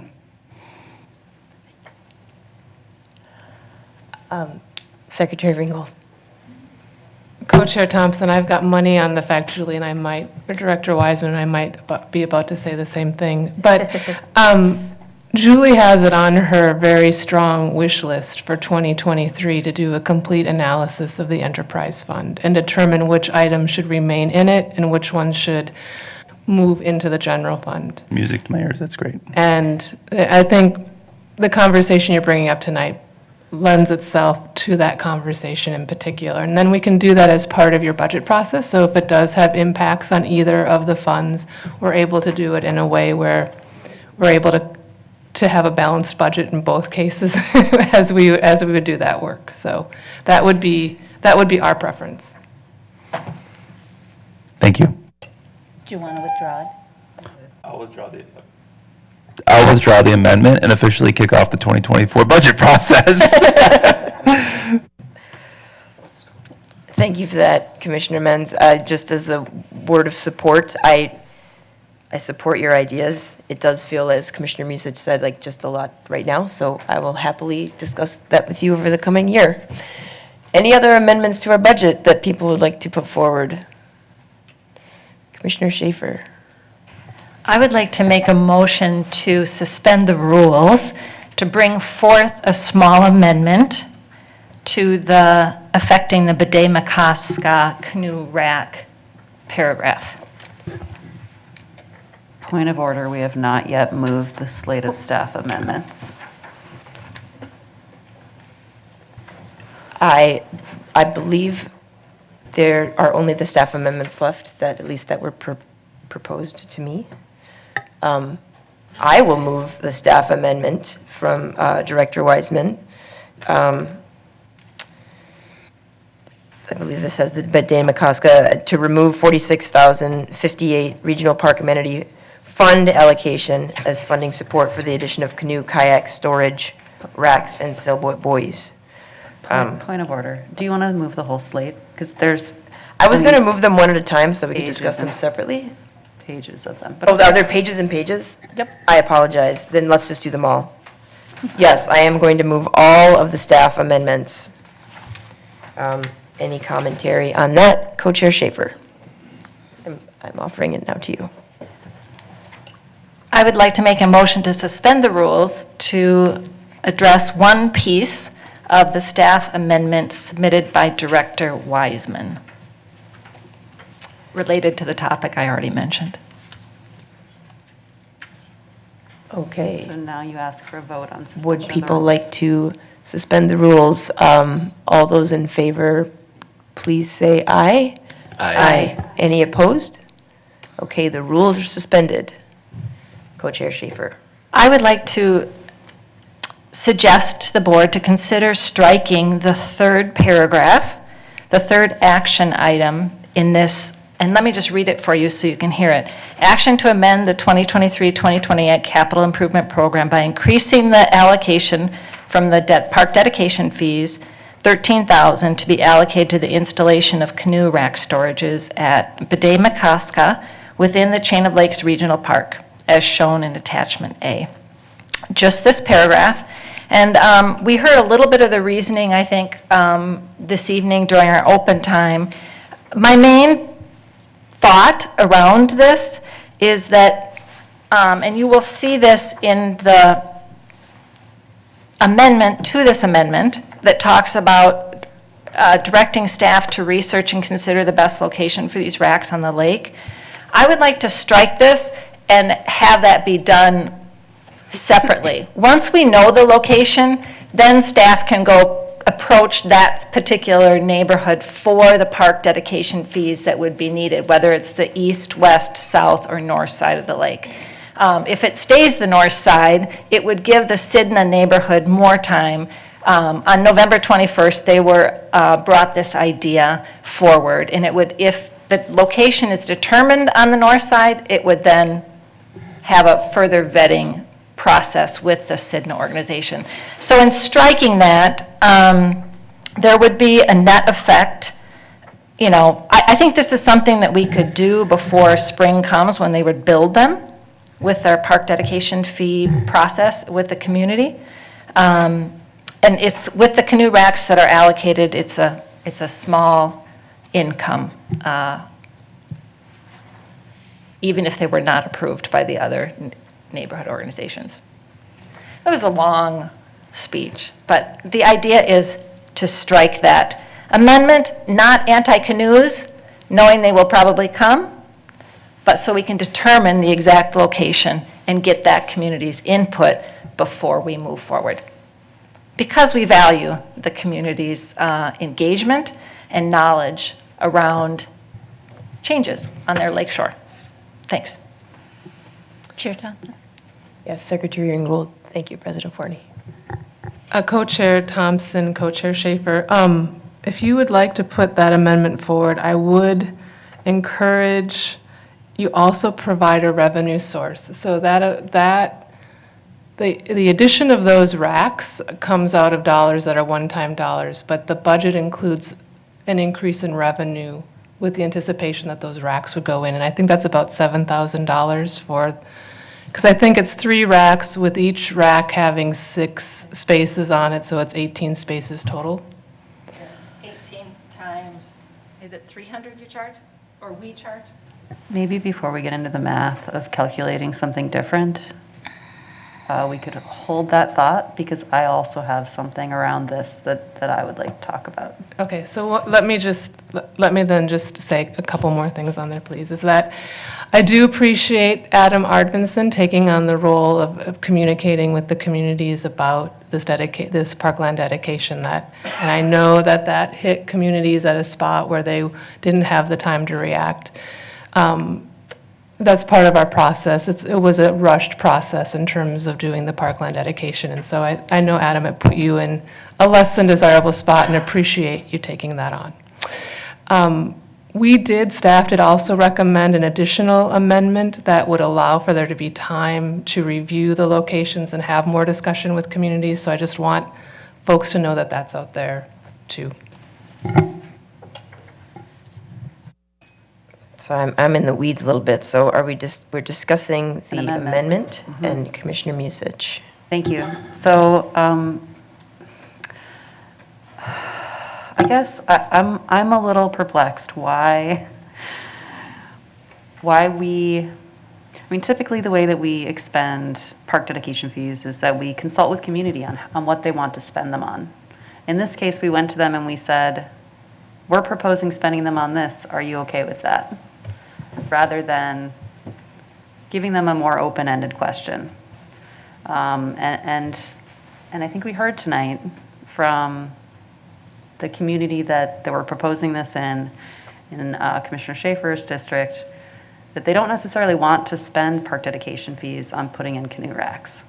And I know that Nokomis East was also consulted, and the people that serve on that committee, I reached out to ask them if they had an opinion on this, and I have yet to hear back from anyone. So I don't know that I necessarily feel comfortable moving forward with what's proposed for park dedication fees in my district either. So I think if we're going to start making amendments to change things, what might be more prudent would be to strike the funding of capital improvement, strike the funding of park dedication fees for canoe racks, and then remove also the action to remove the $46,058 from the Regional Park Amenity Fund allocation that we were shifting by paying for it with this other methodology, to just leave it with what was out there before, which is these new racks coming in and being paid for via an amenity fund with consultation with community on where they need to go, rather than dictating to neighborhood associations how they're going to spend their park dedication fees without giving them time to be consulted. So I'd like to understand what the impacts would be if we were to take that approach versus what's been put on the table for us this evening by Commissioner Schaefer. And when I get that answer, then I might have more questions. Secretary Ringgold. Co-Chair Thompson, Commissioner Musich, the original budget included it coming from the amenity fund. Actually, Co-Chair Schaefer was the one who said, hey, look, that looks like O&M lottery dollars, when we can only use O&M lottery dollars to replace or address existing amenities. We can't use it to put in new racks. So we needed to look for a new funding source that would be a one-time source that would pay for those items. I think some of it is out of the excess fund balance as a recommendation, and we were trying to minimize impacts on excess fund balance and recognize that parkland dedication would be an eligible source. So that was why that source was recommended. Okay. And do we have more applications for racks in these locations than we have available racks? Co-Chair Thompson, Co-Chair Thompson, Commissioner Musich, the demand remains high for the watercraft storage program. Staff always keep their eye on where there may be opportunity to meet that demand by adding more racks. So long answer, short question, yes, there are more people who would like to store their watercraft on the lakes than we have space available. In the short term, installation of these racks would bring in 1 year, around $14,000 in revenue. Upon installation of the racks, then that is just an additional continuous source of revenue moving forward. But it's twofold. It meets a demand, and it also brings revenue to the park board. And does that revenue get spent in the park in which it's generated? The canoe rack program, or the watercraft storage program, is in the general fund. So it's not a micro enterprise in that way. So no, not necessarily. Okay. So I think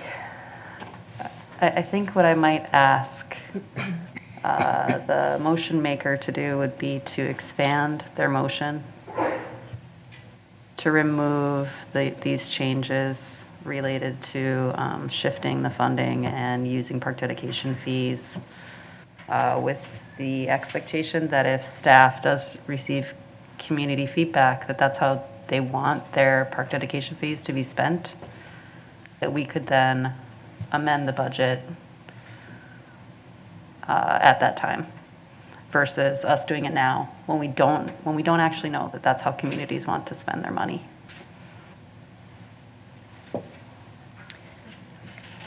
Yeah, Co-Chair Schaefer. Did you have a comment? Deputies, did you have a comment? Secretary Ringgold. I appreciate you continuing to call on me. Co-Chair Thompson. So if we leave it in as it currently is, we don't have a guarantee that that revenue will come in. So one option would be to do the amendment, and if we are not able to get agreement with the community, we would come back and do a complete budget amendment that would accommodate would provide an option for how to solve that revenue shortage.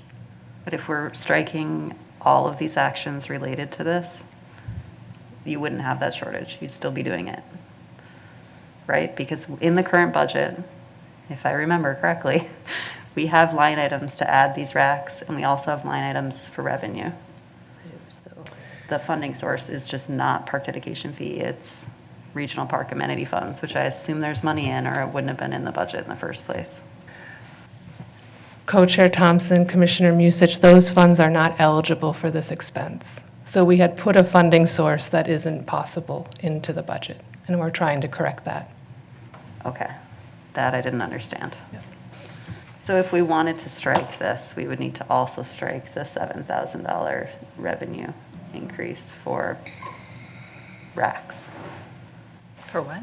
For the racks, for the Revenue. income, Correct. revenue from Yep. the rentals. Yep. Co-Chair Schaefer and Commissioner Musich, it's 7,000 per both places, so if you're doing both, it would be 14,000. I think, does that include the sailboat buoys? No. Oh, okay, because I think there's 18 canoe racks, correct? Times 300, or is it 325? That's 10,000, 11,000. Co-Chair Thompson, Co-Chair Schaefer. We had 2 watercraft storage requests, but 3 racks at Bedeh-McCoska, 3 racks at Lake Nokomis, and then additional sailboat buoys at Lake Nokomis. If you put in 3 racks at either of those locations, that's 18 new slots. Right. There are 2 fees that are associated with the canoe racks. One is a non-resident fee and one is a resident fee. So when factoring the estimated revenue per rack, we go with kind of an average between those 2 fees. It's roughly $6,500, $7,000, depending on if it's a resident or a non-resident, that ends up being the person who is utilizing that rack. So I believe that it is, between $6,000 and $7,000 in revenue for 3 racks at Bedeh-McCoska, and between $6,000 and $7,000 of revenue for 3 racks at Lake Nokomis. The sailboat buoys is an additional line item, I believe. Well, the sailboat buoys is an additional line item, and that is not part of this conversation. So sorry. Okay. Co-Chair Thank you. I'm a canoe rack permit holder, and I'm like, it doesn't add up. But, I'm a resident. I'm a resident, so there you have it. Stephanie, Commissioner Musich, I was wondering if there was concern around the sailboat buoys as well, or was it primarily the canoe racks that you had not heard back from community input? I don't recall if that was mentioned in the email that people got last week asking them about this. Director Arvidsson, when you reached out to them, was it only canoe racks that you were inquiring about, or was it the sailboat buoys also? Just the canoe racks. Sorry about all the drama around this, buddy.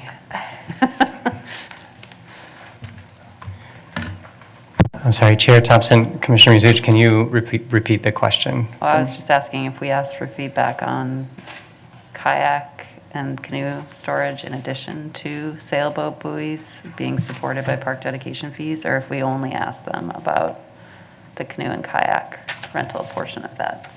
Chair Thompson and Commissioner Musich, I communicated with them about the entire budget proposal. So the Nokomis East Neighborhood Association was contacted about the combination proposed expenditure of sailboat buoys and canoe kayak racks. Okay. And did you receive any response affirming that that's what they wanted to do from anyone that you had emailed? The only email I saw was, gosh, this is short notice. Our committee doesn't meet until next month. But I'll let them know that they have an opportunity to comment.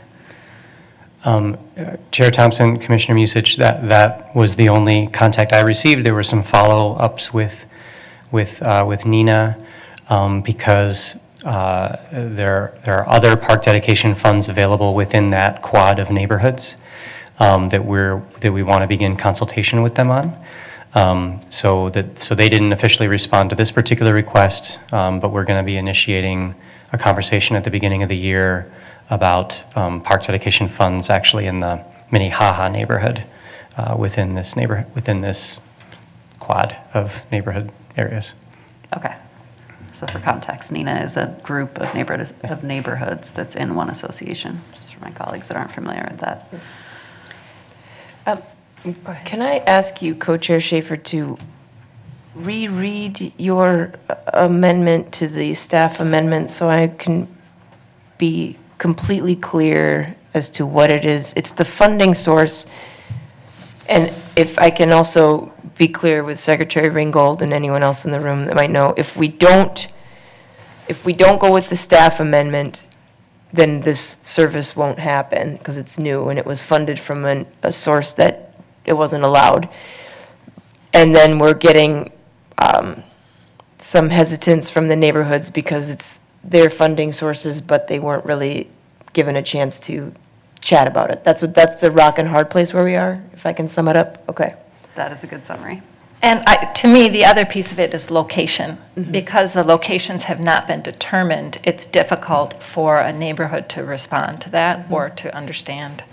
And maybe it's not an issue at Nokomis, but it would be at Damacoska. So your amendment, could you just repeat it for me so I can? My amendment was to strike the third paragraph. Okay. And Commissioner Musich may have something to add. Okay.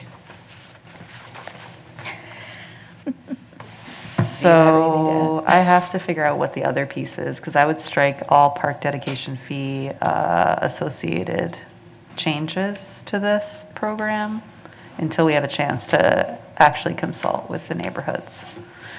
And I apologize that the sausage is getting made this way right now, but it is. Here we are. Director Arvidsson. Thank you, Chair Thompson. I just had a different idea. Talk about sausage being made publicly here. I had a different idea because the key issue is the original funding source for the canoe, kayak racks, and the sailboat buoys. I'm not hearing that there's an issue with the actual installation of these. It's how it's funded, and that we had an ineligible funding source, which is the O&M lottery. So within the 2023 CIP, we currently have $1.5 million in Parks and Trails money slated for Worth Park. If we were to pull $46,000 out of that and fund canoe, kayak racks, and boat buoys with Parks and Trails money, which would be an eligible source, and then we actually replace that Worth money with O&M dollars, because invariably we're going to spend $46,000 on O&M eligible activities with the Worth project when it kicks off, then that would keep Worth whole, and it would effectively spend regional park amenity dollars on this source, but we would be doing it with the Parks and Trails funding source rather than the O&M lottery funding source. And if that's of interest, I could try to quickly write an amendment and come back to you in a moment. Can you please address, one of the other things that we heard was paddling capacity at various lakes. Can you tell me more about that? I mean, we do have a rental business on Damacoska as well that rents canoes. I mean, just some of those kind of periphery, and then location. Would we as commissioners have an input into the location determination or hear about it prior to installation? Because some of our neighborhoods have had canoe racks show up like at Hidden Beach where they were asked for, but there wasn't communication and they were in the wrong, in an awkward spot. That was a lot right there. Let me just back up and I got it. Pull what you can, and I'll ask again what. Okay, thank you, Co-Chair Thompson, Co-Chair Schaefer. The first question was about capacity. Great. At the chain of lakes, staff have been skeptical about adding more watercraft storage, watching capacity, and looking to see, how many is too many, and have kind of teetered on the edge of adding here and there to meet need, but still keeping in mind what is an appropriate level of watercraft on the lake at any given time. Initially, when we put in this request, we actually had our eye on the south end of Bedé-McCaska, specifically about Bedé-McCaska. We believe that there is capacity at Nokomis for sure, because there would be a kind of a different entry point, wouldn't be so close to the channel for the chain, and we were thinking that this could be a good opportunity. But we're really kind of open to adding a little bit more where we thought there was just a little bit of wiggle room for more watercraft on the lake. There is a little bit of an art and a little bit of a science to this. We work hand in hand with Rodney from Wheel Fun Rental when we determine, how many watercraft are in his fleet, how many watercraft that we will allow to be stored along the shores, and we feel that we're close, but that there may be room for, an additional few racks at Bedé-McCaska. That was your first question. Yep. You have to remind me of the second question now. Location. That you Location. touched on both of it, kind of in the same thing, and Wheel Fund. So I think I'm good there. Okay.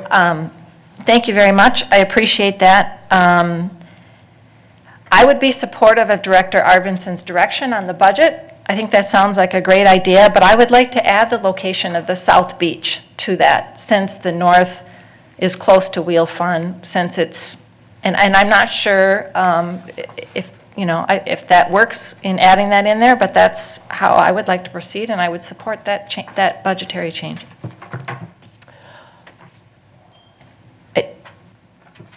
Sorry, I just noticed Commissioner Alper has been waiting patiently with her light on. Truthfully, I forgot. I forgot my light was on. But I actually do have a question. With the park dedication fees, and I'd be happy to connect offline about this, but, I keep hearing consult with the neighborhoods, but do we mean the neighborhood organizations? Because I would be really interested at another point in time in thinking about how our consultation process compares with what the Minneapolis Planning Commission does, because they have moved away from neighborhood organization consultation in this what I think is the manner that I'm hearing discussed tonight. So at another point in time, we can connect. That was my thing, not related to the amendment. Thanks. Commissioner Benny. Thank you.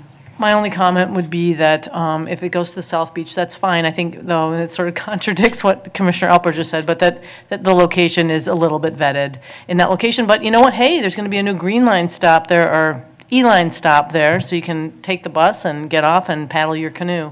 So I think, there's probably some space there. But that should be done, and I think plugging this hole and still getting this additional watercraft storage is a win. Yep. If we can do it. So thanks for bringing this up, actually, Commissioner Schaefer. Yes, Co-Chair Schaefer. I just want to say thank you, Commissioner Benny, for bringing that up. That was not my intent, just to, disregard, the South's input into this. So I would willingly retract that with the understanding we're going to choose a location that's best for these 18 canoes. So this has seemed moderately confusing, although I think we understand what's finally happening, but we need some language around it. Commissioner Musich. Yeah, I was just going to ask if Director Arvidsson has substitute language for us that we That's what I was should be, thinking that too. one of us, that the motion maker should be making in lieu of the initial resolution. Since under our suspended rules, she has the authority to do that, and I do not. We've really suspended the rules for sure. Chair Thompson, Commissioner Musich, I've just also emailed some language to Secretary Ringgold and Directors Wiseman and Olson. But I think this is maybe what is intended. And this would theoretically replace the second and third paragraphs. or maybe the first 3 paragraphs, I'm not sure. Secretary Ringgold can help with that. The wording would be to amend the 2020 whatever capital improvement plan by transferring $46,058 from the 2023 allocation of Parks and Trails funding for Worth Park to the Regional Amenity Fund for installation of sailboat buoys and canoe kayak racks at Lake Nokomis and canoe kayak racks at Bedema-Casca, and transferring $46,058 from the 2023 allocation of O&M funding for Regional Amenity Fund to Worth Park. So it's a funding swap between the Worth Park line item and the Regional Amenity Fund line item, which would put some Parks and Trails money into the Regional Amenity Fund line item and replace that with O&M funding in the Worth line item. And then expending some of that regional amenity dollars, which would now become an eligible cost for these boat storage opportunities. Okay, so we would be striking the second and third actions, replacing them with what you've just proposed. First, second, and third. Excuse me? No. The first action is to remove the park amenity fund allocation, which we have to do because that money can't be spent that way. So we have to remove it. So that has to stay. But the next 2, action to amend the CIP, and then the next one to action to amend the CIP, those 2 go. And the new language replaces them. Yes. Everyone is looking at each other. No one has nodded. okay. Is there? Thank you. I'm sorry. As we continue to bake this, Co-Chair Thompson and Commissioner Musich, we need to change the dollar amount. I'm sorry, hold on. So 46,058 is not correct? So the first action item to remove the $46,056 is correct. That should stay there. The allocation or the reallocation of the CIP needs to be reduced by the $4,300 that is now a part of the general fund excess fund balance, and that is for the Worth Lake canoe racks, storage racks. So it's 29 Okay. plus 13. So it's 46.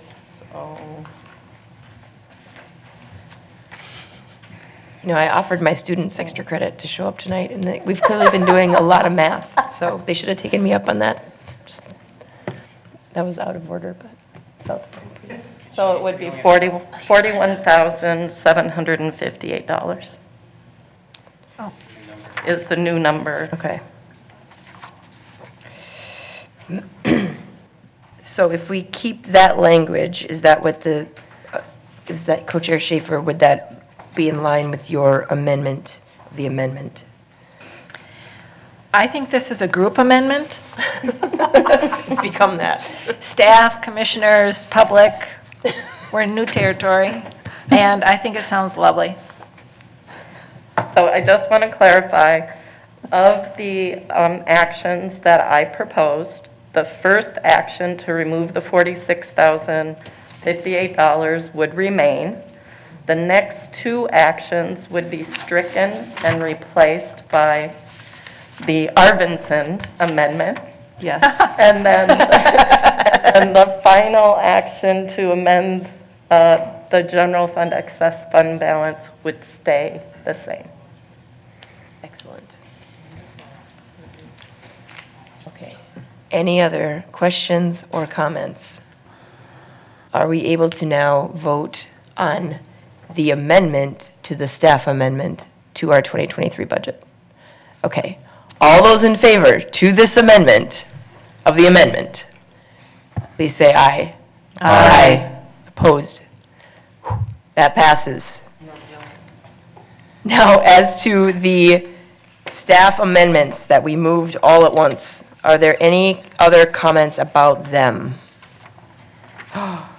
Seeing no lights? We may need to strike the the amendment to the amendment that was proposed originally to that amendment? I think we did that. That's all done it. We've done it. Okay. Should we also first reinstate the rules? Yeah, oh, yes. Shouldn't we? How do we move that? We suspended the rules for the purpose of making that amendment. Now that we've done that, the suspension of the rules doesn't apply to anything else. Right. Perfect. We're good. Okay. And Parliamentarian Rice, you can tell me if I'm wrong about that, but that has been my understanding for the last 9 years, so I hope it's right. Okay, well then, all those in favor of the staff amendments to our budget, please signify by saying aye. Aye. Any opposed? They pass. Excellent. Are there any other? Yes, Commissioner Alper. Thank you. I would like to move deleting the busker fee from the fee schedule. May I speak to that? Please, sorry, Okay. yes, I was looking it up. No problem. Thank you. So the reason is, I think it brings in, projected to bring in about $2,000 annually. And it creates a new program that we need to manage, that, I don't think we have talked about how we're going to enforce this. It's an additional administrative task that our staff will need to do, and I'm failing to see the benefit in it, besides regulating our park space. And what I would hate to have happen is to have musicians or artists not show up or be in fear of, I don't know, of getting a fine. I don't even know how we would enforce it. Actually, that's a question I have. How would we enforce this new fee? Could I ask Chief Ohado about that? We'll do it together. Solidarity.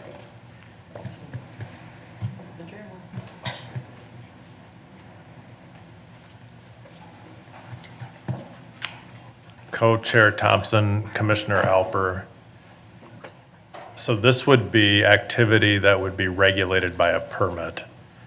And there would not necessarily be a fine associated with that. A permit violation that doesn't have a corresponding ordinance violation would probably just be, the person would be subject to an administrative ejection from the park. So, you have to have a permit to engage in this activity. If you don't have a permit, you'd be instructed to get a permit. If you refuse to get a permit, you could be ejected from the park. But there is no corresponding criminal ordinance for that behavior.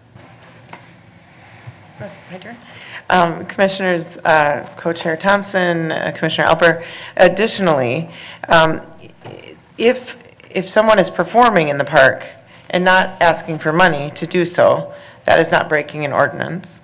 However, if someone is performing in the park and asking for money and collecting money, that is breaking an ordinance, using the parkland for financial gain. By providing a busker program, we provide an opportunity for compliance while also intentionally activating park spaces where this type of programmatic activation would be appropriate. Staff have had their eye on this idea for some time, have been doing research, have been looking at how other cities and how other park systems handle busker programs, street performers, and intentionally making our park spaces more vibrant in that way. Staff have been engaging with the busker community within Minneapolis. Folks are excited about this opportunity to utilize the parks in this way, and to have an opportunity to do so in a way that aligns with our policy, protocol, and ordinance. So that's kind of a dovetail on Chief Ohado's answer as well. So just like a wedding ceremony, we require a permit. If someone doesn't have a permit, the police don't show up. It's an opportunity to provide use of parks in a way that creates some order. give staff an opportunity to support it. May I keep going with my time? Thank you. Absolutely. Co-Chair Thompson. Absolutely. So I hear you about a wedding. That's a really formal event that people plan for, Commissioner Olson would know, months in advance, right? I think of a street or a park performer of that nature, of the busker nature, and it's pretty informal. I guess I wonder why now? What are the consequences if we don't do this? Like, what's the problem that we're trying to solve? Co-Chair Thompson, Commissioner Alper. Question I was going to ask. Why now? This is an opportunity as we bring on these new park spaces, especially in the downtown core. We really are targeting downtown parks, the system expansion, the equity expansion, and providing opportunities to activate otherwise unactivated spaces in a positive manner. Putting eyes on spaces and bringing folks, the timer's still running, and bringing folks to these spaces to bring just vibrancy to the urban core. Are we going to designate locations?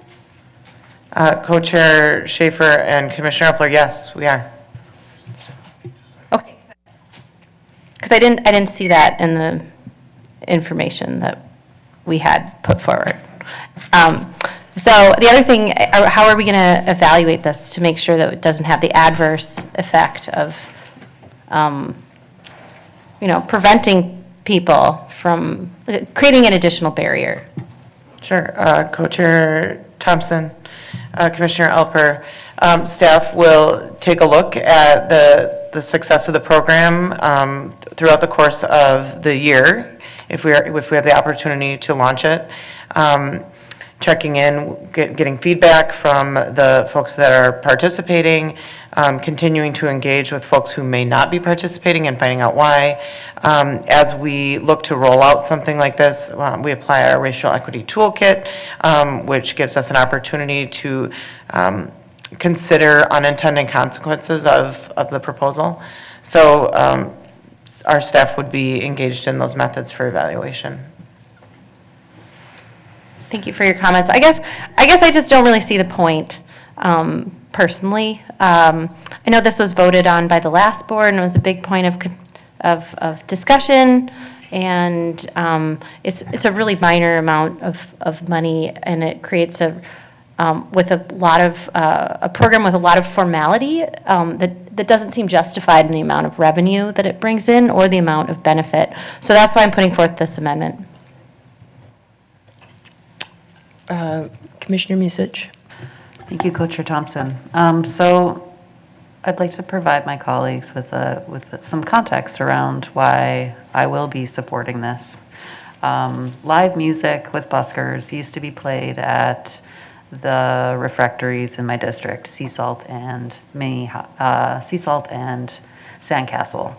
The people who are busking those locations were notified that they needed to cease and desist that activity unless the leasee were to start paying entertainment tax and music licensing fees by the city of Minneapolis.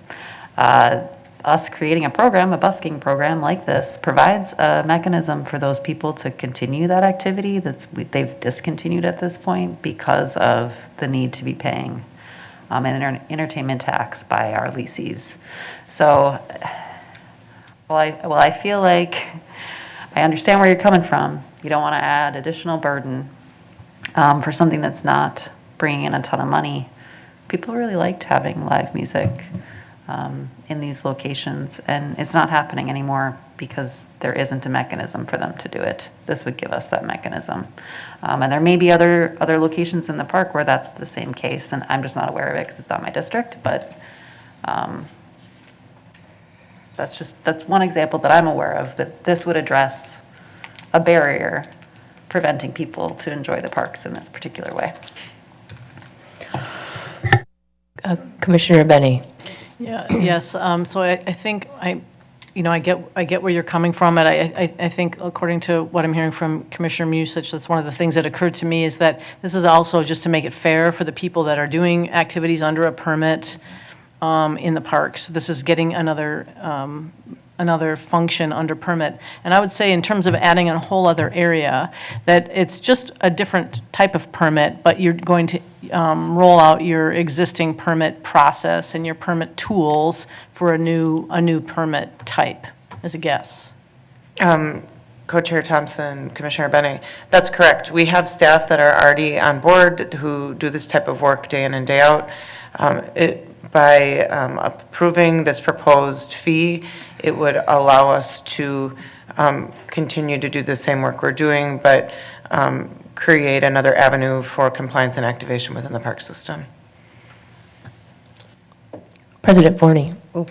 Thank you, Co-Chair Thompson. Yes, I will not be supporting this amendment. The busker fee, it sounds in some ways like it's putting up barriers. No, it's just doing exactly the opposite, as Commissioner Musich said. And the way we are approaching, particularly the downtown activization, whatever, anyway, is critical that we have this because we do want to encourage, this type of activity, which is so much, really, it's so essential that we activate these spaces. And the fact that, as I know, we have staff that this is exactly what they want to be encouraging and working forward. So I will not be supporting the amendment and hope that we can approach this in a mindset that we are already permitting so many things. The one I never knew is that anybody who goes out and takes pictures in our parks and makes money off of it, they need to be paying a permit. So we're doing these things already, and by labeling it as a busker fee, to me, even more legitimizes stuff. So anyway, thank you. Seeing no other lights, I would lean on some of my colleagues and staff that my interpretation of this fee is that it actually, as President Forney said, creates a space for people to be able to do in our parks what maybe they would do at a restaurant or in some form like that of musical entertainment. Is this what we're discussing, right? Is that the same thing? Okay, well, how about we vote on this amendment? All those in favor, please signify by saying aye. Can I get a roll call vote, please? Sure, we're into roll calls tonight. Let's do it. Commissioner Olson? No. Commissioner Musich? No.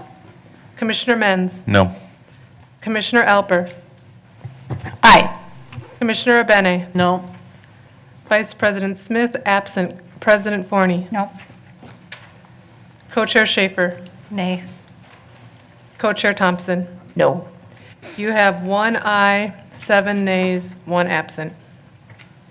That does not pass. Are there any other amendments or things that people would like to speak to on our 2023 budget? Going once, going twice. Okay, I think the time is nigh. Seeing no lights. As amended, I would now like to call for a vote on Resolution 2022-324, adopting our Park and Rec budget. All those in favor, please say aye. Aye. Opposed? And that passes. Can I just add one thing? Yes, please, So President we will Forney. be meeting next Tuesday to vote as a board on the final budget and everything. The hope by having everybody on the committee and everything is that we can hopefully make this very simple. I realize that Vice President Smith hasn't been here to be a part of it, but that's always the hope and the dream, and it's the least transparent meeting we will have. And so that's the reason why, to me, it's so essential that we have this robust discussion here. So I just want to remind people that this will all be happening in a very, very small room in the City Hall next week. May I ask a quick question about that? So I saw that we have a public hearing on Powderhorn Park next week, but if... That's on Wednesday. Tuesday is the budget setting at City Hall, okay? And maybe Julie can speak to it and everything. 6:05? 6:05. 6:05, we are to be at downtown, okay? It is time uncertain, completely, okay? We have set the budget at what, maybe 10 or 11 o'clock at night, so just for everybody to know. And it's dependent upon the city council's public hearing. And then after that, then the BAT, that's the final budget, and then we vote on the budget. So it's very nebulous. A lot of sitting. All right. Dress We appropriately. actually order pizzas and stuff like that. Fantastic. Co-Chair Thompson and Commissioners, I will just say that the conference room that we are in is the conference room that is right adjacent to the mayor's office. I don't know the room number off the top. Pardon? Ooh, that's a good number. 333. And it is open, and staff will be in that room, so if you want to come and drop off your items and then go into the public hearing, you may do so. We have staff that will be in that room during that time. Okay. Commissioner Musich. Thank you. Julie, will we have a TV in that room again this year so that we can watch the public hearing from the... Co-Chair Thompson, Commissioner Musich, I will need to check on that. Okay, because that's been really nice, that we've been able to sit in our room and watch the public hearing. Is the World Cup going to be on at the same time? No, it'll be over by then. I guess just one other point of logistics and everything is that I encourage you to park in the Haft rafts. God, I'm not getting anything out today. Anyway, which we do provide parking. Right. Vouchers, whatever Okay. they're called, anyway. I would like to, at this point, move Resolution 2022-318. It is a resolution approving a professional services agreement with AVI Systems, Inc. for the boardroom and control/broadcast space technology improvements in the amount not to exceed $280,000 for the term of January 1st, 2023 to December 31st, 2023. Thank you for that motion. Any comments or questions about this last item on our admin finance agenda for the night? I am not seeing any lights. So I would like to ask for a vote on Resolution 2022-318. All those in favor, please say aye. Aye. Opposed? All right, well then, with that, I would like to, at 9:14, call this meeting adjourned. Back to then to the planning committee, and then after that, back to full board for Ps and Cs. All right, I would like to reconvene the planning committee meeting. Do we need another roll call? Okay. All right, we're on to resolution 2022-320. I can move that resolution. Resolution 2022-320, resolution approving a comment letter regarding a disposition study for Lower St. Anthony Falls Lock and Dam and Lock and Dam Number 1, and directing staff to submit the comment letter to the United States Army Corps of Engineers, St. Paul District.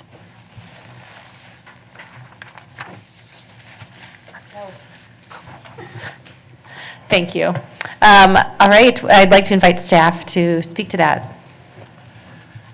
Chair Alper, I'm open to questions or making a presentation or simply entertaining amendments, whatever is in the interest of the chairs and committee. I'm open. What would?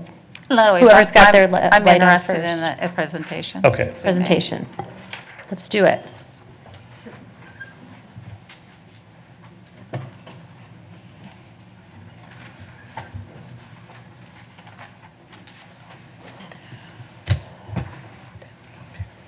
I'll just say at the beginning that I'm keenly aware of the time for a number of reasons, but I'll go through this. But it's not really 10:15.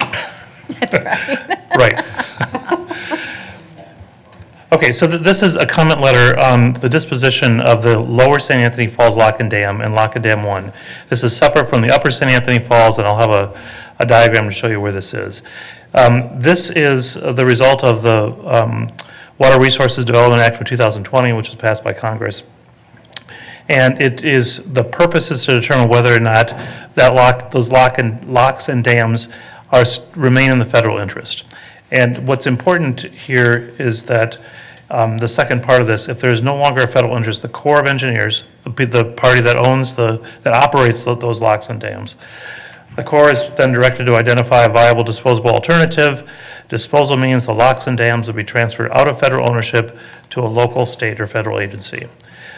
Just a little bit on the focus, you can see the Lower St. Anthony Falls Lock and Dam is situated just below the 35W bridge, and then Lock and Dam number 1 is somewhat further downstream in the Mississippi Gorge Regional Park.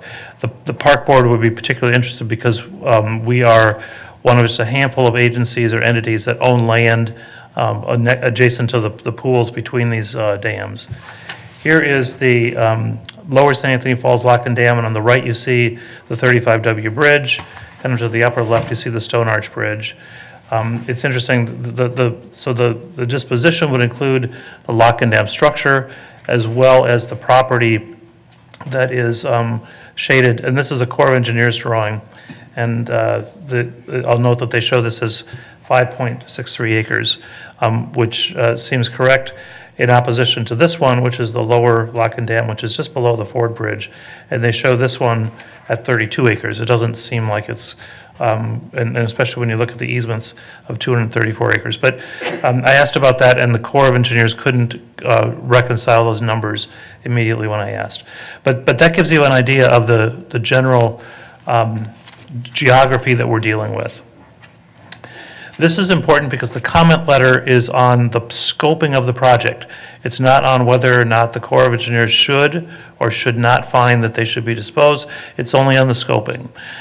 So far, the Corps of Engineers have identified those 9 dot points that I highlighted in the middle of the screen as the points that they would be looking at. So commenting on the scoping letter would suggest that those things are either appropriate or they haven't gone far enough. So we want to make certain at some point as we move through this process that as the owner of what might be, if the locks and dams were disposed of and removed, the land that would be created between where the river's edge is now and the new river edge would be called accretive lands or accreted lands. And at that point, we would want to make certain we're commenting, but we're not commenting in this letter on the result of the disposition, only on the scoping. So there were 4 points that were made in the draft that you see before you, and I know there is a comment from Commissioner Benny that I think is a worthy addition to the comments here. The first one has to do with including visual demonstrations of the character of the river at various conditions should the locks and dams be removed. The river in this area will be considerably different, whether it will be looking wide or looking like a mudflat. At various conditions, I think will be important for the public to understand relative to the recreation uses that happen on these pools today. I asked during one of the open houses, I asked the Corps of Engineers what would happen with the accretive lands. Would they go to the adjoining landowners, which would only seem logical, but the Corps of Engineers wasn't somehow able to give me an answer. It would only seem logical that they would go, because as the river ebbs and flows now, we continue to own to the river's edge, or whatever the current water level is. And it would be also illogical to have another owner superimposed between our regional parkland and the river's edge. So we would ask them to study that.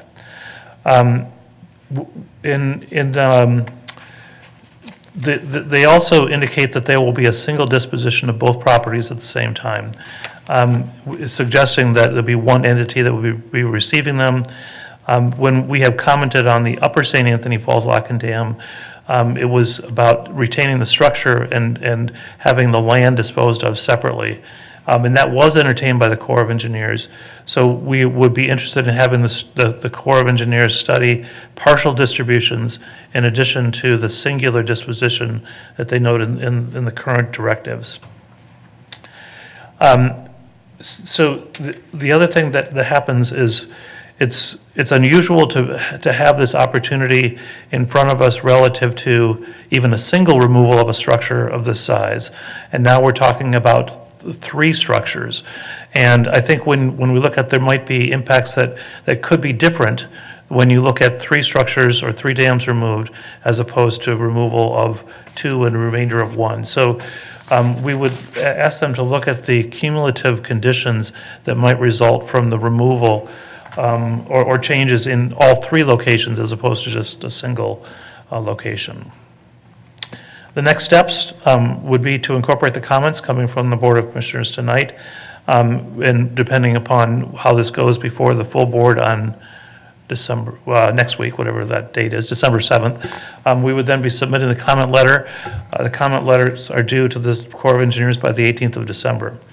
The Corps has already indicated that they would be holding regular meetings among the affected agencies to begin reviewing in more detail the process they're going through.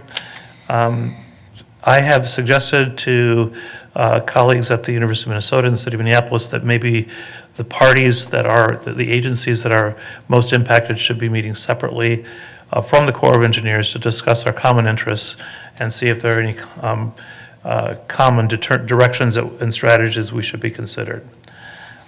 The Corps of Engineers is suggesting this might take 2 years to complete their disposition study, so a removal of a lock and dam isn't necessarily imminent, but even that schedule would seem rather fast, considering the length of time it's taken for them to move through just the disposition of lands surrounding the Upper St. Anthony Falls lock and dam. And with that, I'll stand for questions or additions.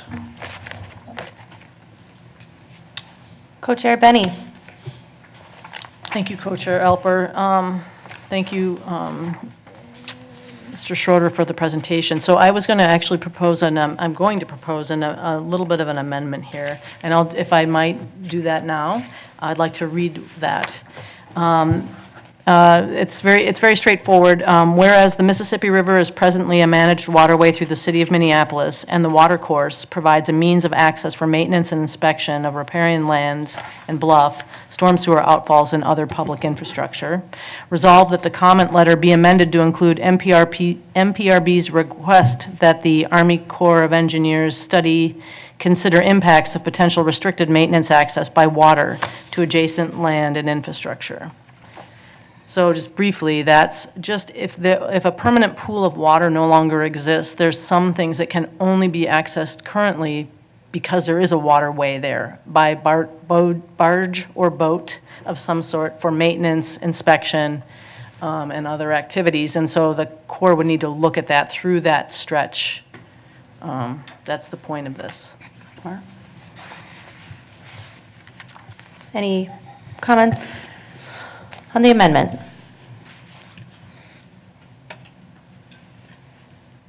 Okay, so what? Oh, yes, President Forney. Thank you. I'm not on this committee, but I just want to say I so appreciate this addition of the amendment from Commissioner Benny. The perspective that she's bringing, and that's the thing that I'm really, really concerned about this all, and it is every aspect really being looked at. I'm sorry if this is not according to the amendment, I apologize, but there were lovely, pretty pictures that were being shown of what it would look like without the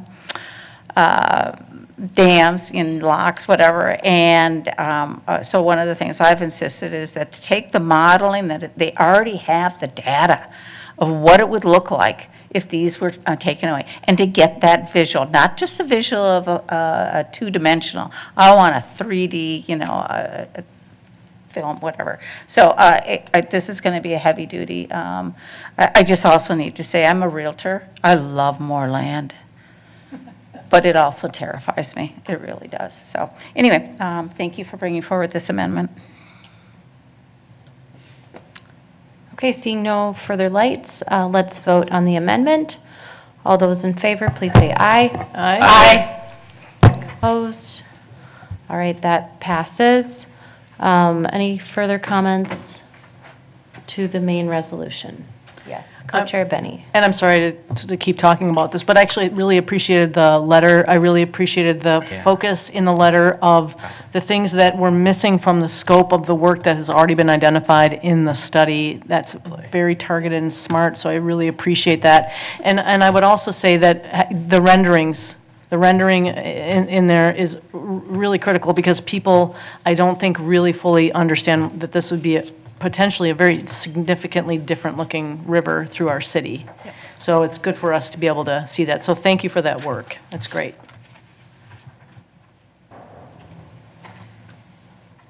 Okay, seeing no further lights, let's vote on the main resolution.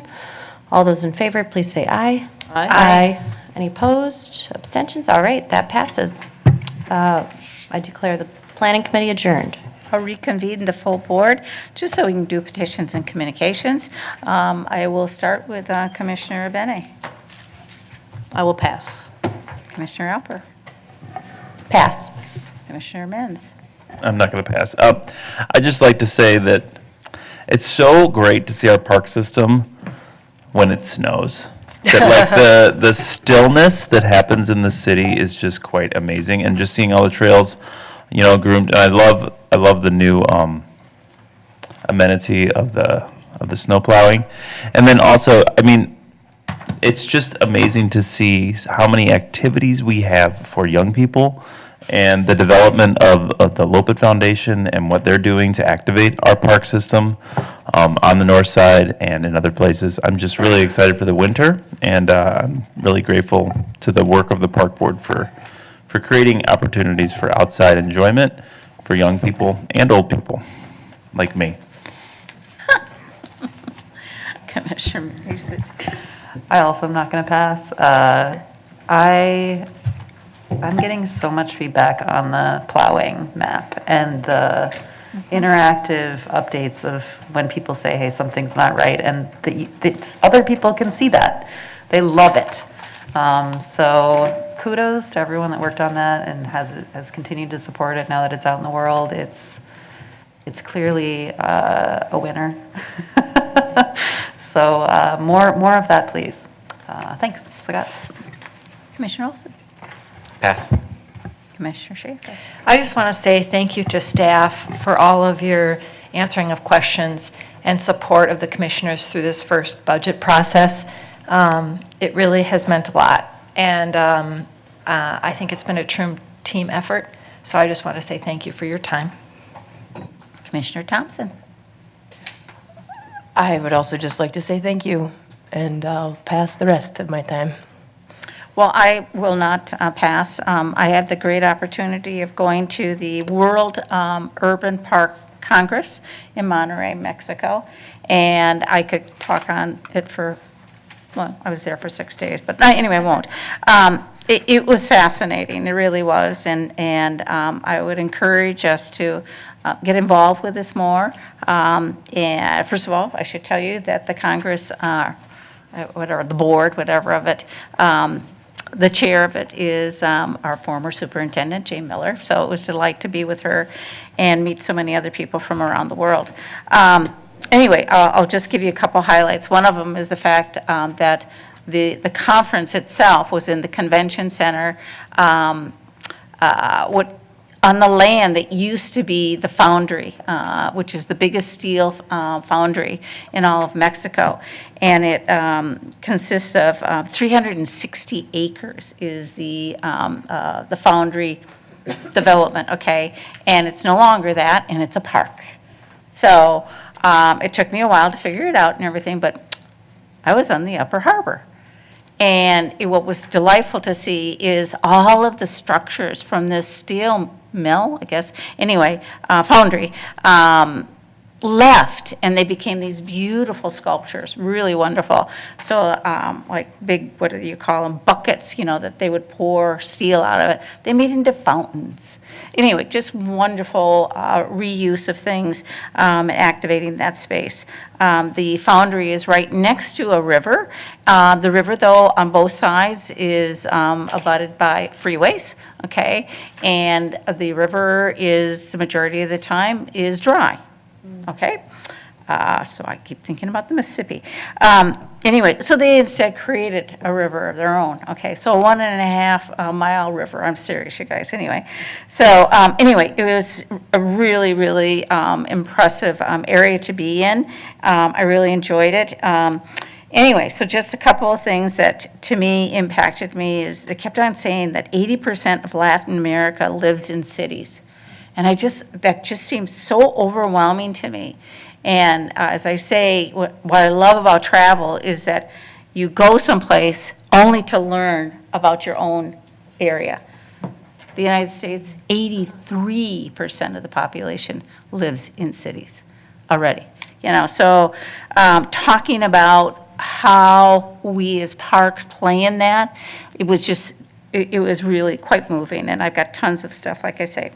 Anyway, so a couple of things that I want to mention and everything is that I want us to go after the Green Flag Award, which is an international organization, and I will got lots of literature here and everything, but it's a nonprofit international accreditation program that recognizes and rewards well-managed parks and green spaces. That's us. Organizing in 1996, today the Green Flag Award probably flies above more than 2,000 places in more than 15 countries around the world. So anyway, I'm going for it. I hope everybody will agree on that. And this is probably the most exciting part, and that is that the next World Urban Park Congress is in Adelaide, Australia. And the real important part of it is that our dear Deputy Superintendent Ringel did a job swap, whatever, where an employee from Adelaide came here and she went there. And I do believe that one of the biggest things that you learned there was what really set us up to activate MPP 20. That was, yeah. Okay, anyway, I believe that Jennifer might be going. Hope so. And I just want you to know, my middle name is Adelaide, so I'm going. So anyway, those dates are October 22nd and through 26th of next year. So put it on your calendar, gang, okay, to go to Adelaide. And then it's going to be in the Netherlands in 24, okay? So put it on your calendar, like I say. Anyway, like I say, I've got tons of things, and I passed around to you some of the swag that I got, which is the food, which was actually from the San Pedro park system, which got a green flag, and they have been invited to Minneapolis to come, so hopefully they will come here, and we can show them how wonderful we are, and they can learn from us. Anyway, that is my report, and like I say, moved, excited, and look forward to the next one. On that, I adjourn the meeting here at 9:33, 10:33 in New York. Efficient. We set the clock ahead every week. Okay.